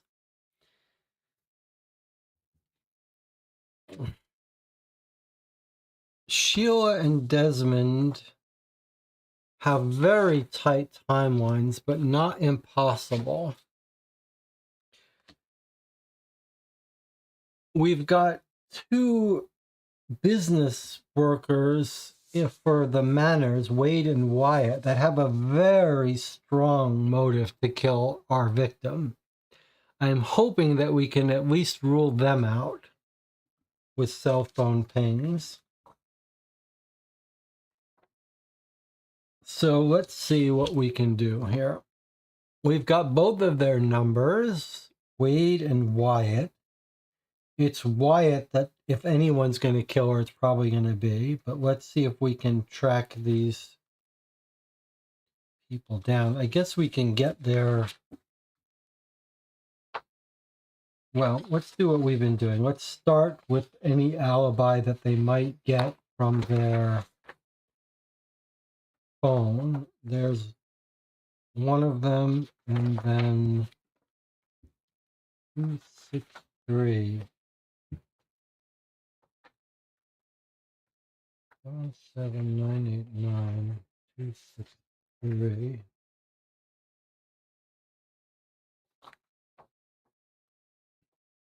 Why do we not have one of their phones? We may not have one of them.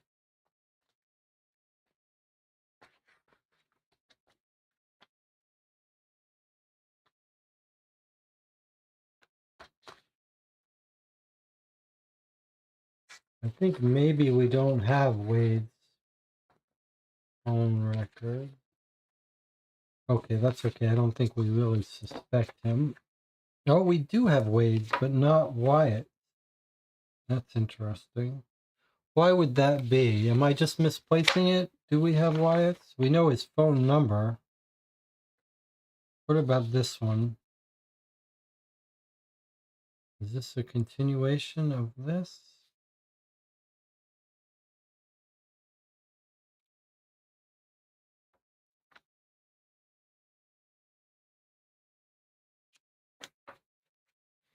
All right, well, let's just work with Wade's then.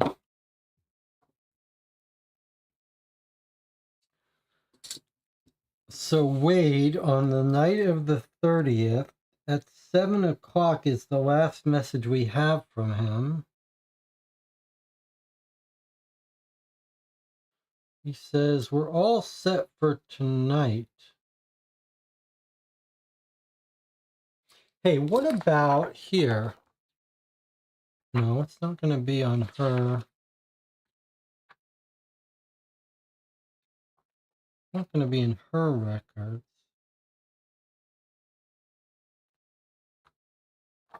I wonder if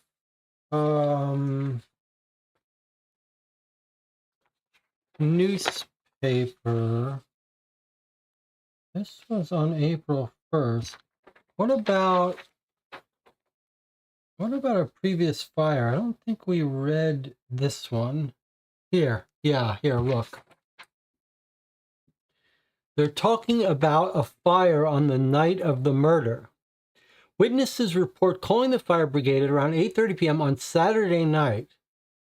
After spotting smoke coming from the building, crews arrived 10 minutes later. The blaze had already taken hold. Local resident Kim Chi was one of the witnesses who called emergency services. She told us, I was out for my mental health walk with Bella, my little chihuahua. We started to walk down Browns Avenue when Bella needed to do her business.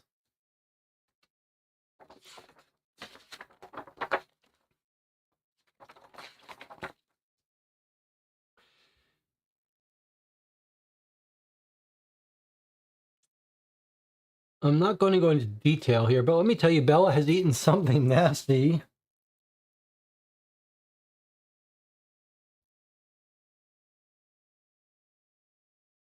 Oh, look what we've got here. No one.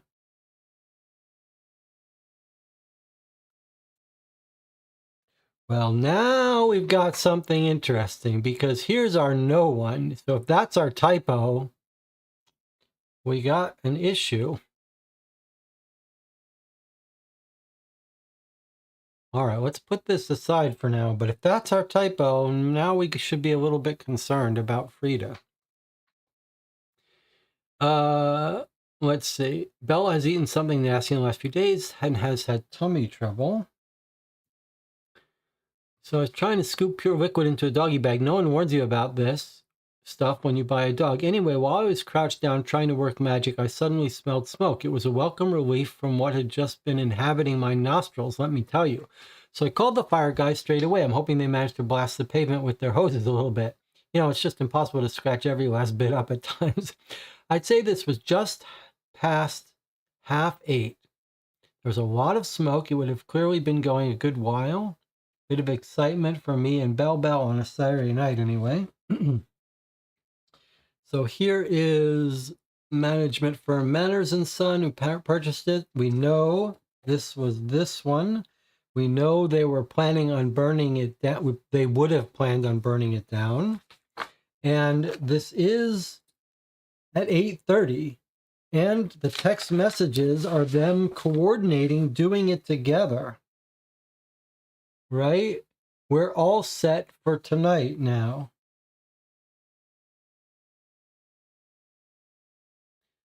See you later. So I think we got alibi for the two Manners brothers. They're the arsonists. So I think they're alibied. They couldn't have started this place burning down and still had time to kill her. And Wade doesn't want to kill her. So it's just not possible for them to do this arson. And then hopefully we can confirm by their cell phone towers that they were at this arson, or they turned them off and that's because they're conducting this arson. Let's see. Complaining about drug dealers. Asking for witnesses. Browns Avenue is likely to remain closed for the rest of the week.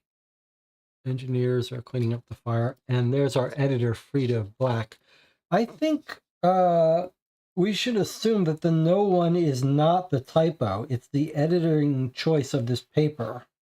So I don't think that's our typo. And if it is, it's just the editor doing that to all articles.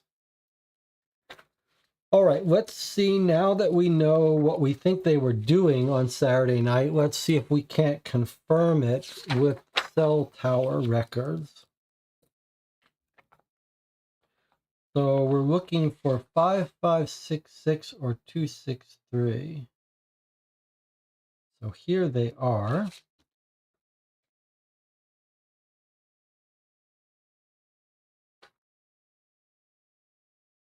There's our 263.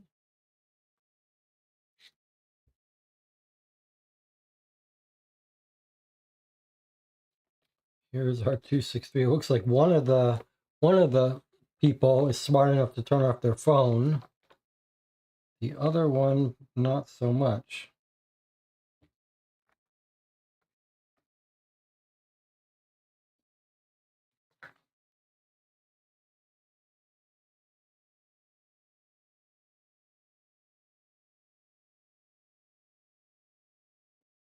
All right, let's see what we've got here.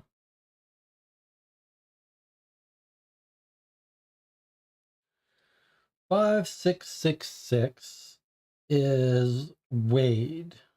He's the person we have the records for. He's the one that says, Wyatt, don't bother that woman. She'll go away on her own. Okay, 25422. All the way down here near their office.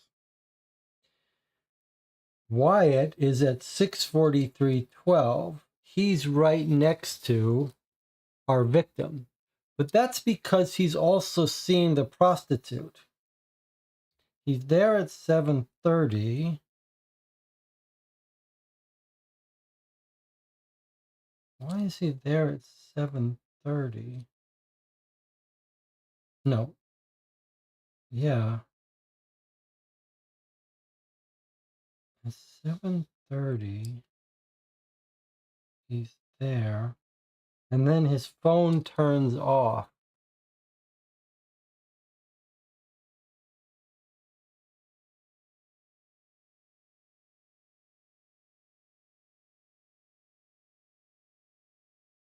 No, okay. Wait, what? What's happening here? Wade is by his office. Then at 7:30, Wyatt is pinged. Oh, Browns Avenue, because that's where the fire is, right next to them. The fire is right next to them on Browns Avenue, 12 to 14 Browns Avenue. Okay, so our victim and the place of the fire are right next door. So that makes sense. So then we have Wyatt pinged here at 9:30, here at 9:50, here at 8:10, here at 8:30,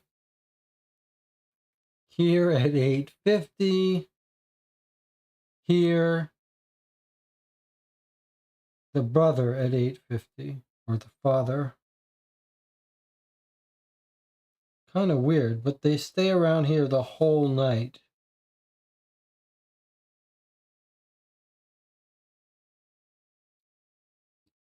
A little bit strange, given that the fire's at 8:30. Why are they hanging out here?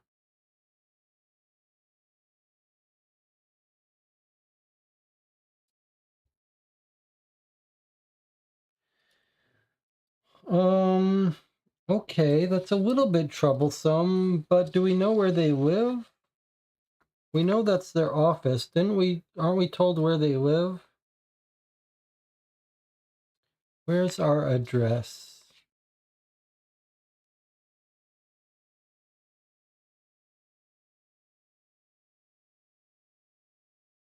I thought at some point we said their office was here and their home is... Oh, here. Okay, good.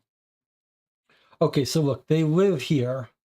So they've done the burned the fire and then they've come back here. Hey, look, these two towers are the same. I don't know if that's a mistake. That feels like that should be a bug. But unless that's... Those both say 643.12, right? It's not that one says 543.12. 643.12, 643.12. That feels like a bit of a bug. You can't give cell phone towers the same number, can you? Either way, they live here. So it's not surprising that after they commit the fire, they're pinging off here. The thing is that it's the same thing. It's the same situation where the timeline alibi does not rule them out. We have to use our other psychology to rule them out.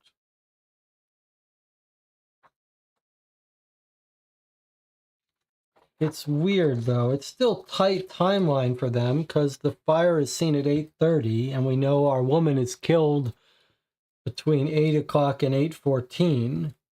But it's still the same situation where the alibi is tight, but not impossible. But maybe that's okay. Maybe that's okay.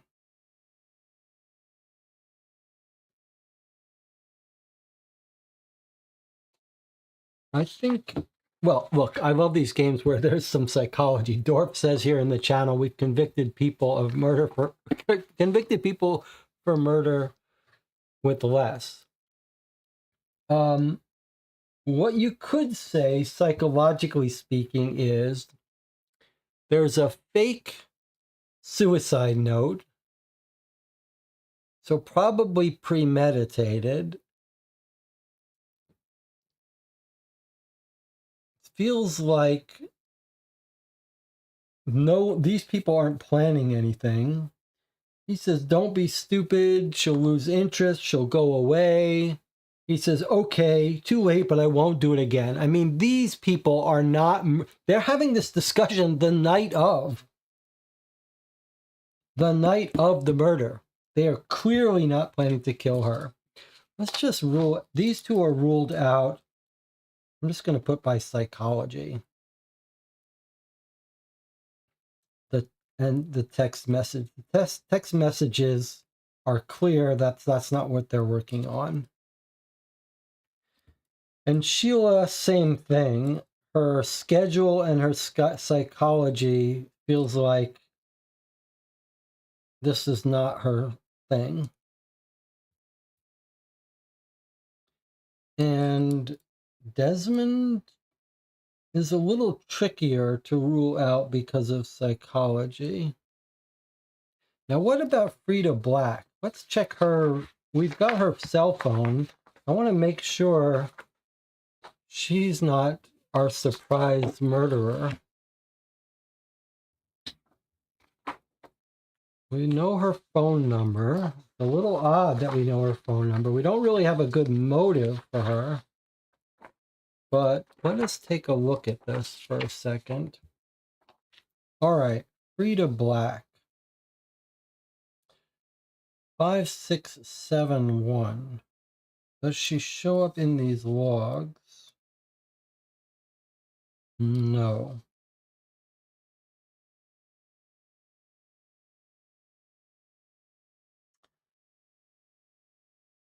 Okay.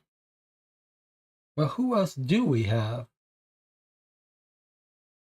We have Karen. Karen is the 8943. Let's just make sure she was home all day. 8943, she's home. 8943, she's home. 8943, she's home.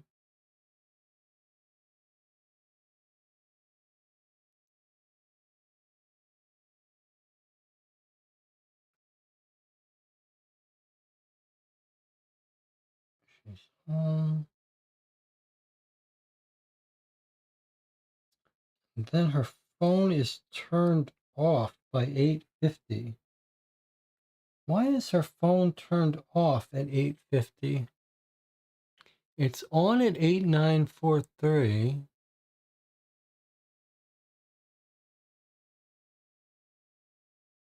Then it's off. Why would that be? Do you think after the person sends the fake message, do they turn her phone off for some reason? Why would they do that? She's dead here. She's dead here.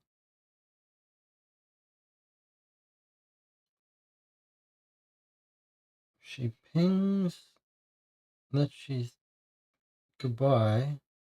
Oh no, here it is. Sorry. Here's the 850. Okay, so her phone isn't off. She's fine.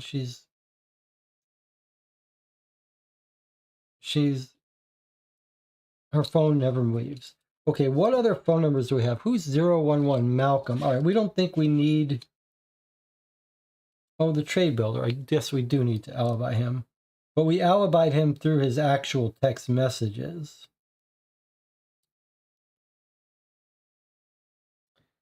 So do we need to really track him here? He was at the Star Wars thing. Probably turned off his phone. Yes, he did. Okay. We don't have Frida. Is there anyone else's number here that we don't understand why it's here?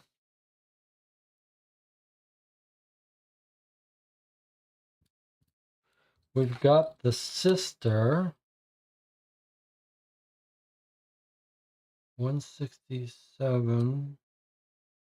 167.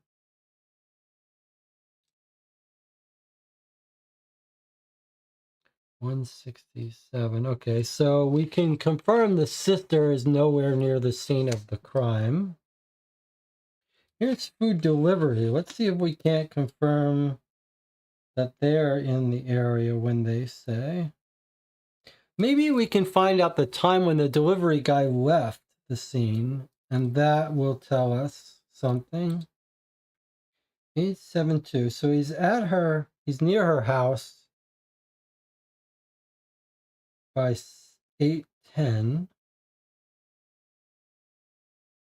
By 8:30, he's back at the restaurant, home base.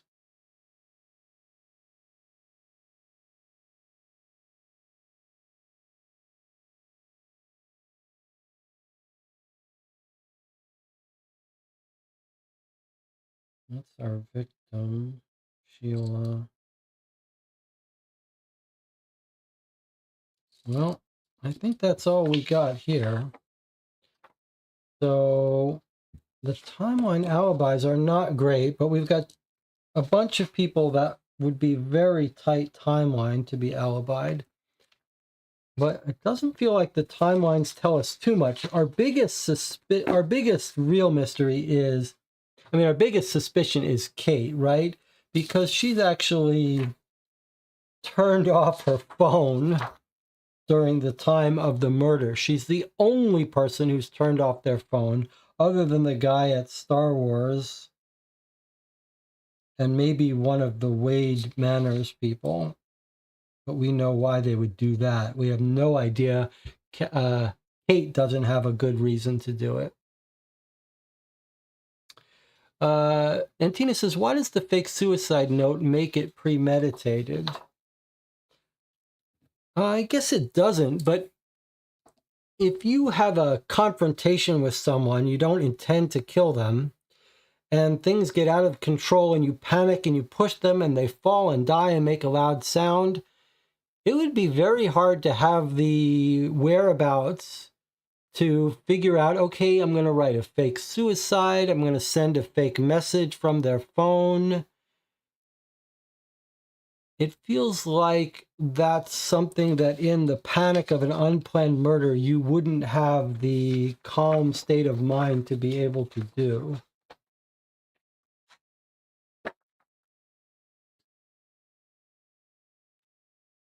So what would we like to wrap up? Let's take a look at the fake suicide note, make one last attempt to deal with the spelling error, and then see if we can't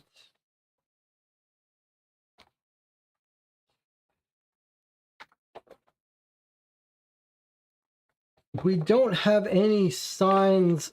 We don't have any handwriting by Kate. Is that right?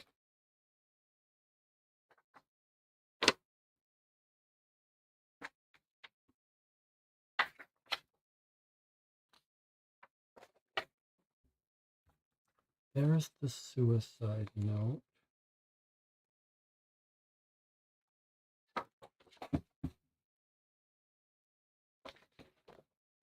Newspaper. Okay. So what we've noticed is that the suicide note is almost certainly written by the killer. It's got the word barbarous that we've caught in the fake obituary and in Kate's interview. So it really points to Kate. Kate was promoted recently, so she would be able to stick this in, and she has motive. And she psychologically had a breakdown. Now, so what clues can we gather from the suicide note? The barbarous thing for sure, but now let's see if we can't find a misspelling here. We think it's we're very suspicious of the comment about the spelling error in the obituary. We're trying to tie these two together, but I don't think we know. I cannot go on. I have realized what a horrendous person I am. I cannot live with myself a second longer. I'm sorry for all the problems I have brought to those around me, and I wish I had done it differently. Maybe if I hadn't been such a barbarous person, that really sounds like Kate, I would have been happier.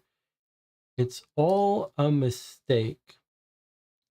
Okay, and then there's the obituary.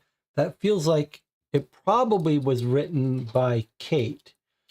Only Frida that could also be lying about it, but probably Kate. And there's the word barbarous. Now we're told there's a spelling error here that might connect us to the writer, but we didn't find any spelling errors other than some very weird grammatical errors about hyphens. Hyphens where there shouldn't be one, and no hyphens where there should be. But maybe it's just the barbarous thing. Now, anything in the background here that we might pick up on?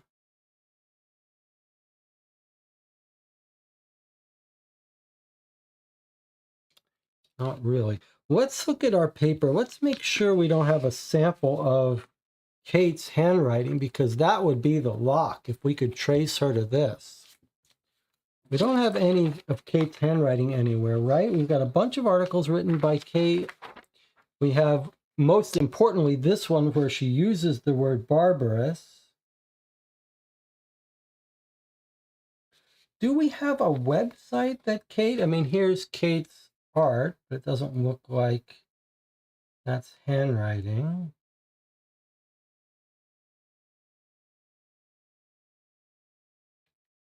Doesn't use the word barbarous here.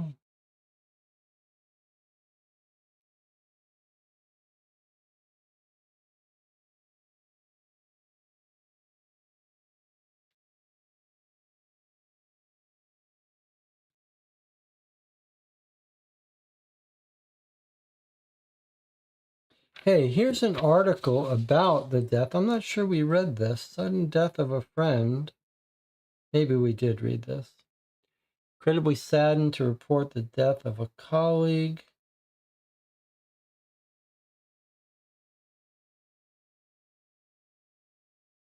What did we skip here?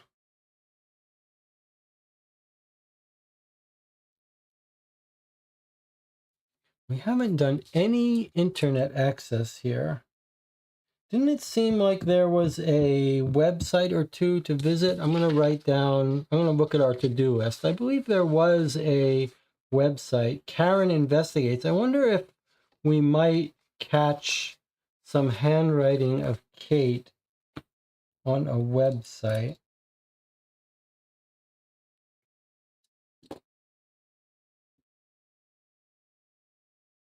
I don't see anything about Kate here.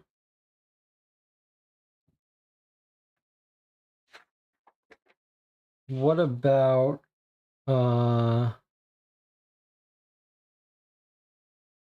website for this newspaper where we would find Kate's signature, huh? And Kate, where was the part where Kate went to have a nervous breakdown? There's no mention of her signature or website there, right? It's black. There's Frida. Frida.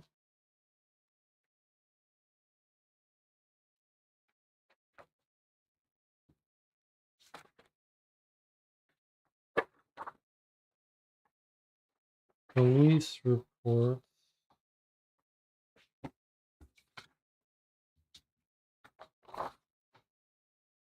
So she made allegations about Kate. Kate had a mental breakdown, 6 weeks off.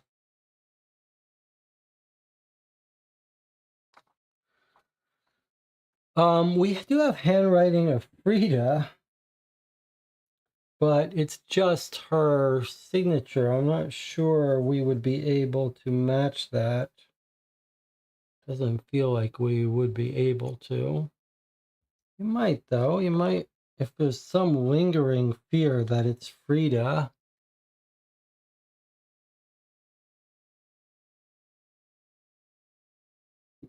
And I don't see it.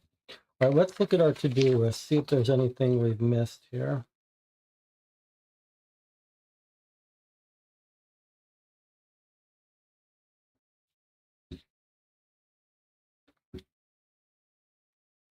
And any other articles by Kate that could give us any clue to her.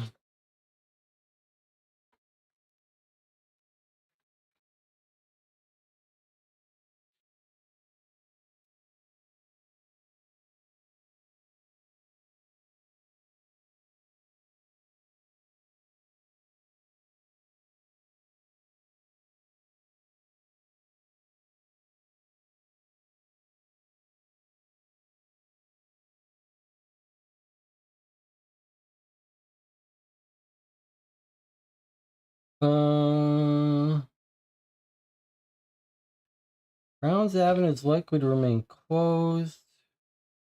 Affected buildings, diversions are in place. Increase in traffic, allow extra time for your journey.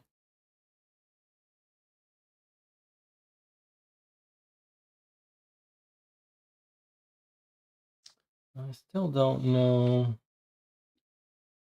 That probably suggests that it would be harder to make a tight timeline. All right, let me check in with the chat. Kate said that Karen mocked her because she couldn't spell Chihuahua. Frida could have used the word barbarous to put the blame on Kate. It's true, someone could set up someone, but we have no motive from Frida. In fact, Frida tells her you can have your job back. And Karen complains about everyone, but no bad words for Frida. So it feels like that's that.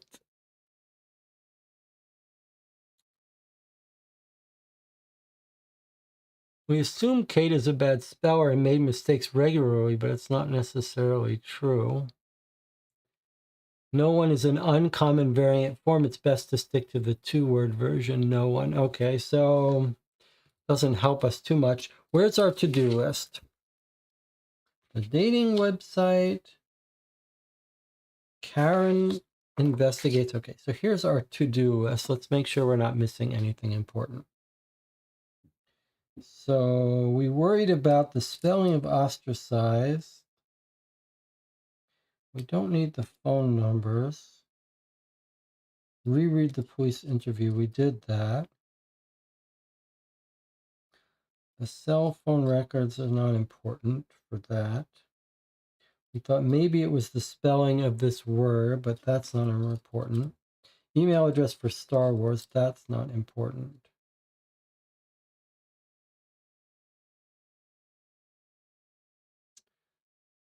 So there was the dating website and Karen investigates. So the dating website, and then maybe you could say, maybe we could look at that again.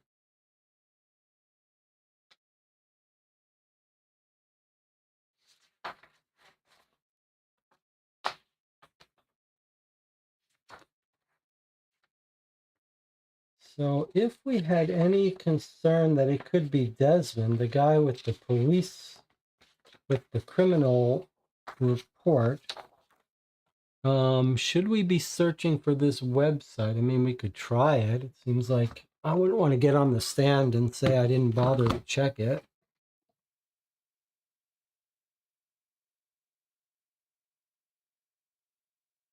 UK match.com. Is it a real site? What happened? I've decided that wasn't important, what I just typed.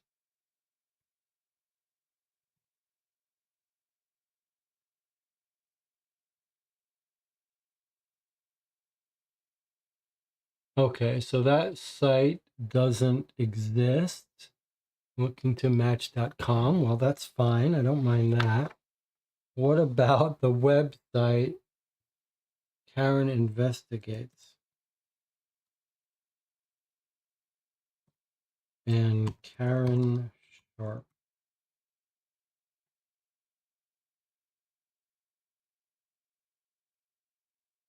No. Okay.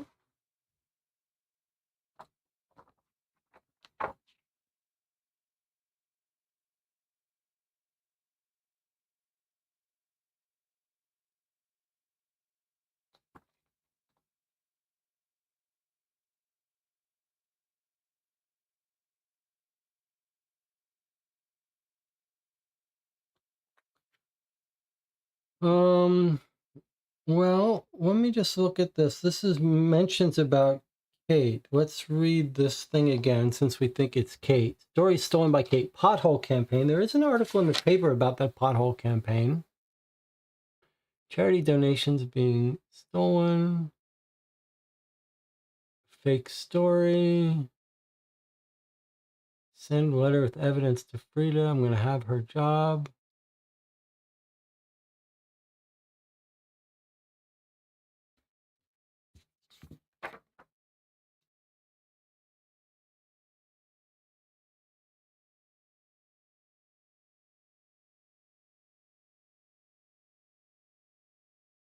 Drug dealing.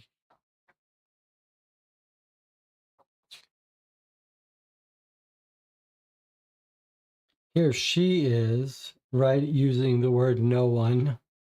So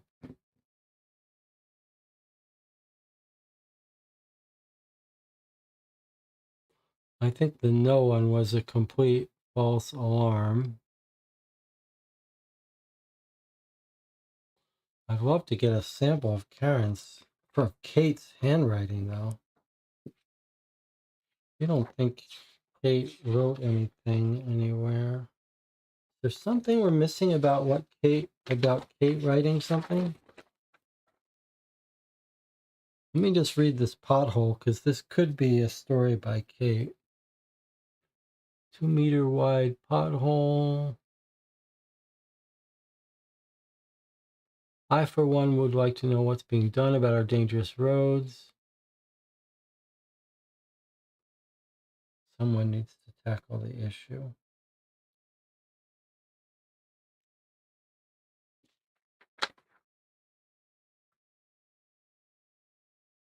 Well,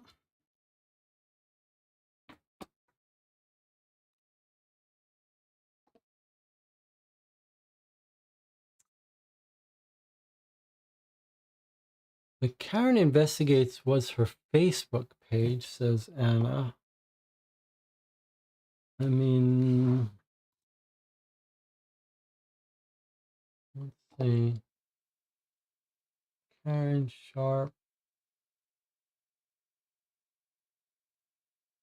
Cold Case Investigation Unit. That looks like it's about the game and not in the game. All right, so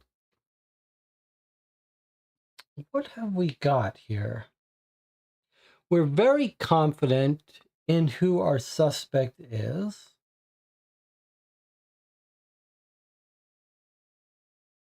That it's Kate Martin.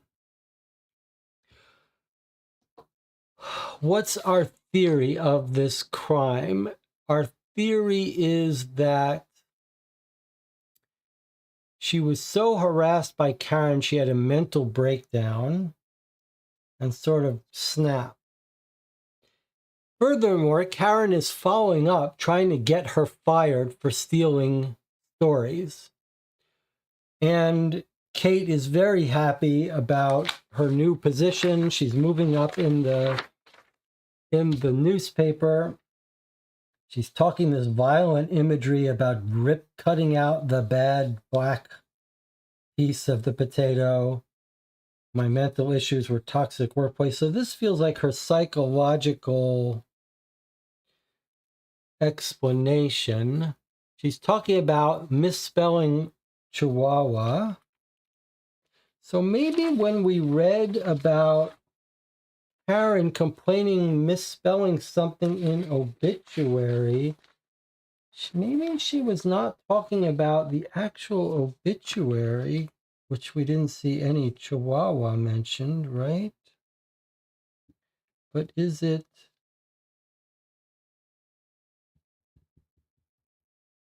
on a related...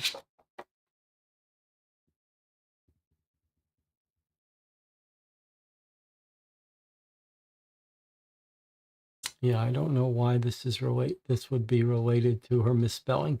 Doesn't matter. Doesn't matter. Let's get back to her. So we've got her motive. Motive is because she snapped and because Karen's going to get her fired for stealing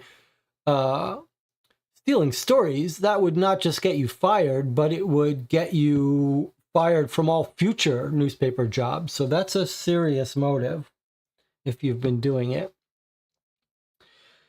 Then we have the issue of her cell phone pings and timelines.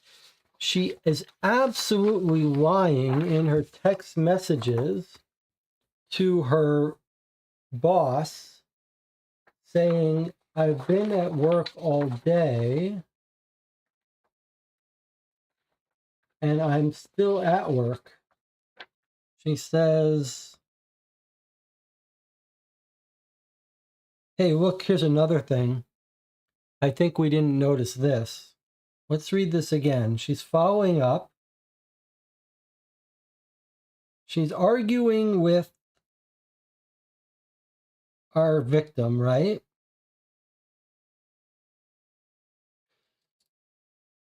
And then she calls the Wade people to try to follow up in this story. And then look what she says. We know she's had mental health. She says, can I book another session for next week?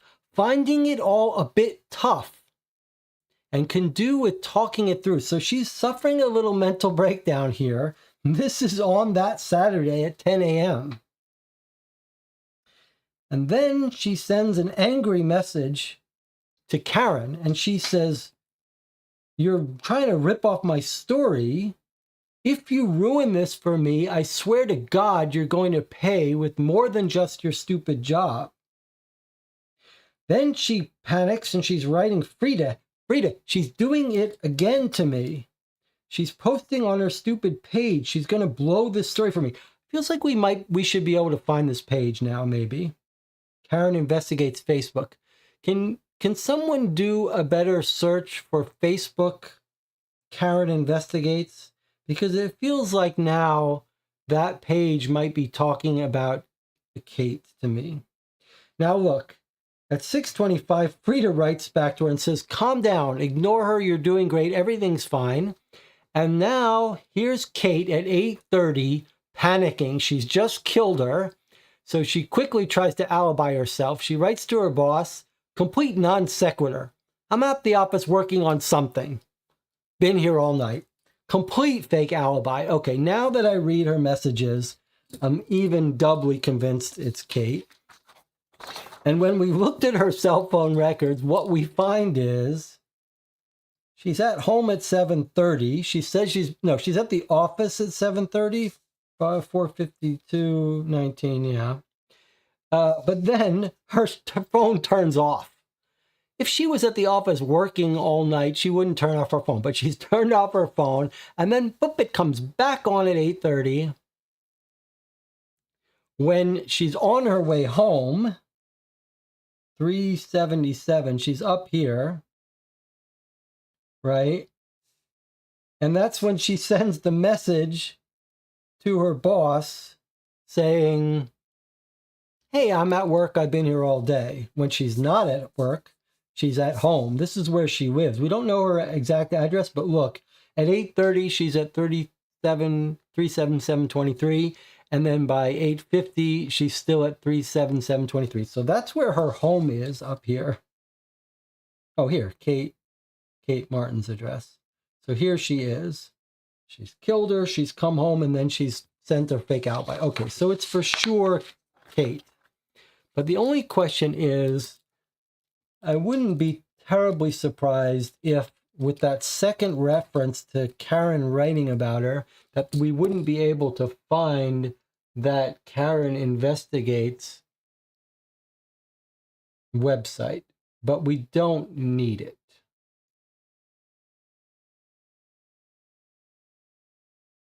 We don't need it, I think. I think we've got it without that. But that would lock it in if we did have somehow a sample of her handwriting on Karen Investigates website. So we don't think there's a Facebook page for Karen Investigates. Let me check in with the chat. She says to Kate, "I'm coming for you." Yeah, so it's coming to a head. Autumn says Chihuahua was in the article about the fire, the dog with liquid poo. Was that spelled wrong? Was it written by Kate?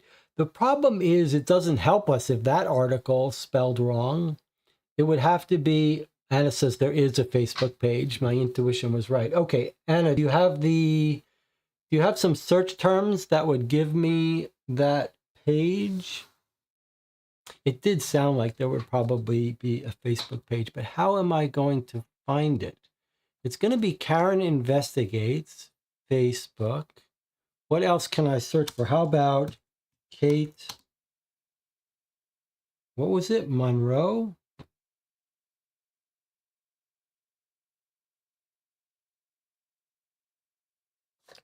What was her byline?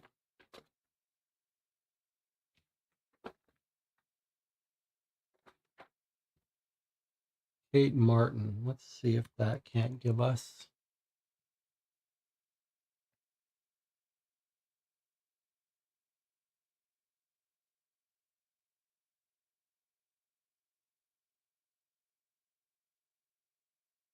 Why is it so hard to find this? This feels like it should be easy to find this. Jesse, I put the link. It doesn't, the link is not showing up in the chat. Is it showing up in this chat? You'll have to not put a URL because YouTube's probably blocking it. See if you can put like spaces. Google search has become terrible. There's an interesting article about like if you want to do a real Google search that isn't completely corrupted by Google slanting everything towards advertisers, you have to put like search before the year 2000 because everything after 2000 Google search has gotten much, much worse. I'm going to turn on the air conditioner while we're talking this through. All right, you got to give me a little bit better information to get the website. How can this not be a good enough search? That's what I don't understand. Why? Because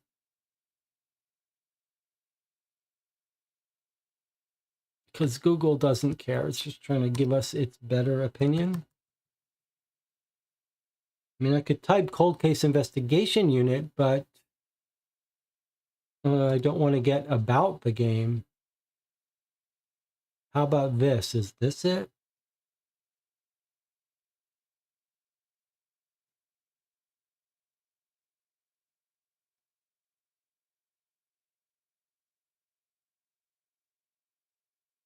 Is this it? Can someone at least tell me? Is that her? Oh, this is just terrible.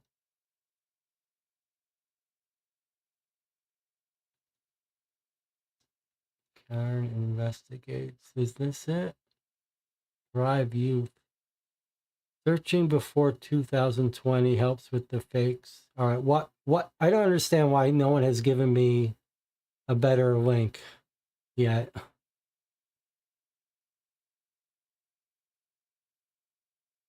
I went to Facebook and did it. Okay. But just give me just give me something to put in. Why is still no one telling me a link? Okay, here's a problem because I don't know how to log in here. Jesse Wright Core 3. Okay, this must be my fake login account. Is this going to be good enough for Facebook? Okay, this is going to be my fake login account. Okay, how do you use Facebook? Aaron investigates.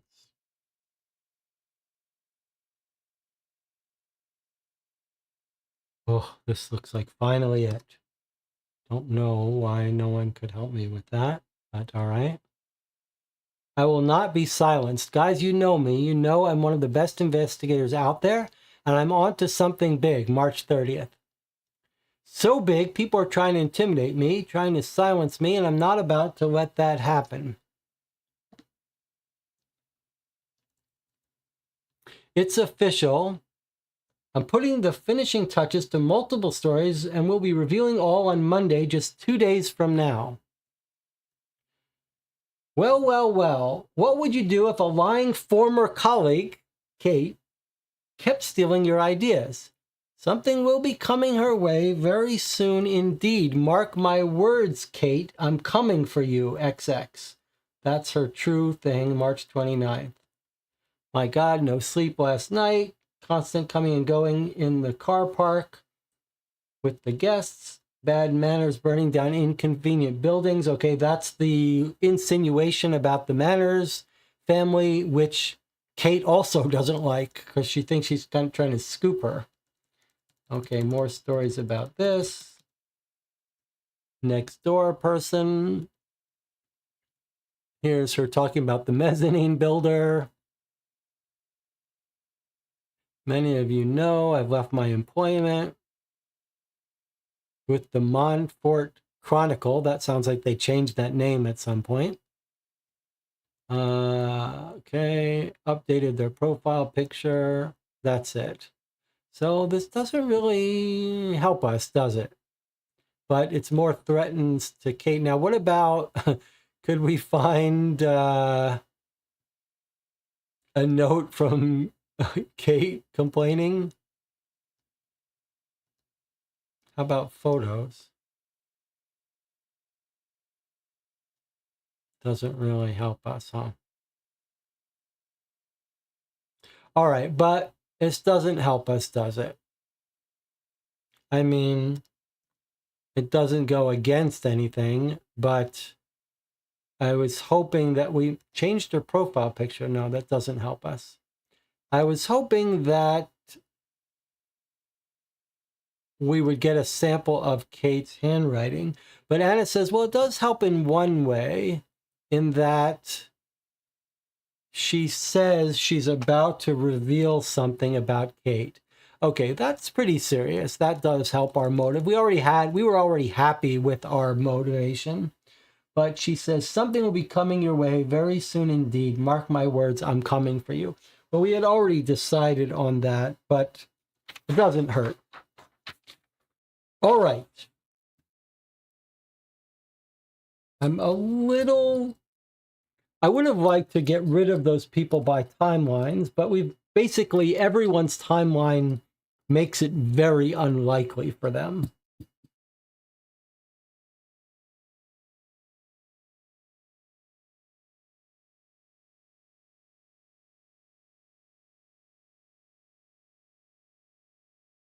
I wonder if, just for the fun of it, before we close this out, there was no mention anywhere that Kate had her own website, right?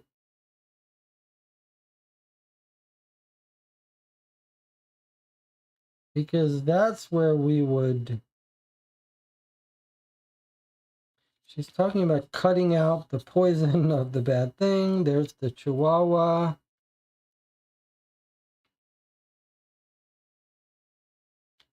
No mention of Kate having a website, right? An Instagram account, nothing like that, right? I just want to make sure we're not overlooking Kate claiming to have a website. Any thoughts on that?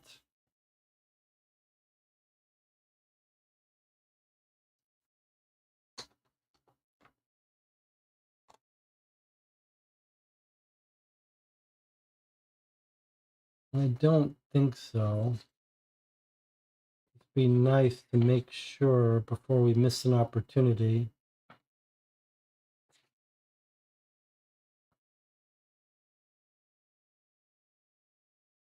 Been here all night working on her story. No mention of still dropping the pooch round. Love my doggy Saturdays. That's her talking about the dog.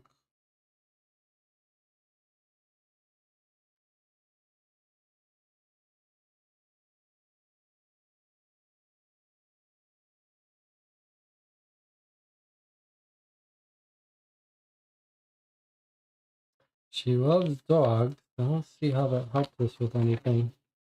All right. Well, I think we're done here. I think we're ready to solve it.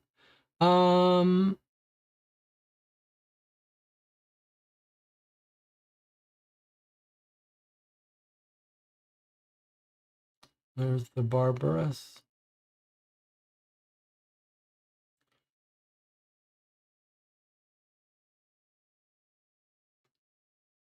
No flowers. She doesn't deserve them.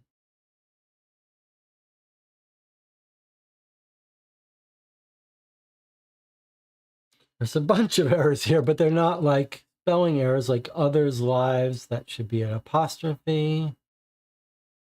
Making her upset, but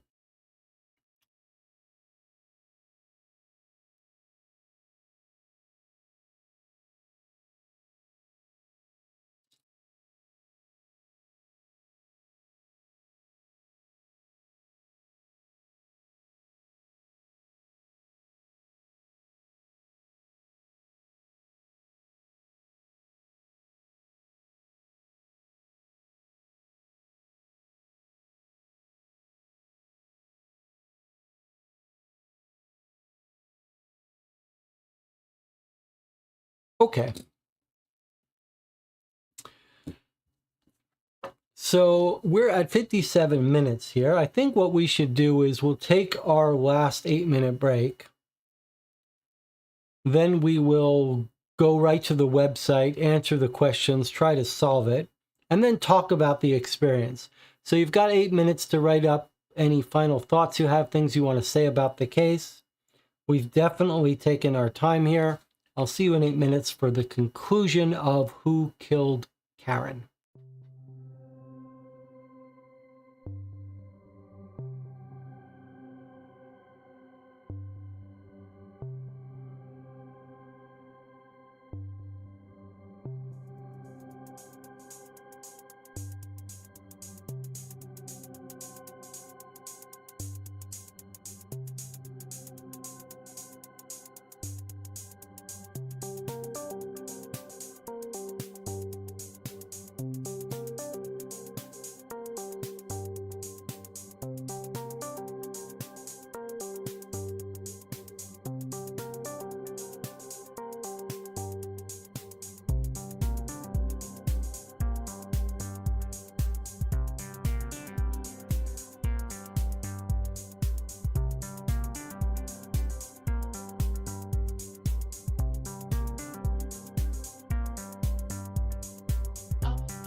We are back. I was just looking for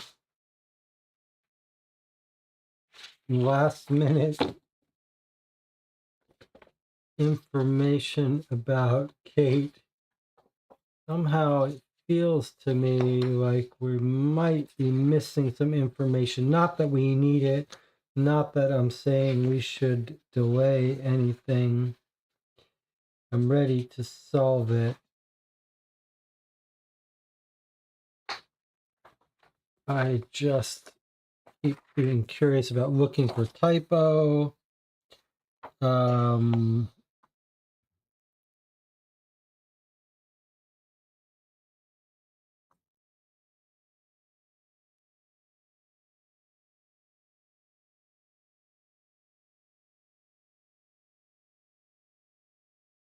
She thinks Kate is the one who left the dog poo on her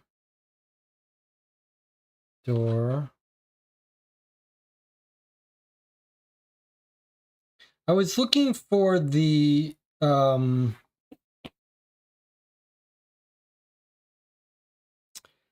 does anyone remember where Karen says that Kate had a typo in her obituary? Does anyone remember where that is? Where that was? I'm just curious about it. He knocks on the door, he hears moving, he shouted food delivery. He was surprised.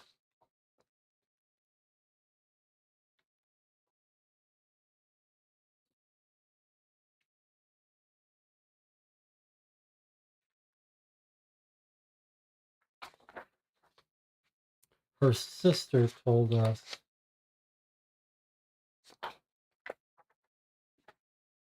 Did her sister tell us in the letter where she hired us? Is that it?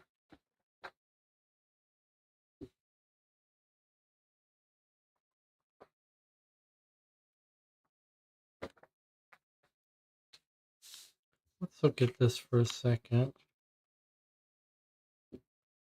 So here we are asking about the fake obituary. Normally it would go this way. Our editor does not recall having checked this particular announcement. He believes he would have noticed. They can't figure out or trace the employee ID. Okay, so we think that was just Kate who did that. That's fine.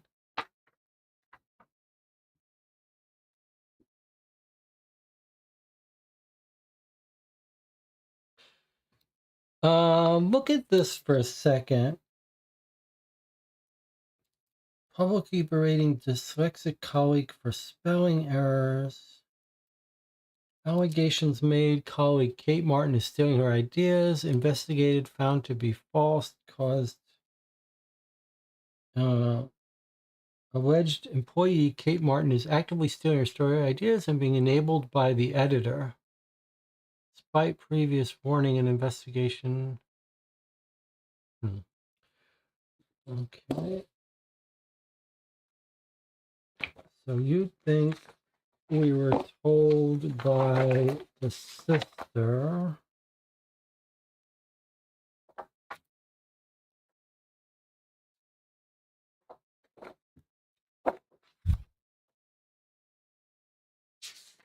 here's the sister writing. This is the last thing I want to look at before we call this a day here. Okay, she says she got fired. Called me saying someone had published her obituary. It scared her. She was especially furious that it contained a spelling mistake. All right, well, I really wanted to find that spelling mistake. Journalist Kate Martin, repeated run-ins. Kate was stealing her ideas, time off work. Okay, well, that's it.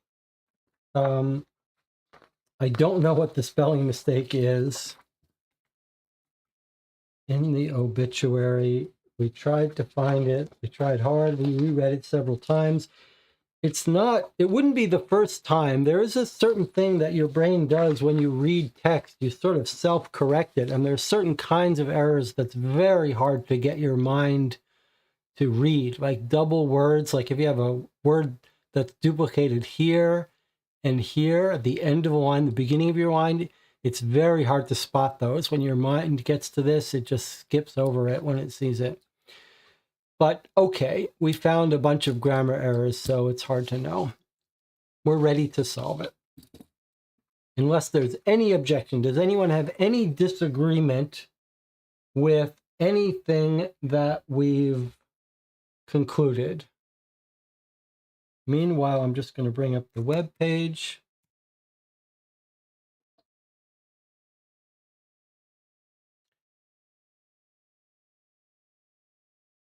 I know it's not showing it to you yet. That's fine. I just want to give you guys time to disagree with everything. We all think Kate did it. We all think that the Wade and Wyatt Manners are the arsonists. And we all think the other people are alibied, almost all because of timeline. One with a very strong timeline alibi, and the others with just tight timelines. Anna says no disagreement from me. So there's clues and answers. Let's see. I want to see what the clue system is. I've complained about it before, that there wasn't enough fine-grained clues. So here we've got 3 clues. Let's just take a look. Check out the handwriting in Karen's notebook. Do these match? Okay, we already... Okay, these are the 2 things that this one we all found, the suicide note. This one was the chat. A couple people in the chat smart enough to notice that she didn't sign that final text with an XX. Time of death. Okay. What about this one?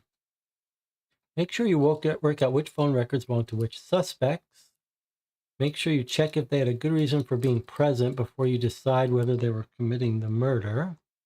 This can go away now. Make sure you check if they had good reason. You may notice the differing length of some of the numbers. This is merely to render them unusable so that they are not bothering innocent people. Okay, so far, Elias thinks it's Desmond. Well, that's very interesting. I don't see it, but if it is Desmond, then we've gone terribly wrong. Everyone's annoyed by our Karen, but is there any evidence that any of our suspects are unraveling? Look at the language used by each wherever you can. Is this the professional detached behavior, or is there any cause for concern? Okay, so it's pretty shocking that these are the clues. I commented 2 years ago that the clues for these games were bad, and it doesn't look like they've improved. All right, it's time to do our answer. Okay, clue reveals game 5. Here we go. Suspect 1. All right, I guess we're going to get this from every suspect. Let's see. Here we go. Desmond. Desmond's one of those dodgy chaps who cannot take no for an answer. There's a lot of it about. A little political comment here. He took Karen for a date, paid for a dinner, and believes she owes him something as a result. The text message exchange between Desmond and Sheila shows he had an appointment with her at the time of the murder. The presence of his mobile phone and car at the scene merely shows he attended his session. It sounds like that the game thinks we should have been able to narrow her murder down a tiny bit more than we did. So we have Desmond's appointment going from 7:10 to 8:10, and we have her murder from 8 to 8:14. So that would give him a 4-minute window. This seems to imply that her death was between 8 and 8:10 rather than 8 and 8:14. I'm not sure how that conclusion has come to it. I guess you could say he arrived at 8:14. She would have had to already fallen down and died, but still, I'm not sure. Let's see if it's going to get explained to us. Okay, well, this answers Elias's question. It was not Desmond. Next up, suspect number 2, Sheila. Poor old Sheila, just an entrepreneur trying to offer a service to the community and suffering nothing but abuse from Karen. Karen's actions cost her countless customers. Let's see, her alibi is going to be her timeline again. She was in the company of fellow suspect Desmond at the time. That's saying that the murder must have happened before 8:10. I want to know, we missed, that's an important thing we missed if we really can lock her murder down to before 8:14. But I'm not sure how that happened. I'm not sure how to make it before 8:14. 8:14 is when the delivery guy arrives. So how do you push that up 4 extra minutes? That's what I want to know.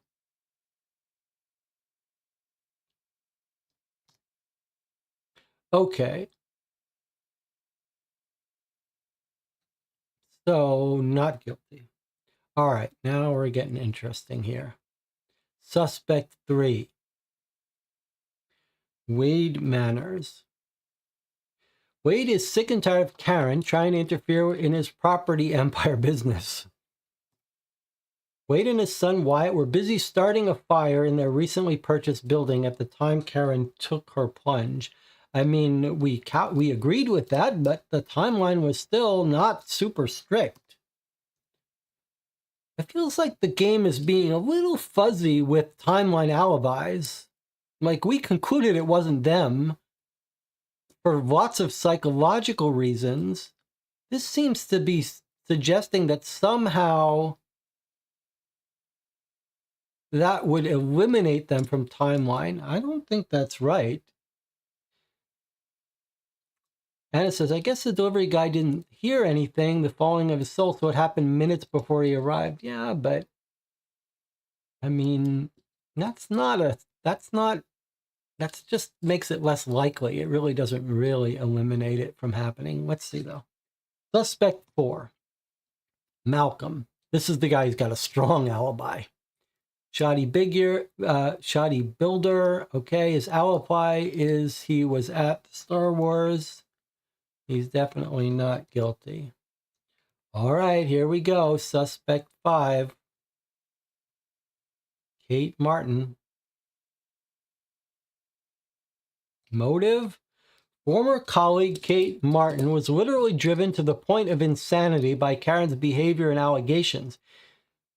Even following Karen being fired from the newspaper, we see she's still aggravating Kate and putting her stories at risk.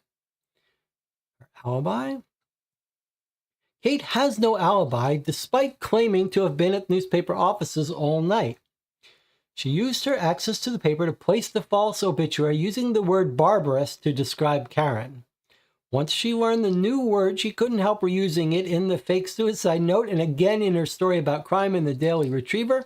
We also learn in this piece that she is well aware of the need to leave her phone switched off when committing a crime. All true. Here we go. Guilty. Kate Martin, well, we called it. We got her arrested. Now, let's see if it's going to give us a little epilogue that explains anything we were wondering about. Oh, Karen, what a pain you were. On the night of her death, she was visited by Kate Martin, who hoped to persuade her to stop posting on her Facebook page about Wade Manners. Karen had been expecting a takeaway delivery, and so she opened the door to let in her killer. An argument ensued, and Kate pushed her way into the home, leaving the door open. Karen ran up to her mezzanine level, where Kate again challenged her and finally shoved her backward through the railing. And Tina was saying it wasn't premeditated, and I guess it wasn't. She was in the process of writing the fake suicide note. We know this is fake, as the handwriting does not match that of Karen's journal. When the food delivery arrives, the food driver notes the open door and not seeing Karen, which is unusual. Kate then sends an apology text to Karen's sister. We know this is unusual, as Karen always places XX at the end of every text. Kate then makes good her escape and heads to the newspaper office, where she switches on her phone and claims to have been there all night in a message to her editor. I think we thought she was home when she sent that final message, but it doesn't matter. We still know she did the rest, right? It's odd that she would turn off her phone if it wasn't premeditated. I still believe this is a lie. It was premeditated. Okay, let me tell you how this idea came from a real case. Okay, so that's the end of the solution. And now here's Catherine Thompson telling us about this. Let me tell you how this idea came from a real case I worked on. Back when I was a detective on the burglary team, I dealt with a job where the suspect was known to the victim and also had been stealing from her house by various witnesses, seen stealing. The issue was that everyone involved only knew him by his nickname, not his real name. Now our police intelligence systems knew exactly who he was when his nickname was mentioned, and so we arrested him nice and quickly. But we had a battle on our hands to get him charged, since he was never actually named by any witnesses. During the interview, he kept denying being referred to by his nickname, despite having it tattooed on his arm, and we eventually had to supply multiple statements to the prosecutor from officers who had known him by his nickname during his entire offending career. Sometimes it's all about the language. I don't really understand how this thing about someone with a nickname refers to our case. How are these related? How did this idea connect to this idea? Something about a nickname no one knew. How are these related? Can someone explain that to me? Okay. So that's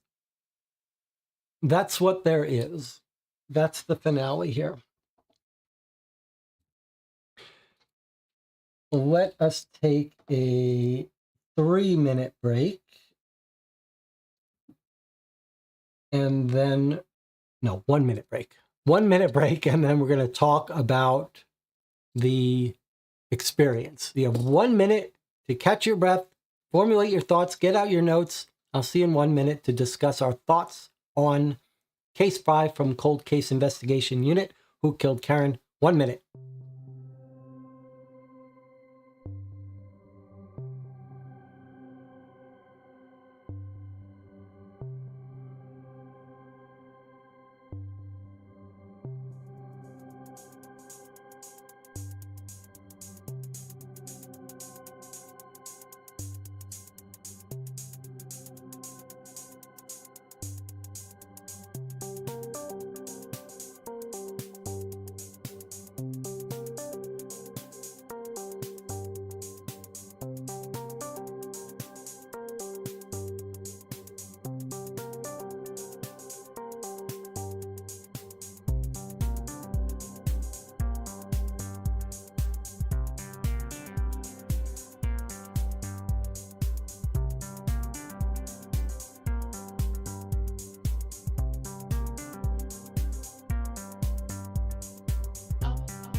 Okay, we're back. That was a short break.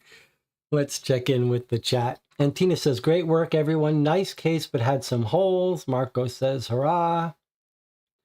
Why don't I have some explosion on here? I don't have some explosion? Shouldn't I have some, like, fireworks when we succeed? I don't seem to. Okay, DJ Moneycut says, I missed the beginning, but this case seemed short on big aha moments. that make cases memorable. Okay.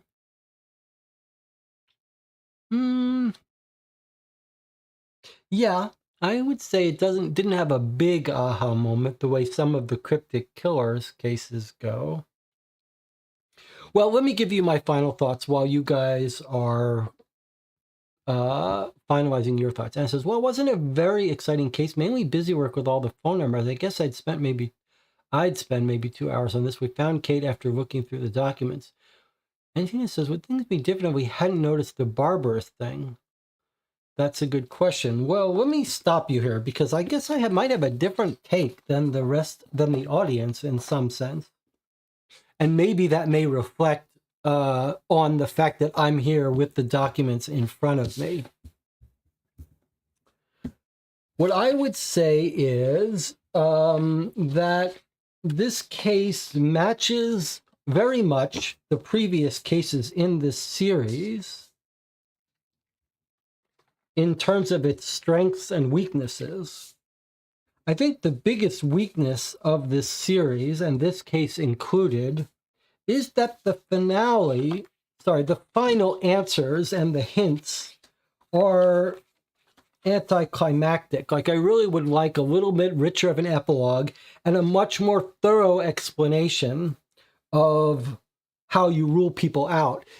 I find it very odd that almost everyone that was ruled out here was ruled out because of timeline, and I'm not convinced that that's really true.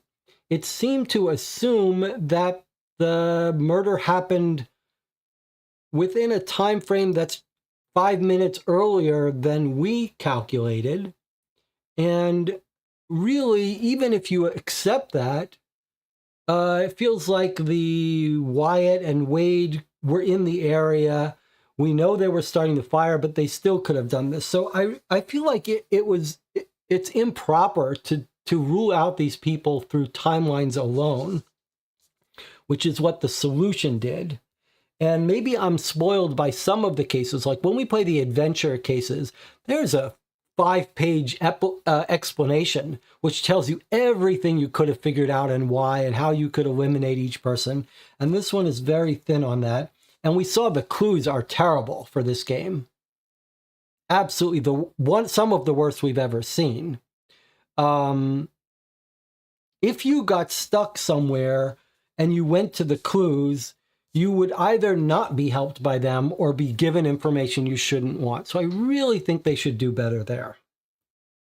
However, with that said, I thought this was a great case. And again, maybe it's one of these cases that's more enjoyable because of the process for me than it is for you at home. But the sort of procedural work here on this case, with our suspects filling in their information, filling in their phone numbers through various pieces, having to put together all the different phone messages from all the different people, and all of the timeline information and all of the cell phone tower records. Like, it felt like the police procedural work here and convincing ourselves that Wade and Wyatt were doing arson. I'll note that the solution doesn't even mention that. But I feel like it was very satisfying and enjoyable to rule out these different people, not based on a strict timeline alibi, but based on a combination of unlikely timeline and psychology. I almost like that better. So I'm not really complaining about the timelines not being tight. In other words, the game solution said you could rule out Desmond because his timeline made it impossible. And you could rule out Wade and Wyatt because their timeline made it impossible. And I think I disagree with that. But I guess I would say that I'm glad that's how it normally works in these games. Normally, we do find, hey, it's impossible for you to do this because you are over there. I think I would prefer this kind of situation. I would just prefer that epilogue be honest about it. But I think I found it more enjoyable that basically we got to the end and we said, well, look, we've got these 3 suspects. One of them was clearly alibied. The others could have done it. But all the other circumstantial evidence we had suggested they weren't the person who did it. They weren't talking about it. They were saying things that were incompatible. They had other things they were doing. Their motivations weren't there. So I think that's better. I like these psychological elements. And I like the idea that the timeline window was narrow enough not to eliminate them, but to make it implausible enough that it just added weight to ruling them out. And I think the procedural work here of going through these timelines, these timestamps, is all very enjoyable and feels reasonably real, and lots of connecting the dots. Like we went through her diary, which had license plates, which let us match up that guy with the license plate, like a little bit cartoonish how he's also seeing the prostitute, but enjoyable work, just enjoyable work. And so I really enjoyed this. And we had that stuff with the Barbarous, it wasn't super hard. And we did figure it out very early on. You could say, oh, that's a shame, that took a lot away from the game because we solved it early. It didn't really take away anything from me because it was nice to, in the end, wrap it all up and have it feel psychologically right. And it was exciting to be able to compare handwriting, and the handwriting was very different. And I think maybe, we looked for more proof that it was her, proof that it was her handwriting. And I guess I would say that I like that we didn't find that super hard and fast proof. We found enough that we knew very early on what it was. But because we couldn't prove it, I felt like I was engaged the whole time, the whole 6 hours, trying to find proof. And it feels like that's a little bit of what a real case probably is. You probably know most of the time the detectives have a very good feeling who did it. And then they spend a lot of time trying to prove it and strictly eliminate other suspects. And in the end, sometimes you can't eliminate them all, but the weight of the evidence convinces you, and your thoroughness investigating convinces you that you've found everyone who could have had a motive and that their motives weren't good enough, and you're convinced by all the other circumstantial evidence that they're not involved.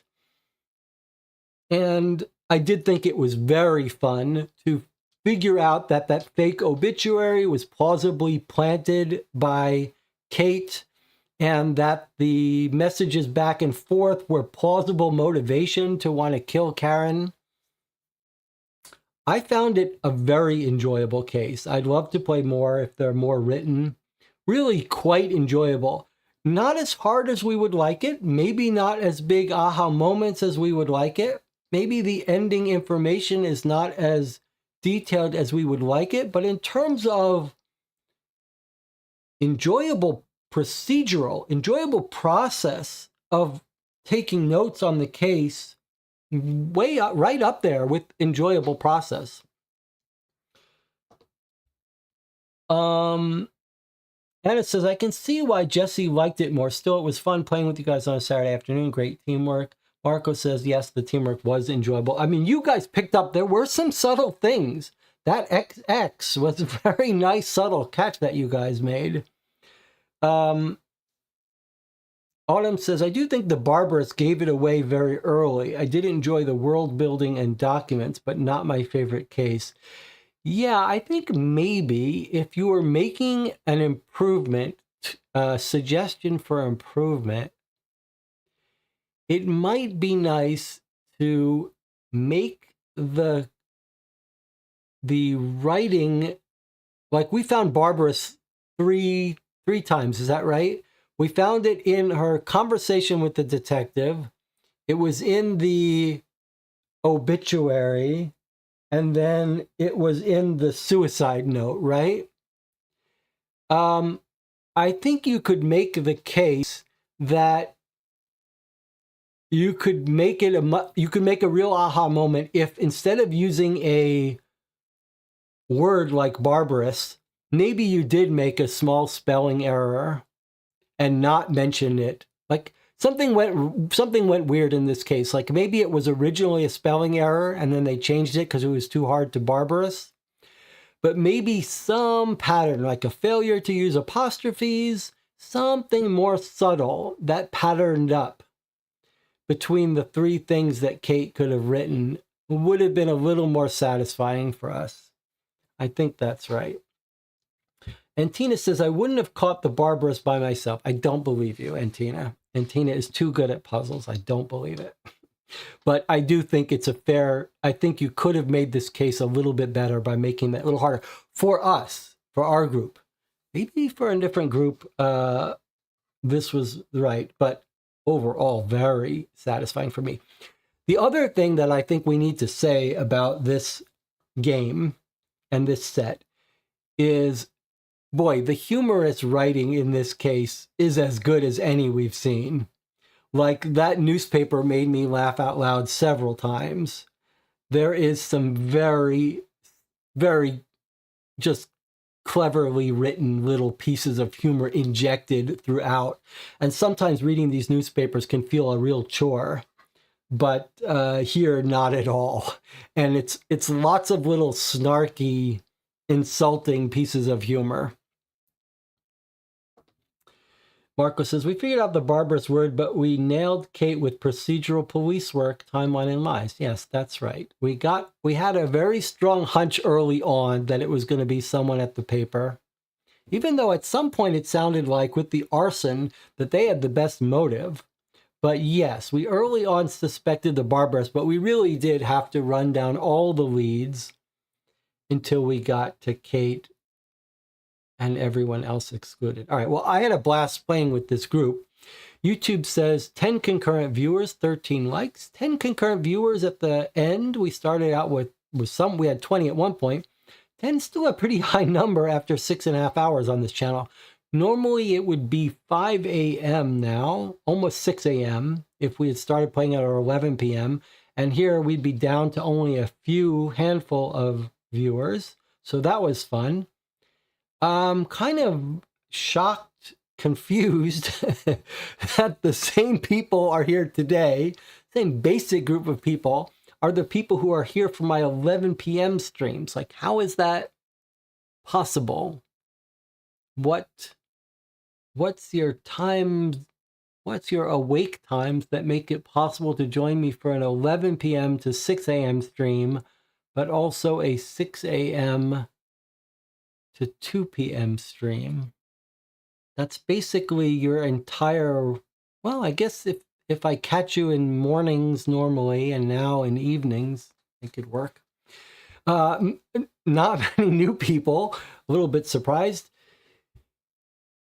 It wasn't terrible playing in the afternoon. And Tina says it depends on the day. Today's Saturday. So let me know if the group wants to see more weekend, afternoon, morning streams.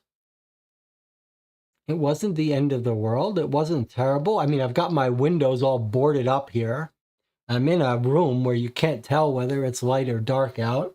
But, I mean, I know it's light out. I can switch to the view and see. It's 1:34 p.m. here. If we look at the outside,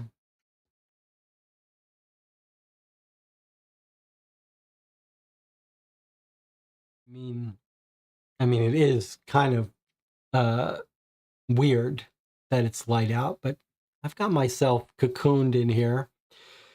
Autumn says, I fall asleep 2 to 3 hours into your 11 p.m. stream. It was awake before you started this morning. Yes to more morning streams. Okay. Well, I'm willing to do this occasionally. Yeah, no complaints here. Worked better than I thought, as long as we've got the energy for it, as long as I remember to put on the mosquito repellent. It was a real pleasure being able to share the experience with you guys. I wouldn't these games are only fun because we can play them together and talk about them and joke about them. And the help from the channel is always appreciated, but much more than that is just being able to discuss it with you guys. All right, so we're going to sign off here after almost 7 hours. And the next time I'll see you will probably be tomorrow afternoon, some of you, for the first letter of a new Dear Holmes case at 1 p.m. on Sunday afternoon. There's a tiny chance that I'll stream again tonight. Just a tiny chance. And Tina says, what is the Caribbean game?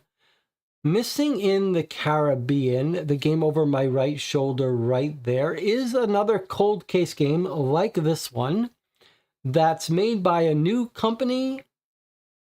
Either this is their first one or their first English one. It's more expensive than most of them. It comes in a sort of hard binder. It was mentioned on the Puzzle People Facebook group, purchased from Amazon. I was thinking of playing it last night, but I sort of turned to this because I didn't give people enough notice. But we'll be playing that very soon. And I did mention, I don't know if Antina was here when I did, the escape room qualifiers online for some World Championship escape room puzzle game. You might want to stop by the Discord where Antina and Nicola, Jonathan Warner, and others play puzzle games. Maybe they'll be working on that. Okay, a pleasure as always. I'll see you guys next time.